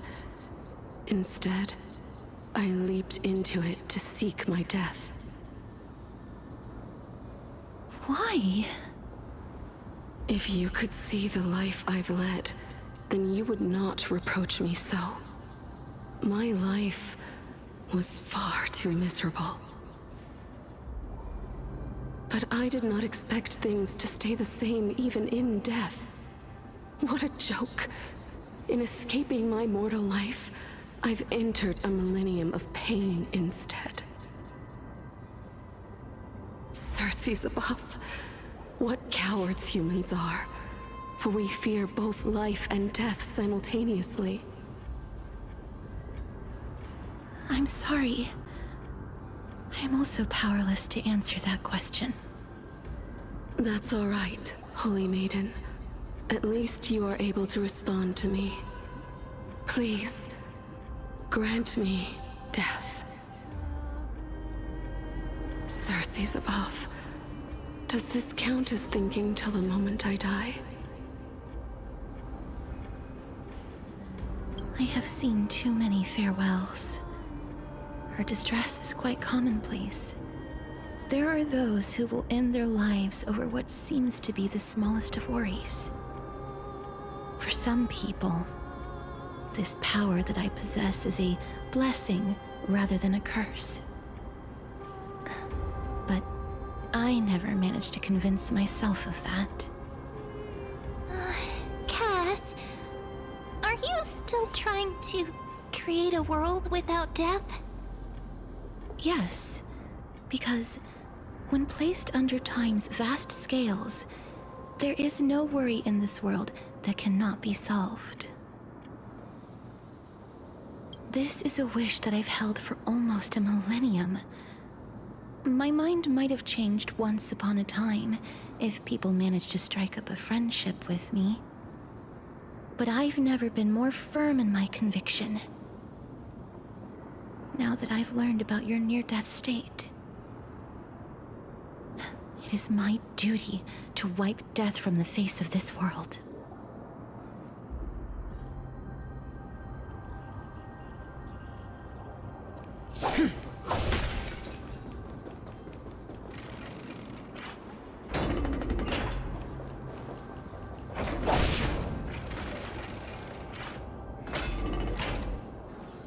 Wow!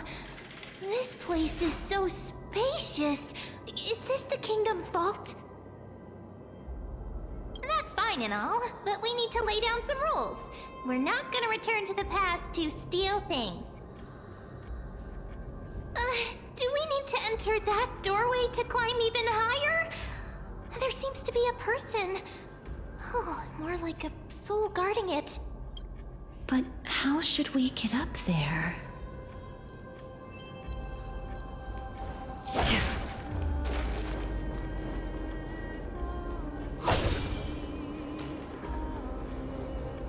The path is blocked yet again. Orynyx's 8 always appears in times like this. How convenient. Look, there's even a platform lift over there.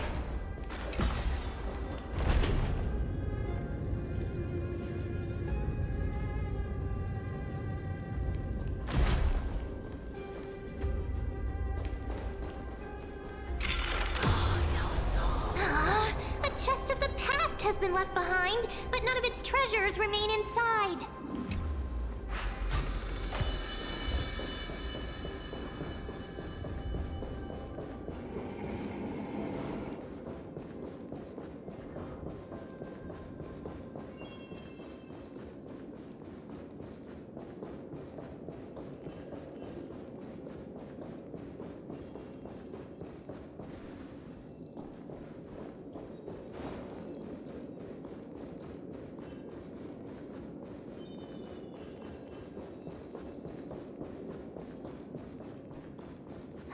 Wait, what if the miracle suddenly loses its effect? Mem, do you really want me to answer that? Stay back. Don't come near me. Huh? Why does he look so panicked? Did the black tide monsters frighten him? Or is he actually scared of his own extraordinary power? There's no need to be alarmed. We're just passing by the area. See? None of us look threatening.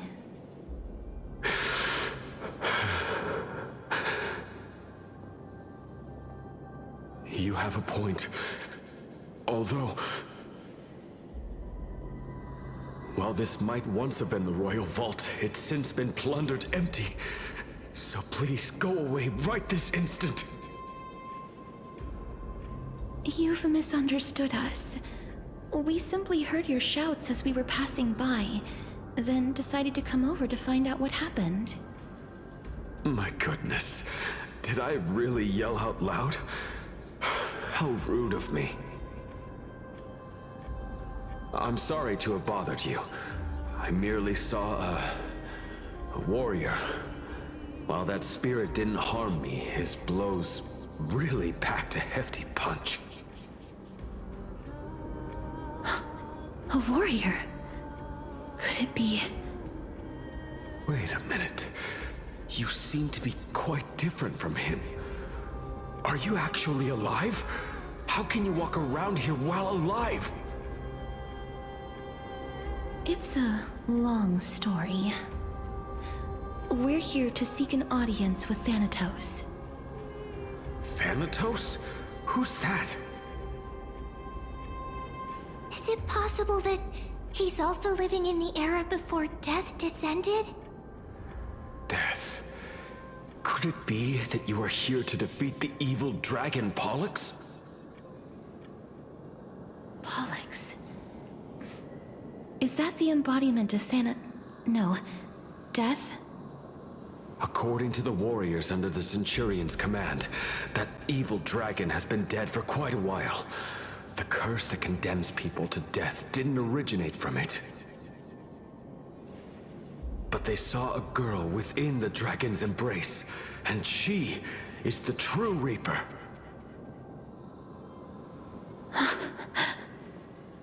Pray tell, where is that girl right now? I've heard that the Queen spared no effort in bringing her back to the castle.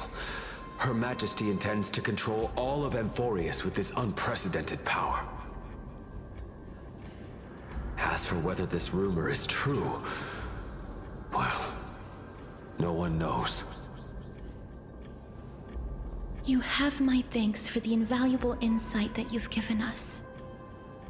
Please, treat this touch as a token of my gratitude. You... Are you...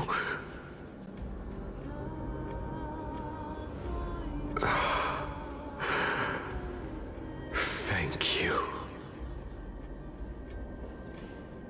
This is his...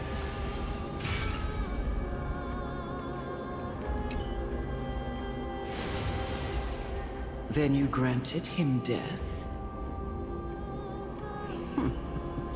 That isn't like you. You would have refused even if I commanded you to do so. I... don't know. I did it out of sympathy, believing that I wouldn't be racked with agony, but... I am still in a state of turmoil. Sympathy? Sympathy for that youth who triumphed in every battle? That young man was favored by Talantin, who taught him a move that will defeat any mortal enemy with a single blow and emerge victorious every time. He could rely on that move to always achieve victory during Era Chrysia. However, now that death has descended upon the mortal realm, that divine swordplay also means he can send others to death at will. In other words, You feel that he's similar to you? Yes. Since he can never be inferior to others in martial combat, death would be the inevitable outcome every time he strikes. That's why he approached me and pleaded. Pleaded for me to put an end to all of this. You are perhaps feeling lost from making your peace with death in so abrupt a manner.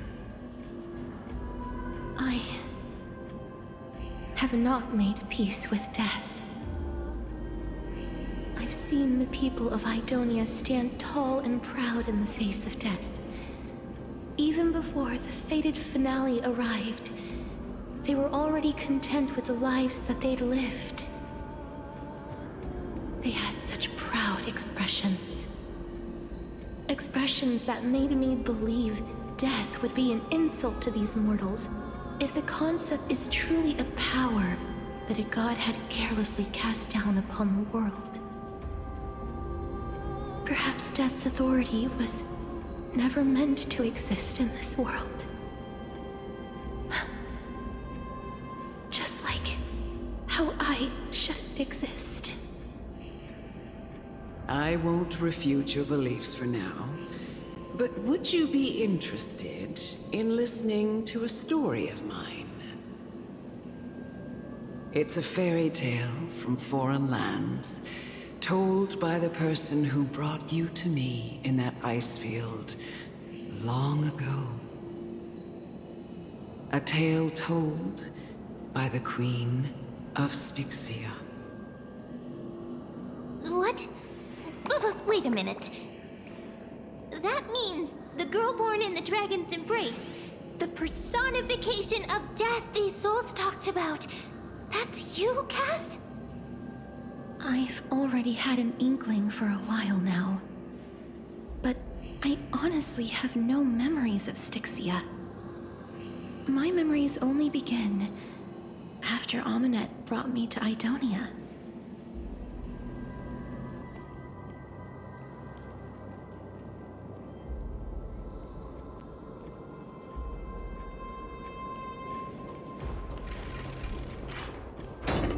Don't look back.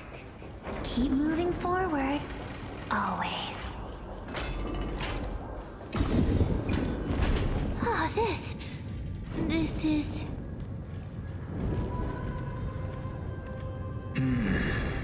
Living ones?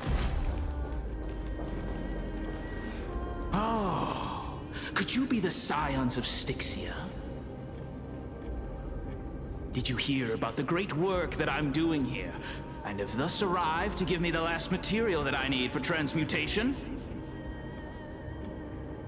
Great work? Have you heard of the great name of Pollux, perchance? You have? Then that's good. During the Age of Myth, a time likely before your birth, I was the unsurpassed zenith of alchemy that none could reach. On the shoals of the River of Souls, I shall make Pollux soar again and bring death back to the world. But didn't that dragon already bring death to the world? Oh, looks like you don't know the whole picture. While it's true that the missing girl can grant death to mortals, Pollux, the one who delivered her onto this world, makes it so that humankind cannot die.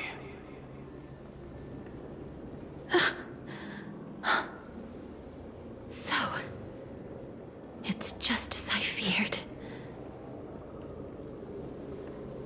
This is my guess.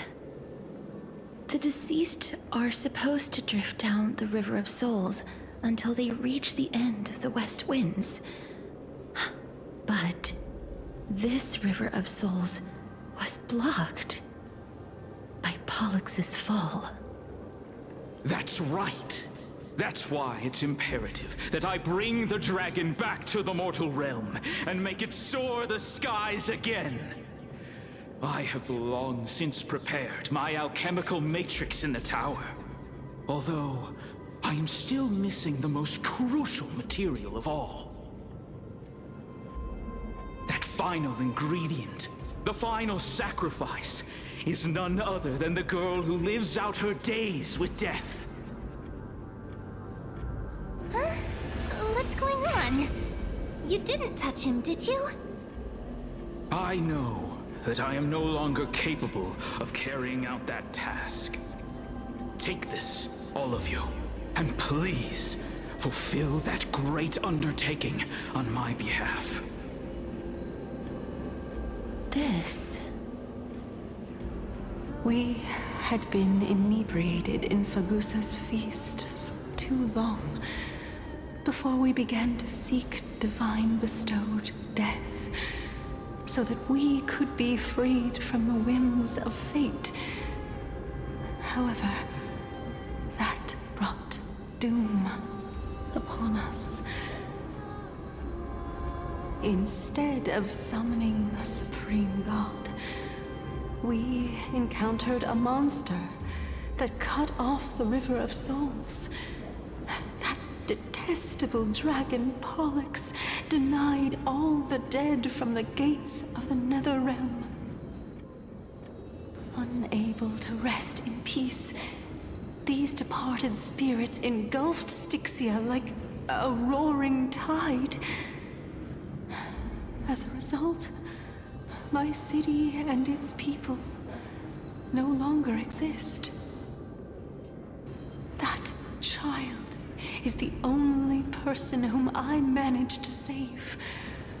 Born within the evil dragon's abdomen, she has possessed the talent of death since her birth. She must have been granted to us by the gods as a chance for us to atone for our sins. Please, you must nurture her to adulthood and prevent her from experiencing all of the suffering that we went through. I promise that I will care for her as a mother, that I will protect her from the evils of death. By Fagusa above, thank you for your kindness. As her mother, please bless this child with a name. Before I am swept away by the River of Souls, please, let me know how I should address her in my next life. Oh. Like how a transient raven butterfly, a fleeting papilio castor, perches on the twig of death. Castorus. That shall be her name. That's where my name comes from? The sound's back. What is making that ruckus?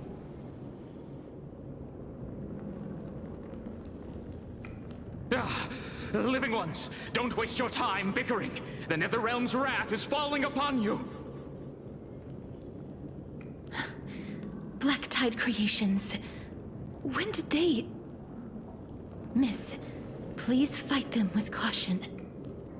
Be careful not to suffer the same fate as those Black Tide creatures!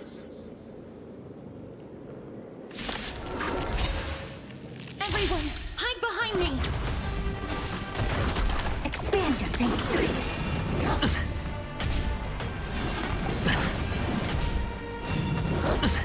Watch your head. Since you're already here, why not have a meal before you leave? Destined for oblivion. I weep for the departed. It too shall fall. Oh, there's so many of them. Now how are we holding up? Take it off! How familiar. It's just a twin sword. Endless riddles. nothing but a boy. Open sesame. What a crumb. So familiar. Watch your head. Still waters of oblivion. Little more heat.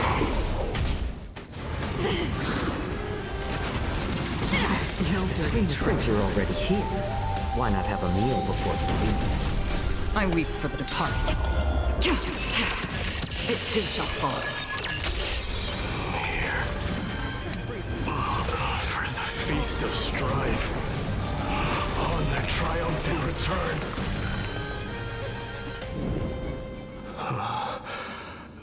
You? Lord Mighty?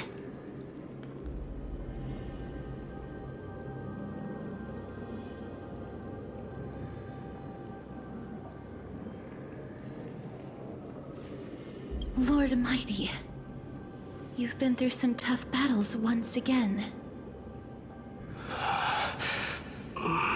That black tide is endless.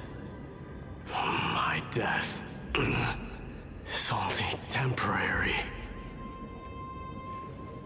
I will find my path of return and go back to the world of the living and continue my protection. Lord Mighty, I have always wanted to. Why does death reject you? I'm the one resisting it. I must resist the temptation to go with the flow. I'll go against the current and kill my way out of this cursed nether realm. That is my destiny. It seems like he's completely focused on resisting the temptation of the dead's whispers. He's working hard every minute to deny death. It seems his battlefield is not limited to the world of the living. Lord Mighty, are you willing to travel with us? We're headed for the Matrix inside that tower, to summon Thanatos from their prolonged concealment.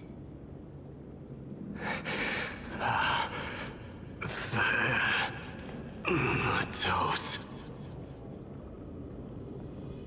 Challenge. Death. That's right. If we can work together and defeat them, you won't have to be troubled by the curse of immortality any longer. Let's go together, Castoris. Let the person who has brushed against death countless times guide your way. Cass, are you sure you want to do this? The alchemist said he wanted you to be a sacrifice. I'm not afraid. There's no reason for us to turn back anymore. Rather than standing still, taking action is by far the better option. Perhaps fate might take pity on us today and show some compassion.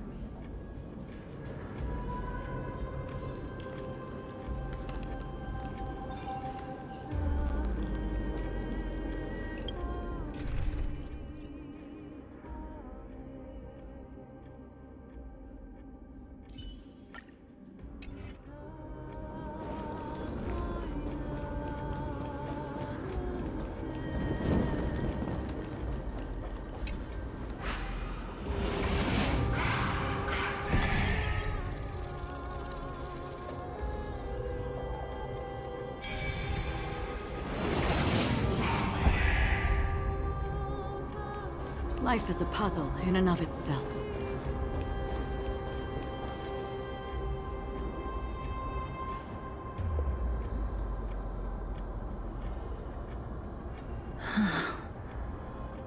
This is going to be difficult.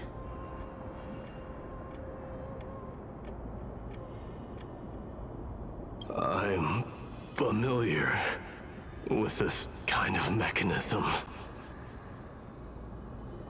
But I've never repaired broken chains. If I was more powerful, I would be able to carry one person with each limb and fly the four of us to the other side. The Rune of Recollection is here, but I can't find the miracle orb anywhere. So weird. Oh, could it be in that collapsed tower in the distance? That sounds so weird. Forget it. Just leave it to me.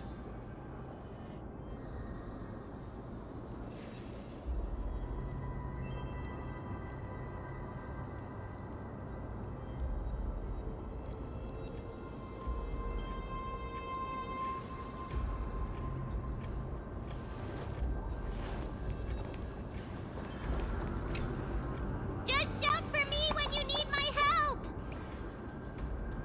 Got it! Just leave it to me!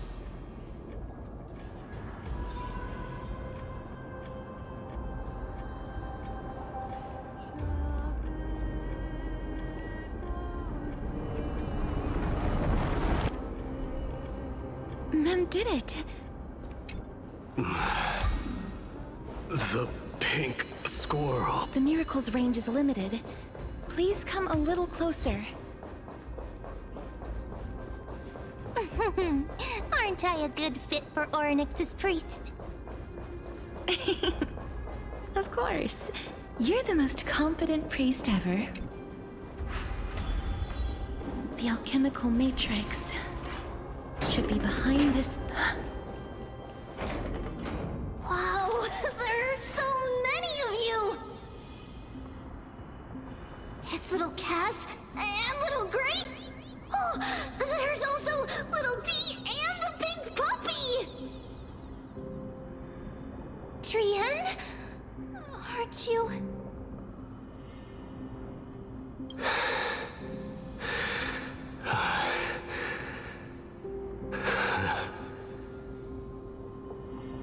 This is the first time I've encountered a deceased friend while going upstream in the River of Souls. It really works like this. Just like the other departed spirits we've encountered along the way. I'm also unable to sense the aura of the living on Lady Trian. Yup, you're right. Trian already knows that she'll not be able to return to everyone's side. But Trian believed that little Cass would eventually return to the Netherrealm. So, Trian has been standing here, at this spot closest to the world of the living, and waiting for little Cass. Oh. It must have been very tough for you. But according to what Trian said, we're almost at the entrance of the Netherrealm. Trian promised Trevi and Trinan that when little Cass got here, Trian would get the gift ready and be the first person to run over and welcome you. So, little Cass, don't cry. Please, accept this. We finally finished it! This is what Lady Trebi once mentioned. The gift for me that you didn't manage to finish. The Holy Maiden of Yanis. Even when separated by life and death, their thoughts are still connected. Trian spent a lot of time drawing this. Trian hopes that little Cass likes it. Seriously? It's seriously a wonderful drawing. Lady Trian.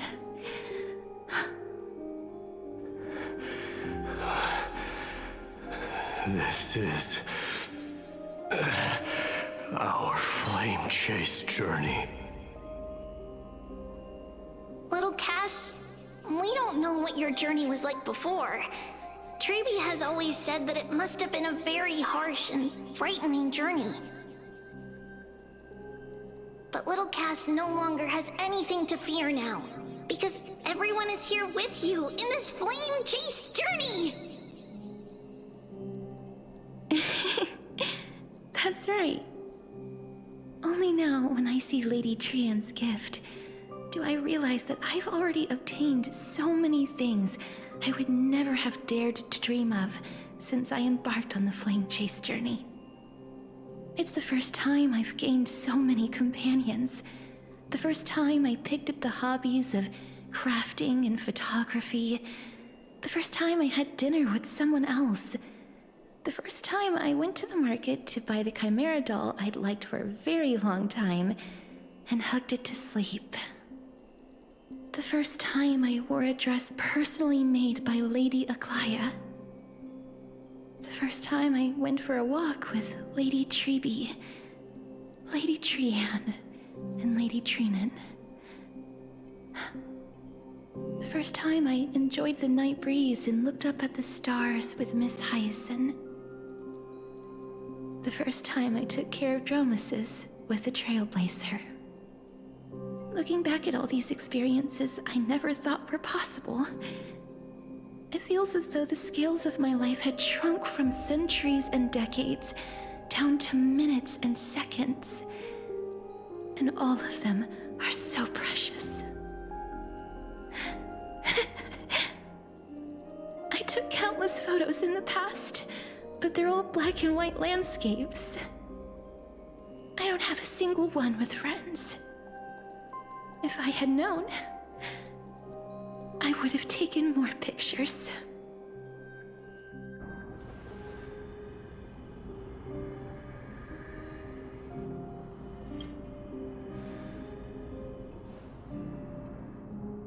Trian says yes! Trian likes little Cass and would love to take a picture with little Cass.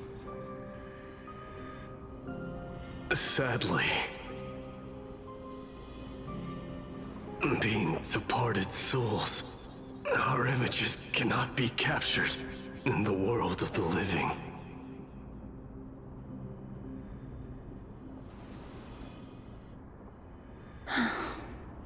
I thought so too. What? Are we seriously going to leave any room for regret?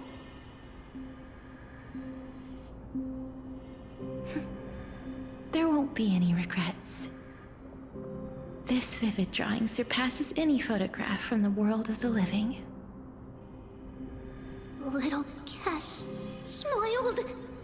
Trevi, Trinan, and Trian's wishes finally come true! I remember you once said that fate is not the flowers that bloom at the end of the road, but where people tread beyond the gate. Now, the path that belongs to me is about to reach the end. Thank you for bringing me the final key. Key? Little Cass, why are you talking in riddles all of a sudden? I have a feeling that soon, this gift of yours will become the key to saving Mrs. Life. Wow, that's amazing! Then keep smiling and carry on bravely! Little Cass, Little Gray, everyone, see you tomorrow!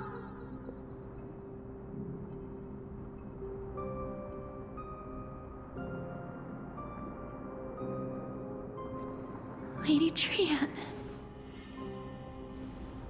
The aura of this place. We have indeed reached the end of the stream of souls. If I go any further, I might lose myself. I must leave now, for the black tide still wreaks havoc in the realm of the living.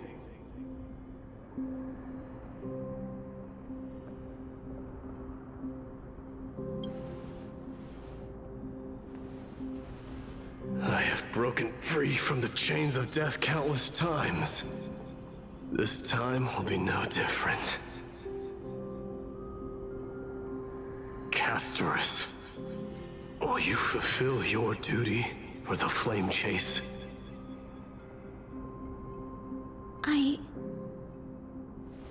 I have yet to make my decision, Lord Mighty.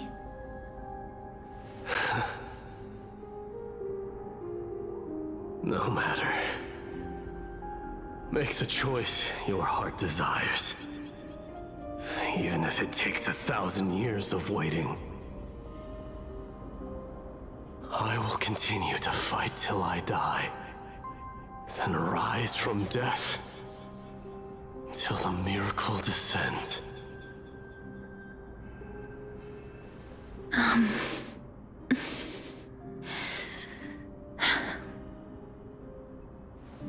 There is one more thing you should know, Lord Mighty. What is it? Professor Anaxa may have deduced the principles behind the Era Nova. You and I may be reincarnated as strife and death in the next cycle, becoming calamities wreaking havoc upon the world. I see.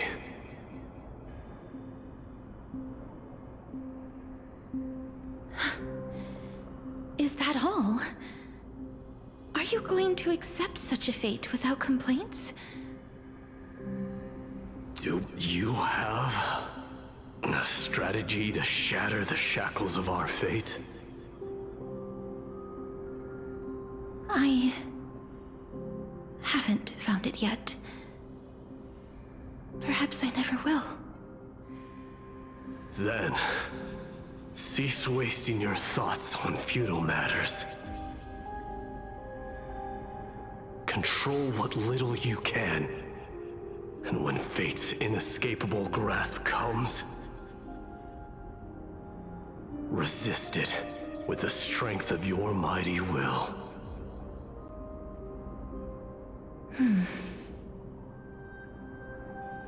Thank you, Lord Mighty. I will find the right decision.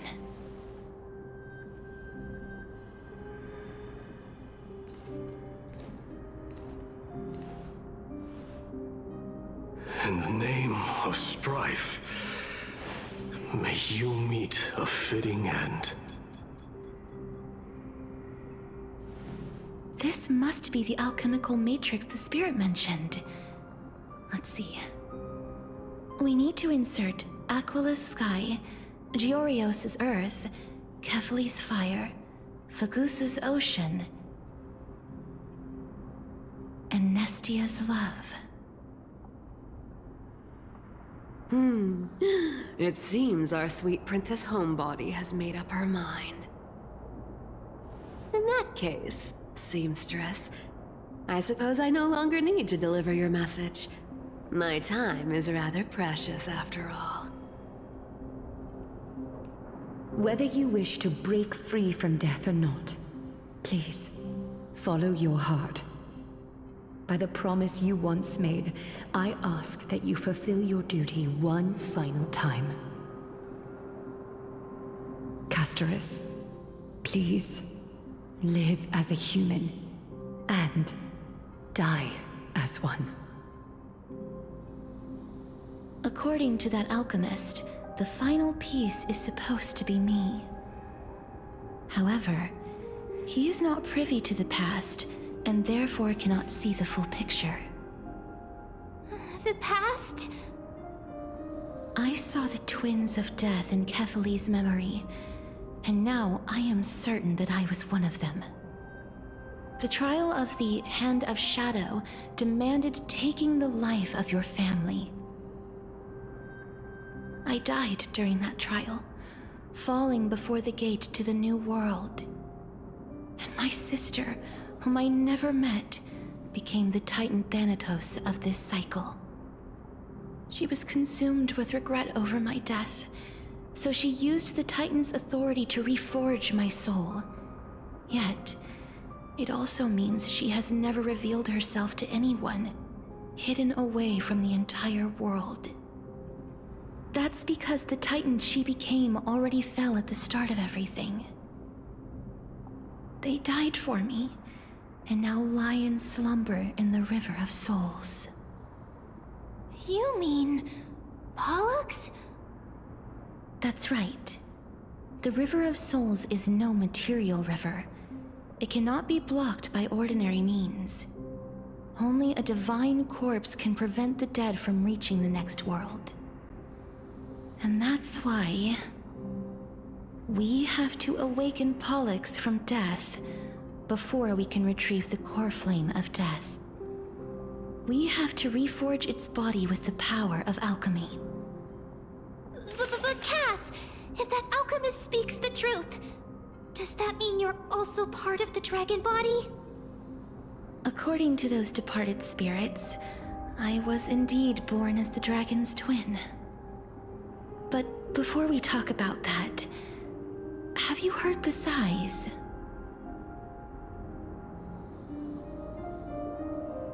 I heard them too.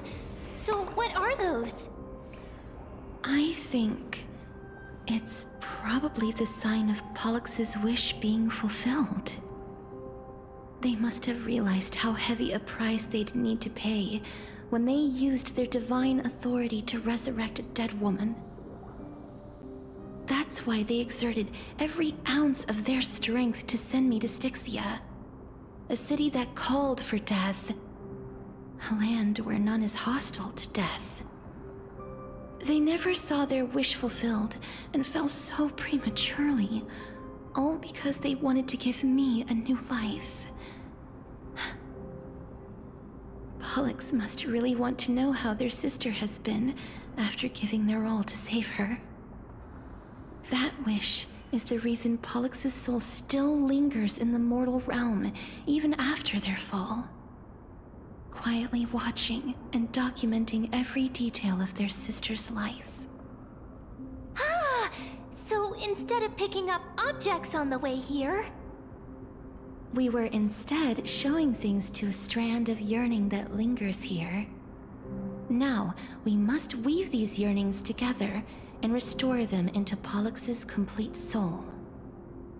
But all of this is just a hypothesis, right? What if we go through with the ritual and it turns out totally different? That's fine. As Professor Anaxa often reminds us, such is the nature of alchemy. The true outcome can only be known once the process is complete. This is why alchemy is also known as the miracle of creation. Now, the puzzle of Pollux's yearnings is nearly complete, with only one final piece remaining. I shall reveal what they have been yearning to know in the alchemical matrix. I will show them my whole life since I left Styxia. Lady Trienne has already drawn a picture of my entire life, and it is now in my hands.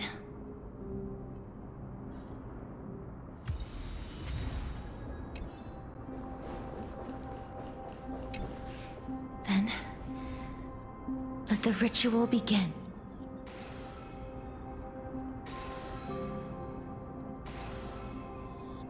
And now, the objective is complete. That is all. Such is what Professor Anaxa always says after preparing for an alchemical ritual. And now, Pollux, I shall lift you from the River of Souls and reforge your soul. Perhaps you will be disturbed by this, and your body may become horrifying to behold. But if even the slightest trace of your soul remains, the soul that once ferried me to this side of the shore, then please, look at me. I wish to thank you in person. I have obtained everything you sacrificed your divinity for. Lady Almanette. Did she recognize you? Oh, she must be the first soul we can communicate with here, right? I'm afraid she is just another spirit trapped here, like the rest of them. The only difference is that I was there when she died. Please, go on. I'm listening. Are you about to tell the story of Styxia? Yes. You're just as smart as I imagined, but... never mind. Now's not the time. There's no need to worry, Elder. Take a look around you. You're already at the resting place of the dead. The world of the dead? But how? I understand that you chose to remain silent about the story to protect Casterus, the girl who coexists with death. But you no longer need to hide that story. I can assure you that you have protected that girl's life well. Oh. Well, in that case, let me begin. Styxia, the pearl of the ocean, plagued by unwarranted calamity and ravaged by death in the fairy tale.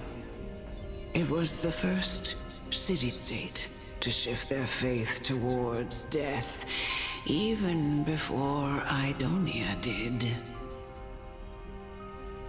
From where you stand now, I suppose that's a bit hard to believe. Right? Indeed. I cannot imagine that those from the era Chrysia, blessed with eternal life, could ever yearn for death. I have pondered the same question, child. But I am afraid there is no clear answer to it. Journeys and epics are only glorious and magnificent because all things eventually fade to dust. That's how someone once explained to me why death is necessary to the world. But I still can't take that as the final answer. Would a world without journeys and epics be worse off? I take it the one who spoke this line was a general, or perhaps a warrior. I, however, did find some inspiration in these words. Would you like to hear my thoughts, Casterus? Please enlighten me, Lady Amunet. Though I have already made up my mind on how to handle the authority and core flame of death. Your words might truly guide me toward the path forward. You and I are neither warriors nor generals. Therefore, journeys and epics cannot truly resonate with us. But what if I reframe it like this? What if love is not a trait bestowed upon mortals by Nestia, but a blessing from death? Love. No one ever invented the word cherish in the era when life was eternal. For all the good things in the world can be revisited endlessly, and every bond formed carried no risk of being severed. The so-called Era Chrysia was an age devoid of both virtue and sin. People did not truly live. They simply existed, going through the motions without passion or purpose, then waiting for something to happen. Perhaps the people of Styxia chose to embrace death not out of fascination with its cruel and fearsome side, but instead became fixated and obsessed with the impulses and desires tied to a finite existence. Therefore, death is not a thing of fear and desperation, but... That's right, Casterus. It is the reason we shed tears when parting ways, and also the original spark that ignited the passion of mortals. If you truly intend to deprive the world of death, then be prepared to witness it return to a state of stagnation. I understand, Lady Amunet. Our limited lifespan shapes all that we know and love. Not even the Death Titan has the right to take that away from humankind again. Nestia's love was the chrysalis of Gold's first blessing, but it most likely wasn't understood by mankind. We only learned to interpret this wonderful gift after Thanatos' arrival. If the world was bereft of death, then the Queen of Styxia wouldn't have played midwife in delivering me into this world. You wouldn't have welcomed me into Idonia, and Aglaya would never have invited me to join the Flame Chase journey. None of these stories would ever have happened, and I would never have lived, let alone found happiness. Thank you, Mother. I will use all the love I've experienced in this long life to complete the final miracle. My teacher, Anaxagoras, grant me the wisdom of all things. I call upon thee, the stripped dead dragon's corpse.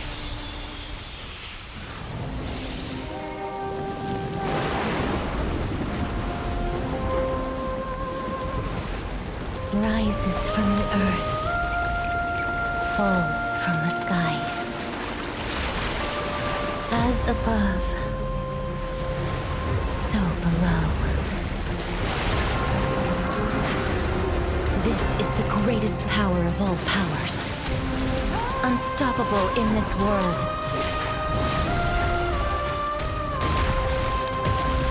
The great work that commands all death. I shall grant you embrace.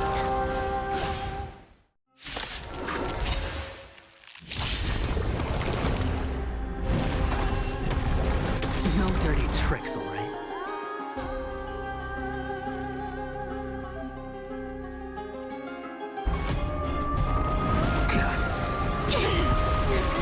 Is the girl who once saved my life truly gone? Or will you show yourself again, once we eradicate this hatred and regret?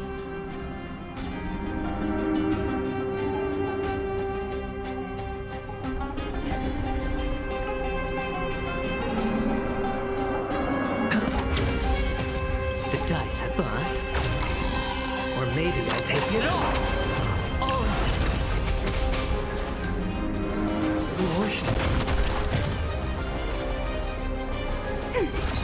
Enemy data secure net markers activated. Time for a good old counterattack.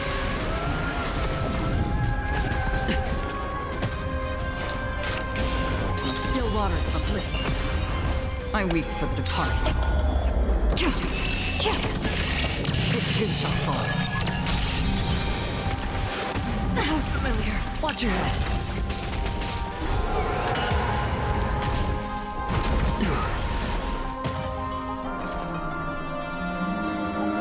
Ready for another?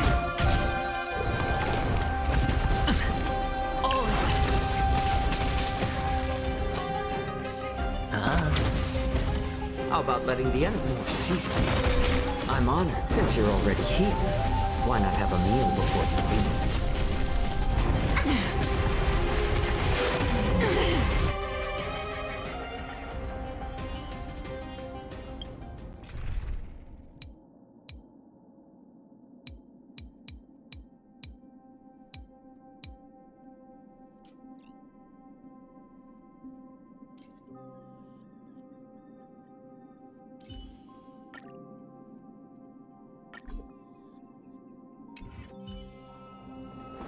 Take a look. Let's wait. There's a good shot. Then... Styxia. That's right. my teacher. That which is seized must be repaid. Oh look, a VIP has dropped by.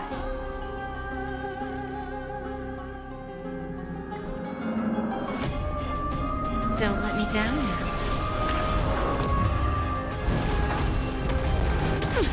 Not bad. Just a glaze. Receive divinity. Yes, I owe you one. Is the girl who once saved my life truly gone? Or will you show yourself again once we eradicate this hatred and regret? I underestimated you.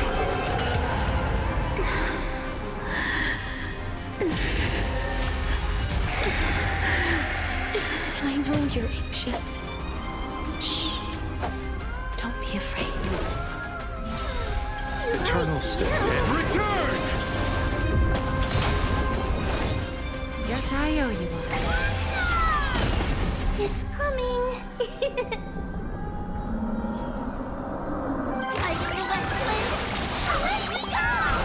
Furia, endless freedom. Nothing but a void. Expand your thinking. Glimpse the unknown. There's no more need to weep in grief. I will grant you peace.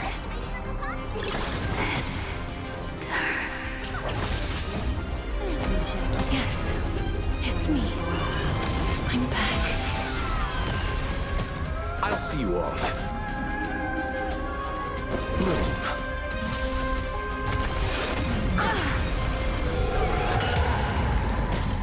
Never seen open sesame. Self-inflicted misery. Be careful. They may be moving by instinct, but there is fury welling up within them.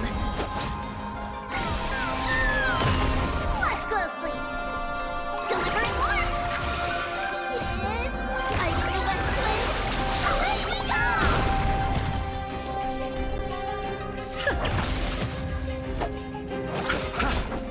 Receive divinity.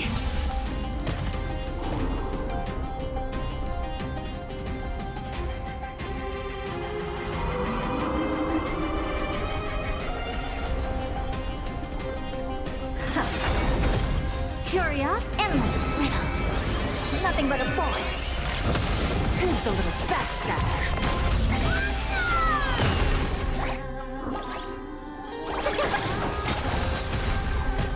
I don't have time. Expand your thinking. Glimpse the unknown.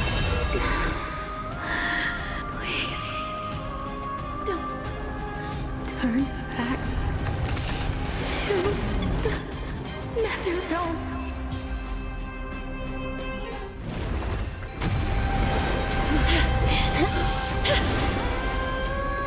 Oh, death. Sleep in peace.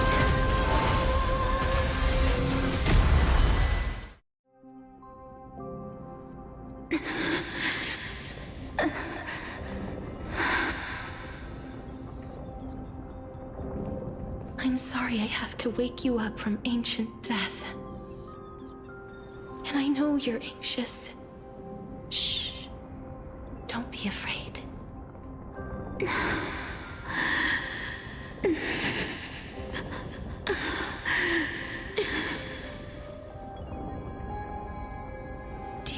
me. I'm the girl you once carried across the Sea of Souls. I'm sorry I wasn't able to remember you, but with the help of many people, I was finally able to pick up these broken fragments of my past. I'm back, Pollux.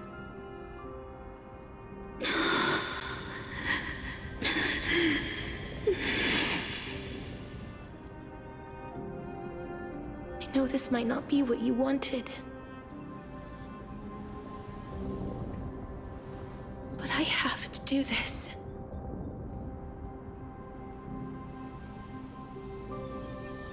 So please, carry me across the Sea of Souls again and return me to the Netherrealm, just like you did in the past. Please take me to where the core flame of death rests.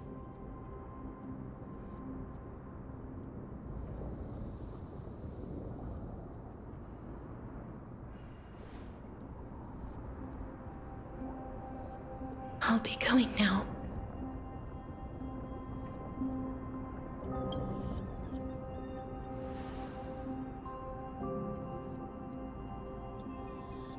They may look scary, but as long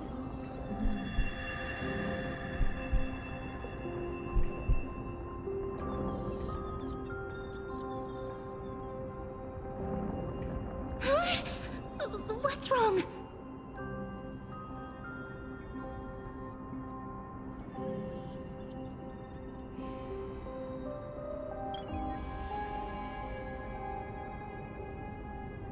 Are you...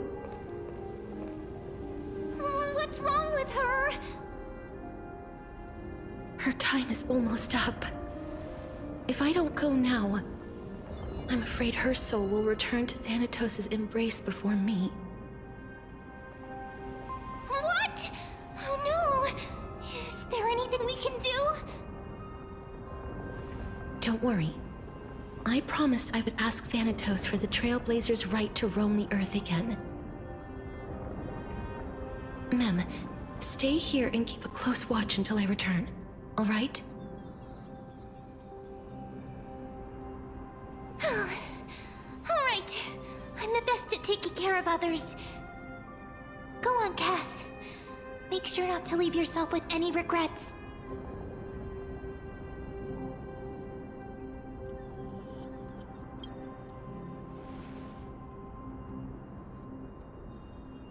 It's a deal then.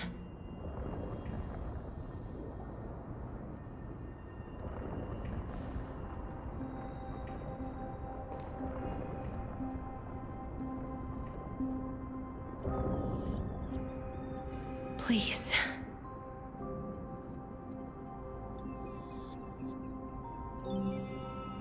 Wait for me.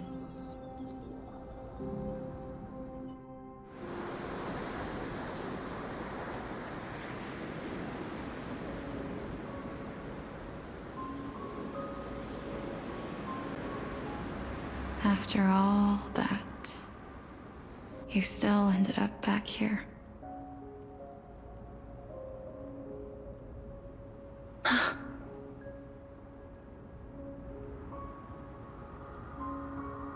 So the legends were true.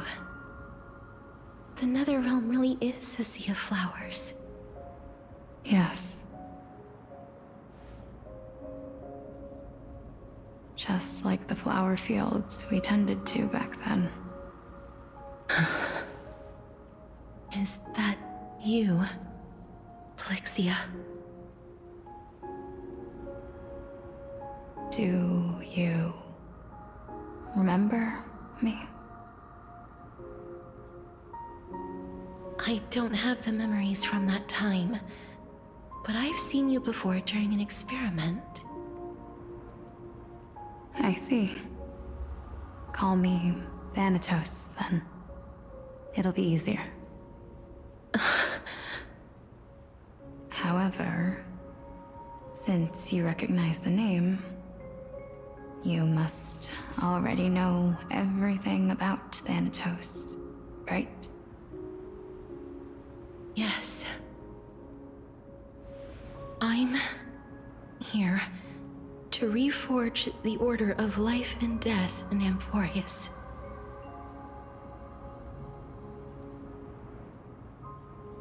You know, my sister was a sympathetic, but rather sensitive person.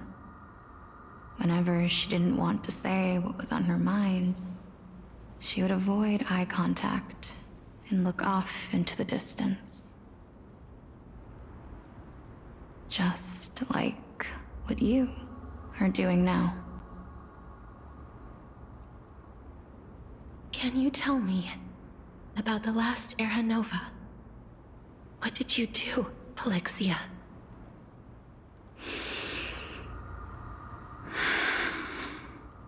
Where should I begin?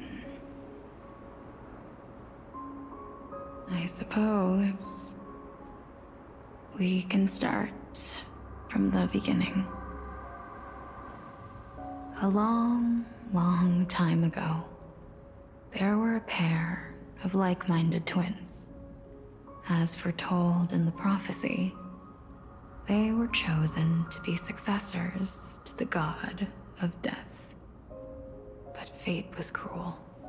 The price of attaining divinity was to take the life of a family member with our own hands. That trial was indeed recorded in that memory. Then you should already know that my sister voluntarily gave up her own life, so that I could ascend as the demigod of death. But I couldn't accept that. Why did we have to kill each other for a future she'd never see herself? That's not fair. So, while weaving the laws of the new world, I shattered the forbidden bottom line for life and death. I reshaped my sister's soul and took the form of the great dragon Pollux to carry her up the River of Souls and back into the mortal realm. But our fates were already decided and manifested in unexpected ways in response to my futile actions. Aging is an unbreakable law of nature laid upon humankind, created at the same time as death. When the living die, their souls will meet Thanatos, who would determine where every soul goes.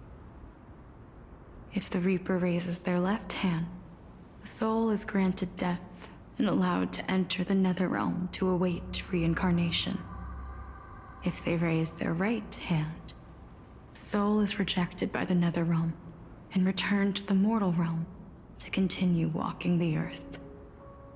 That's why the Hand of Shadow can only lay down judgment and not embrace another being. Yes.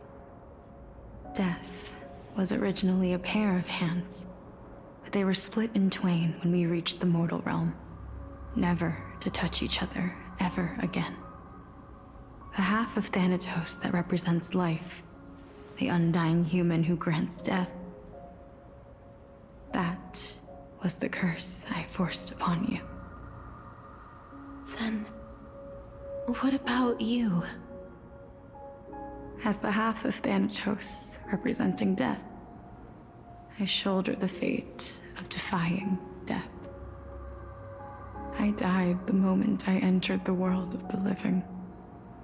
From then on, my Titan also no longer existed in this world. The cycle of life and death stopped. Souls were denied their audience with death, and were left stranded within an ever-rising river of the dead. What irony. My selfish desire to save your life gave you and the world a fate far worse than death instead.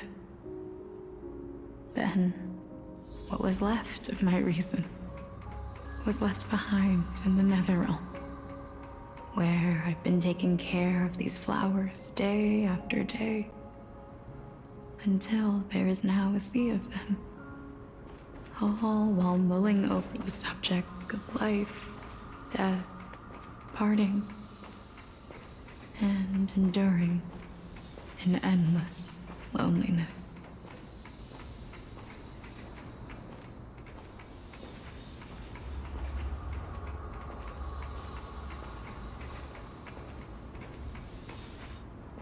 Fate is absurd indeed. Our lives were a mirrored image of one another, like a pair of hands. Even so, we arrived at the same destination. We walked different paths, yet experienced the same pain. I had hoped that maybe you would at least have a good life in this cycle. I'm sorry. I lived my life well. It didn't go to waste. As far as I'm concerned, you did nothing wrong. Even though I forced the authority of granting death to humanity upon you, a total stranger. Too many responsibilities were forced upon me in the course of this long journey. I was once lost, even upset. But I realized recently that if it weren't for your blessing, I wouldn't have understood the source of these emotions, nor would I have realized my purpose. I wouldn't have made it here to reunite with my missing half. And we wouldn't be discussing our past while sharing the same view of this landscape. I wouldn't have understood the meaning of our existence. The meaning of our existence. This sea of flowers blooms on dead land, 'cause we sowed it with the seeds of our separation and watered it with our tears of loneliness. Yes, the only thing death is allowed to create are flowers that bloom from blood and tears. That's why Thanatos cannot create living beings at will, nor can the Hand of Shadow determine a person's remaining days. Because the life and death of mortals should never be dictated by another's will. Are you saying there's no point in Thanatos' existence? No. No single being can bear the scales of life and death on their own, not even a god. Life and death weigh equally heavy. We both know that now, don't we?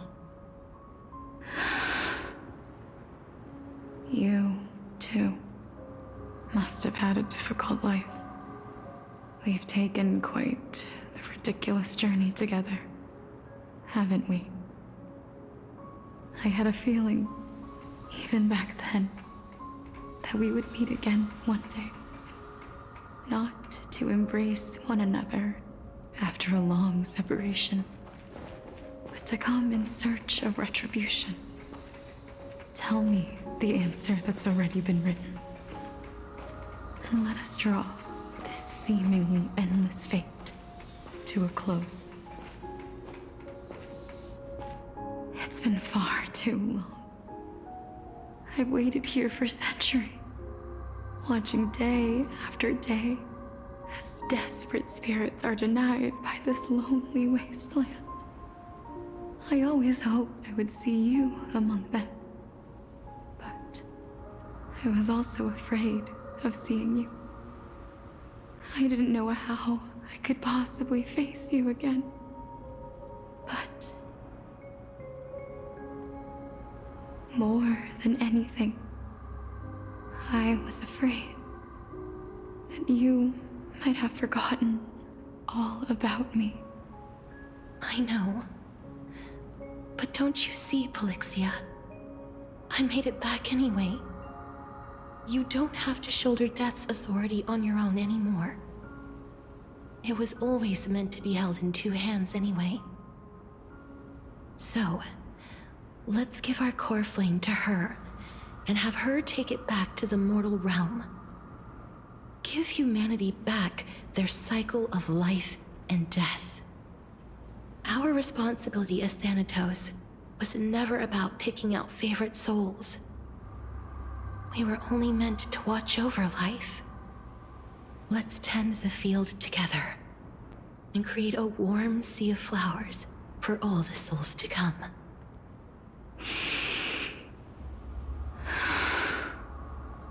What do you think, Polixia? Yes, just one last step. You shall wither, and through that, the dead will sprout again from the remains, and be reborn with the dead flame. As foretold by the prophecy, Thanatos' authority is only destined for only one person to wield. As the Chrysos heir of death, as their demigod, as a titan, our fated moment has arrived once again. Just like before. Yes, just like before. But unlike that time, the ones undergoing the trial this time are prepared. You've made up your mind? Yes, as dictated by fate. But I won't be afraid. As long as you're here with me. Complete your trial in this life. Grant me the embrace of death, and light the spark of life ablaze. You've been tempered by life and death. I know you'll be able to give this wasteland its first breath of life. Like a raven butterfly, flying swiftly into the netherrealm, perching on the twig of death.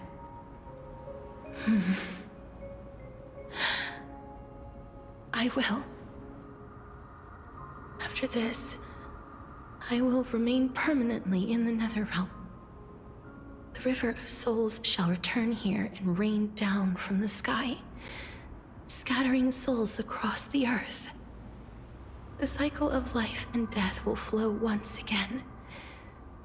This sea of flowers you sowed shall bear countless joyous or sorrowful souls, and bloom evermore.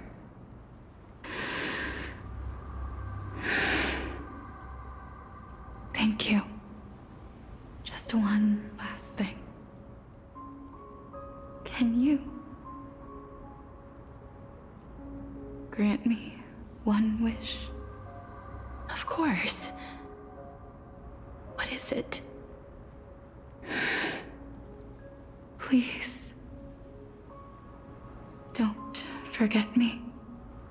I promise you, when we meet in the next world, even if I have endured another reincarnation, even if we do not know each other's names, I will still hold you tightly in my arms, just like what I did when we were born. Casterus. Casterus. You're as beautiful as a fleeting butterfly.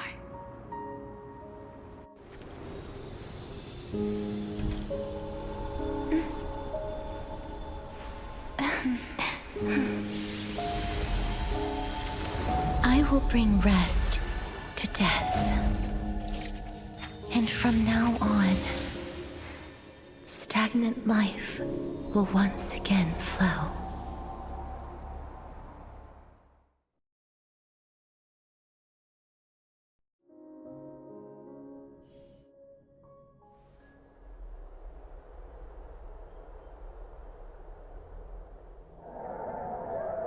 Time flies.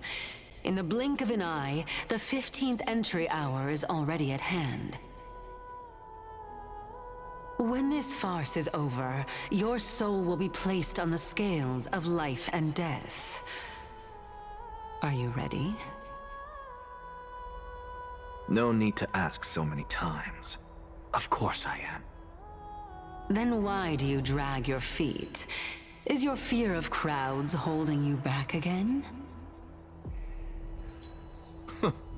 I simply find them too noisy. Paying attention to conceited fools like them would be an utter waste of my time. Such harsh words. As I see it, you are no less arrogant than they are. I couldn't agree more. Oh. I did not expect to hear that from you. Are you not going to refute me? I know myself better than you think I do. At the very least, better than a stowaway like you. And they say men whose ends are nigh have but kind words. Well, that is exactly why I chose you. Should I thank you for the compliment? The hour of the trial has come. Do you have an answer for me? And how will you prove the veracity of your argument? I suppose there is no point in putting this off any longer. Do you recall where we stopped the last time? You were saying that Amphorius's history is cyclical. Indeed. The demigods that bear the core flames eventually become the new titans at the world's end. Remember what happened on the Holy Mountain? Calypso, Naias. As their destined ends approached, one by one they left this world, leaving only the twins, who are fated to succeed death. Unfortunately, while their journey is consistent with ours, you and Calypso, as well as Nikador and Naias, act as supporting evidence. I can only come up with a rough sketch for my theory of a cyclical history. For all the pains I took to reach this point, I had already lost hope of ever obtaining definitive proof. After all, the past is in the past. Proving that we are the legacies of heroes of the past is a hopeless endeavor. That is, until I met a girl named Polixia and her sister. If Castorus was truly sent from the past to the present for the Titan's self-serving reasons, then having lived through 2 cycles, and with Styxia as the pivot, she will no doubt be the link to connect all of this together. If the Twins of Death can bridge 2 cycles to reunite at the shores of the Sea of Souls, then my hypothesis will no longer be just a hypothesis. And you too will get the answer to your question. Well, that is all well and good, but how can you be so sure? If there is even the slightest error in your hypothesis, the girl will be shattered. It matters not. The most important quality a scholar must possess is foolhardiness. If you are overly cautious, then you'll never have the gumption to make the first step, and change will never come. Besides, I, Anaxagoras, am destined to overturn this farcical world. Come, let us go and teach those pathetic worms one final lesson.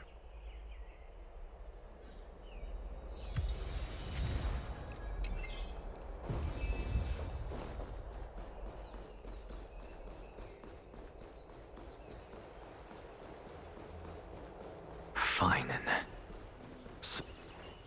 Let those Chrysos heirs who started this terrible war hear you. Let them hear the voices of the people!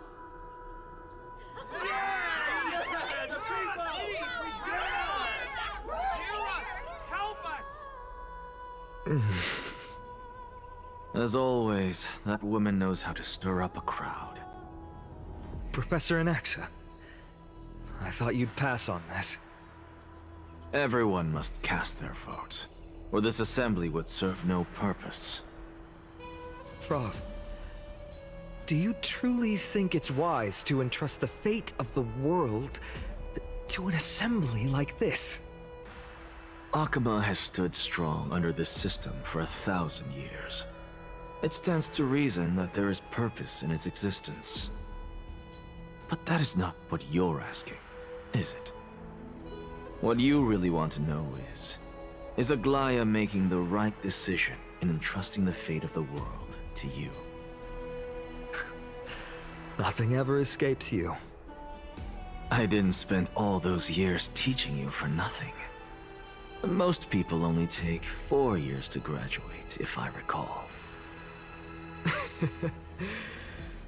To tell the truth, I feel like I'm on my way to an execution chamber instead of a podium.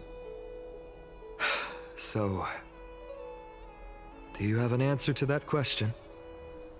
No, I don't. I thought so. Because that question is not yours to ask in the first place. Is Aglaya entrusting the world to you the right decision? Don't make me laugh. That is a question that woman must answer herself. Why are you fretting about this on her behalf? Or have you been seeing yourself as her pawn all this time? Listen up. I'll say this only once. Flip your perspective around and ask yourself this instead. What should I do to ensure that the world doesn't stray from the correct path? That is what you should be thinking about. You still have time, so give it some thought. Oh, and don't bother telling me the answer. Tell it to those begging for salvation from the gods. Got it. Thank you, Professor Anaxa. That's Anaxagoras to you. Who will you be voting for? That'll depend on how well you perform. May Circe safeguard your thoughts.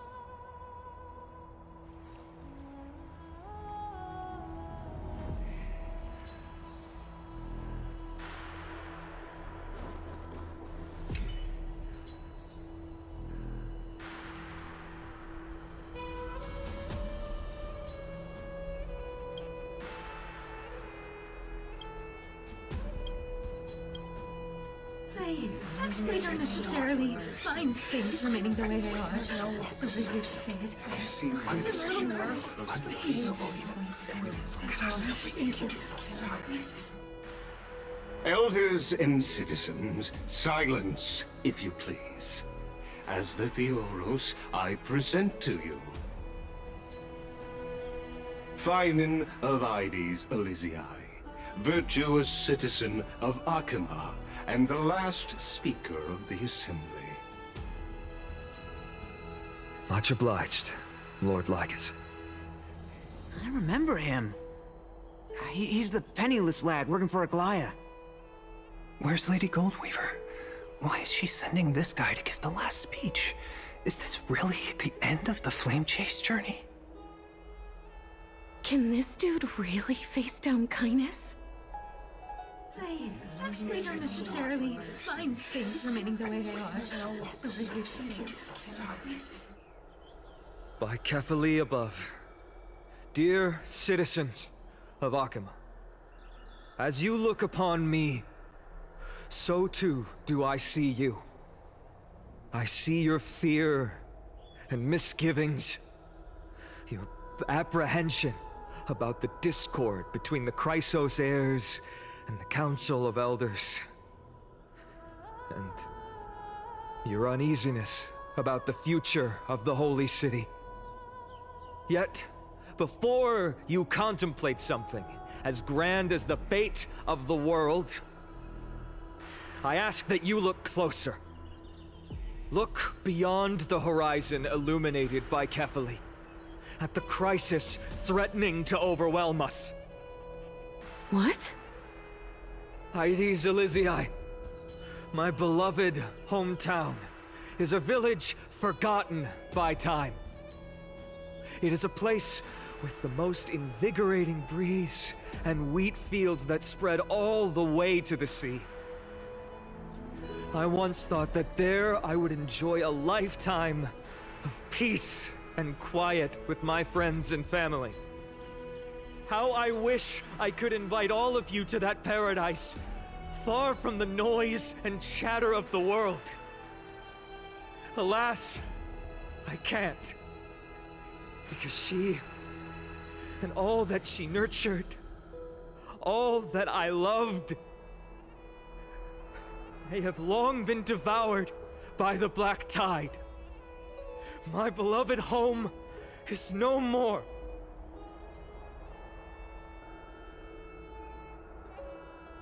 I will never forget the day the black tide struck. My father, Hieronymus, fought with a broken sword to his last breath to protect his child. My mother, Aldada, she was ripped apart by monsters. Also, I might live to stand before you here and now. Galba, he was a hunter. But in the end, those arms that once drew a bow instead embraced Piso, his beloved son, as they both breathed their last. Pythias, the teacher, risked her life to save her students, but a burning beam fell on her, crushing her. And what of Livia, her daughter? Did she make it out alive? No, she didn't. Livia, Piso, and so many other children. My childhood friends. They were all swallowed by the black tide and turned into monsters. They kept saying the same thing over and over. Even up until the final moment, I finally steeled my heart and granted them eternal peace with my sword.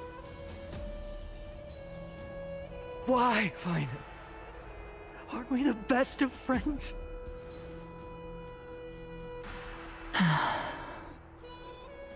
That is the black tide.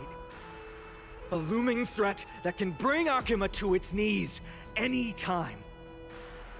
Kindness may have promised that with the 3 Titans of Calamity Con, Akuma will return to an era Chrysia once more, but much as it pains me, I must disappoint you. While the demigod of strife has done everything in his power to hold them back, they are still coming. By now, the name of that black-robed swordmaster, the Flame Reaper, has likely echoed throughout the city already. The roaring thunder is a message from the strife demigod. The Flame Reaper has risen from death, and they hunger for the core flames of the gods.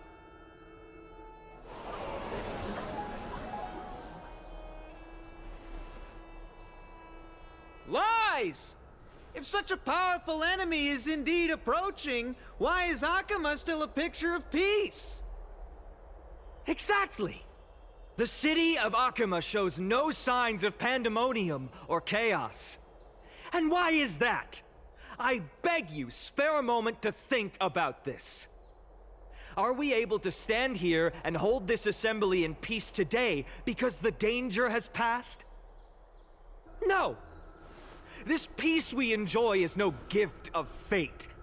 We are able to stand here today only because the Chrysos heirs have stepped up and shielded Akuma from calamity. With her golden threads, Aglaya has preserved and continues to preserve these idyllic days that all of you hold dear. The Council of Elders claims that Aglaya will one day forsake the people because her divinity is eroding her body and soul. But ask yourselves this. Rather than offering her aid and support, why do they choose to watch and push Akuma away from the Flame Chase journey? The answer that no one can bring themselves to speak of. A truth stained in blood and buried in greed, fear, and vanity. Allow me to lay it bare before you. It is because the Council of Elders, which bears Akuma's history and honor, along with this citizens' assembly we once took so much pride in, are now infested with vermin.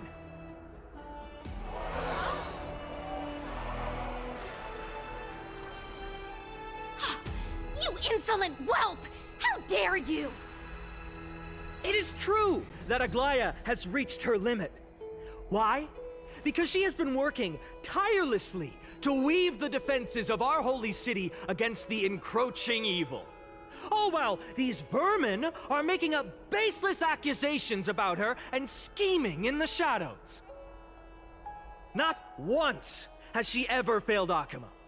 Yet these vermin attempt to tear her apart, tarnishing her name with unfounded allegations. She may have been blessed by divinity, but hasn't her heart always stayed true to humanity? They attempt to mislead you and reduce this assembly to a crude standoff between gods and humans, but citizens of Akuma. Once more, I implore you to open your eyes and look at those around you. Examine them closely. Beneath all that finery, do you see the good heart of a human or the poisonous glands of a pest? Make your judgment, then turn your gaze to the demigods whom so many of you regard as cold and merciless. Do you not see the light of humanity in them? And those who wear the mask of humanity yet utter only hurtful, slanderous words. Can you not see that their souls have been corrupted by power?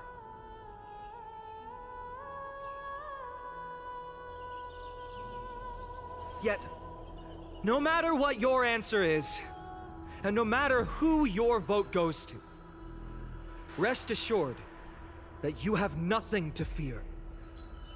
For Aglaya, Tribios, and I will remain your faithful guardians and pledge our lives to upholding your decision. And this vow will stay true until the end of our days, where it will be passed on to future flame chasers. A steadfast and unwavering promise that shall endure through the ages. The Christmas heirs have only our best interests in mind. I still don't understand how we never believe our peace talks are always have to end. So,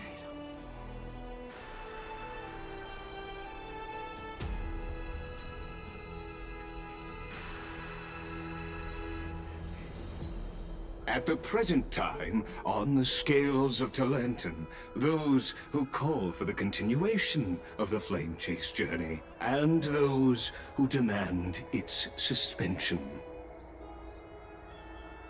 Each faction holds an equal share of votes, resulting in a perfect balance. As expected. This is the moment when the Flame Chase journey is the closest to its end. And now, it's your turn to vote, Lord Anaxagoras.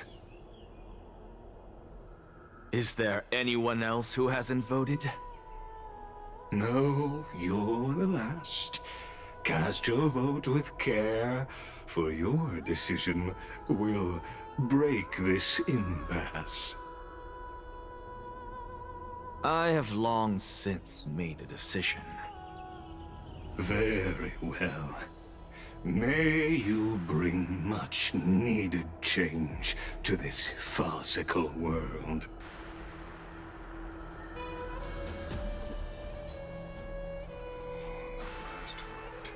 Vote for kindness. Who will he vote?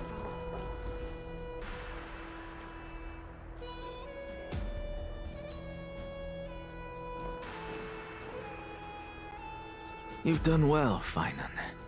Given the circumstances, delivering a rousing speech to stir up emotions was a prudent move.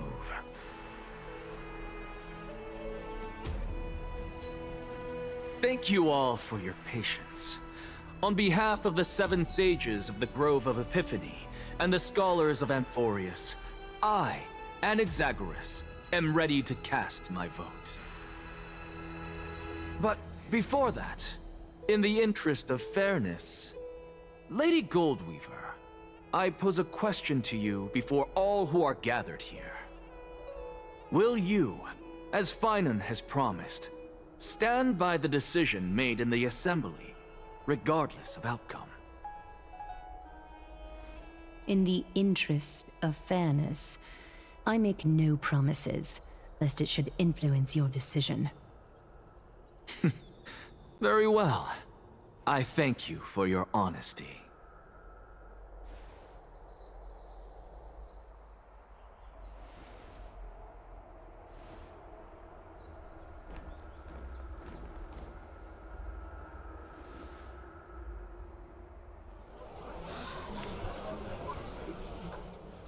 What's he doing? The stakes are high. Let's be patient. Cut the act! Who do you think you are wasting our time like this? Lord Anaxa, please do not forget that I... Rule number 1. Do not call me Anaxa. Rule number 2. Never interrupt me. Silence is golden.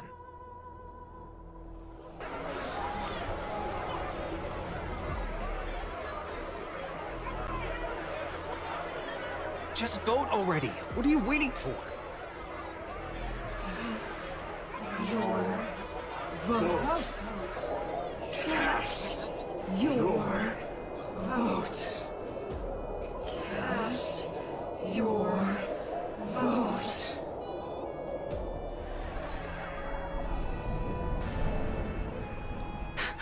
I cannot help but wonder, is every hardship in the world something you will exploit and use to your advantage?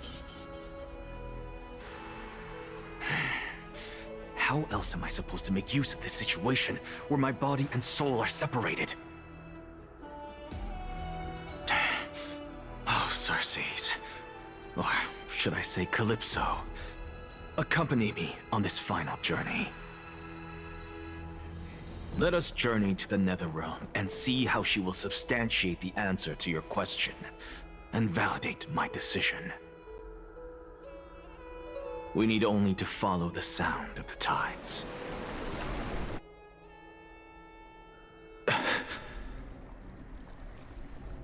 You are... Well done, child. Just as I foresaw, you have achieved great things. Teacher. What a twist of fate. A blasphemer raised in the doctrines of the Venerationists. It's like a foal kicking its mother in the belly after taking all her milk. I respect you immensely, sir, but... You cherish the truth even more. So, child, do not be troubled by the criticisms I have borne. Do not let those voices hinder you as you forge ahead. As the sage of the Venerationists, I am duty-bound to oppose you. But, as your friend and mentor, Anaxagoras, I say, go forth, for the truth is already in your hands. I will keep that in mind. Go now, child. Your lonely pursuit is about to welcome a new chapter.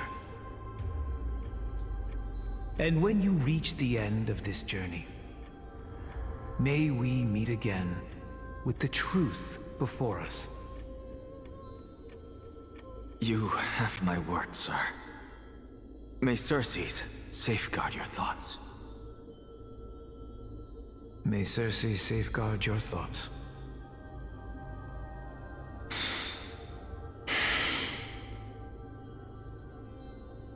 You are right, Empedocles. My lonely pursuit is about to welcome a new chapter. I must be on my way now. May we meet again with the truth before us, Empedocles. What are you waiting for? Just cast your vote. Silence! Silence! Silence, everyone! Behold, Circes. Here at the center of the world, I shall write the final step of my proof. For this place is but one step away from the truth.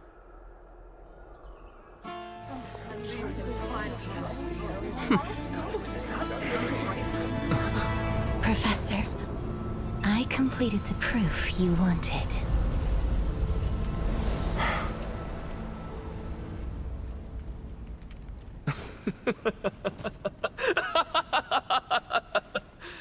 Thank you, Castorus. The answer is plain as day. My vote goes to the Flame Chase journey and nothing else! I have deciphered the truth of this world!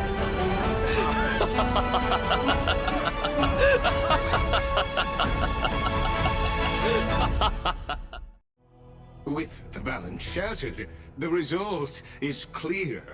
By carefully enter Lenten above, as the Theoros I have observed. No! Lygus, you can't! Onyxa, what have you done? Have you lost your mind? I hope you are prepared for the harsh punishment awaiting you. Mark my words, I will make sure that clever head of yours never forgets the price of betrayal! Have you forgotten? I told you that happens to be one of my rare talents. You put on such a grand performance, just to aid their preposterous flame chase journey? Performance? No, you are quite mistaken. I may be paranoid by nature, but I've always been known for my honesty. If you really understood me, Lady Kindness, you'd realize that I never had any interest in your pathetic little game of politics. Factions, standpoints, they are jokes in my eyes. I have never once switched sides. Because I, and I alone, am the truth. Lady Kindness, with all the citizens here as witnesses, we should honor the spirit of democracy and respect the decision of this assembly. I have observed that Akama has chosen her destiny. This citizens' assembly has resolved to continue the flame chase journey. This resolution shall be put up on the Wall of Heroes, such that all citizens are aware of the city's way forward.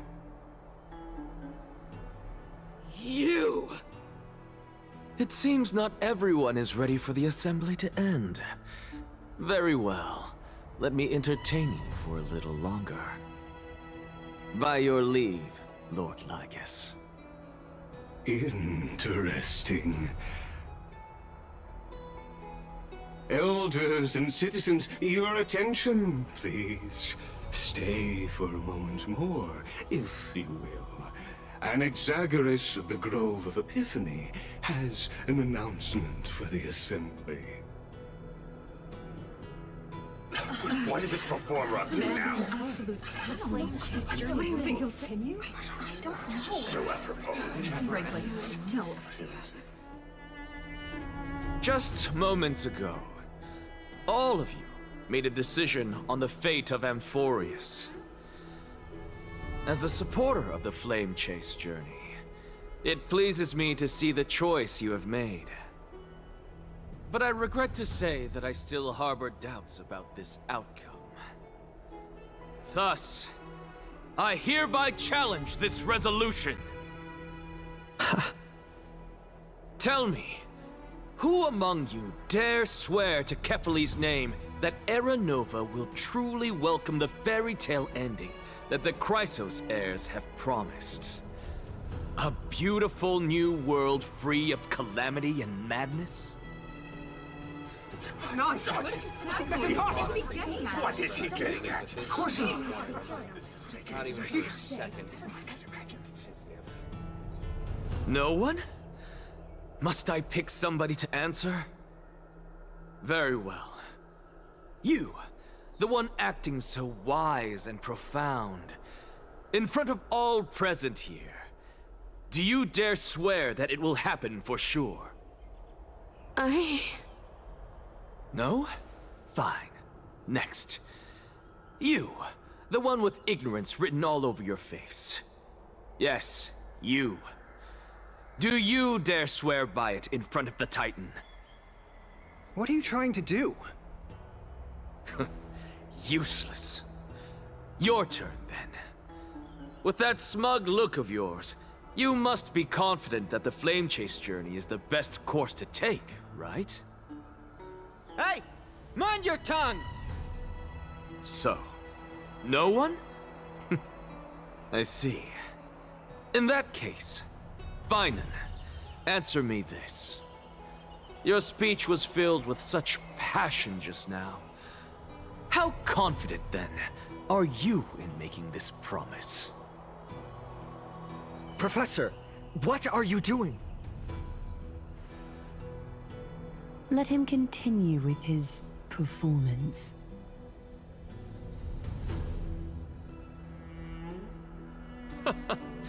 Will you look at that? Even Finan and Aglaya lack the courage to make such a promise. And what's even more absurd is that no one but I can promise you this new world. And yet, the Assembly passed the resolution anyway. But you needn't worry, because I knew better than to trust you good-for-nothings. That is precisely why I am here today. To give you one final lecture. Now listen up and listen well. I, Anaxagoras of the Grove of Epiphany, hereby declare everything that the Flame Chase journey promises is true. Finan of Ides Elysiae, the prophesied demigod who shall succeed Kefali, will reforge each and every one of us in the new world with his complete, intact memories. What? The core flame-bearing titans were the Chrysos heirs of yesterday. And the Chrysos heirs who carry the core flames today will become the titans of tomorrow. All of our souls shall endure for eternity in the miracle of the World-Bearer. And all under Kefali's protection shall step into that new world.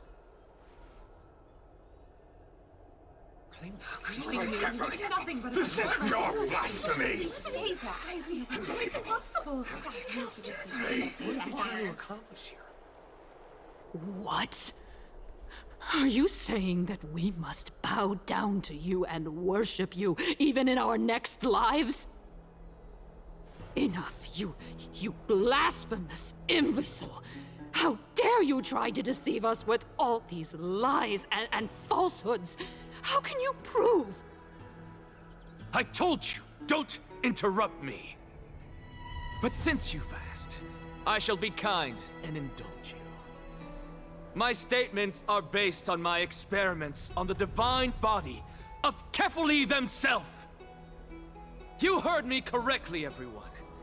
With the tacit approval of Kindness and the Council of Elders, I fused my soul with the god through alchemy and learned the truth behind Era Nova.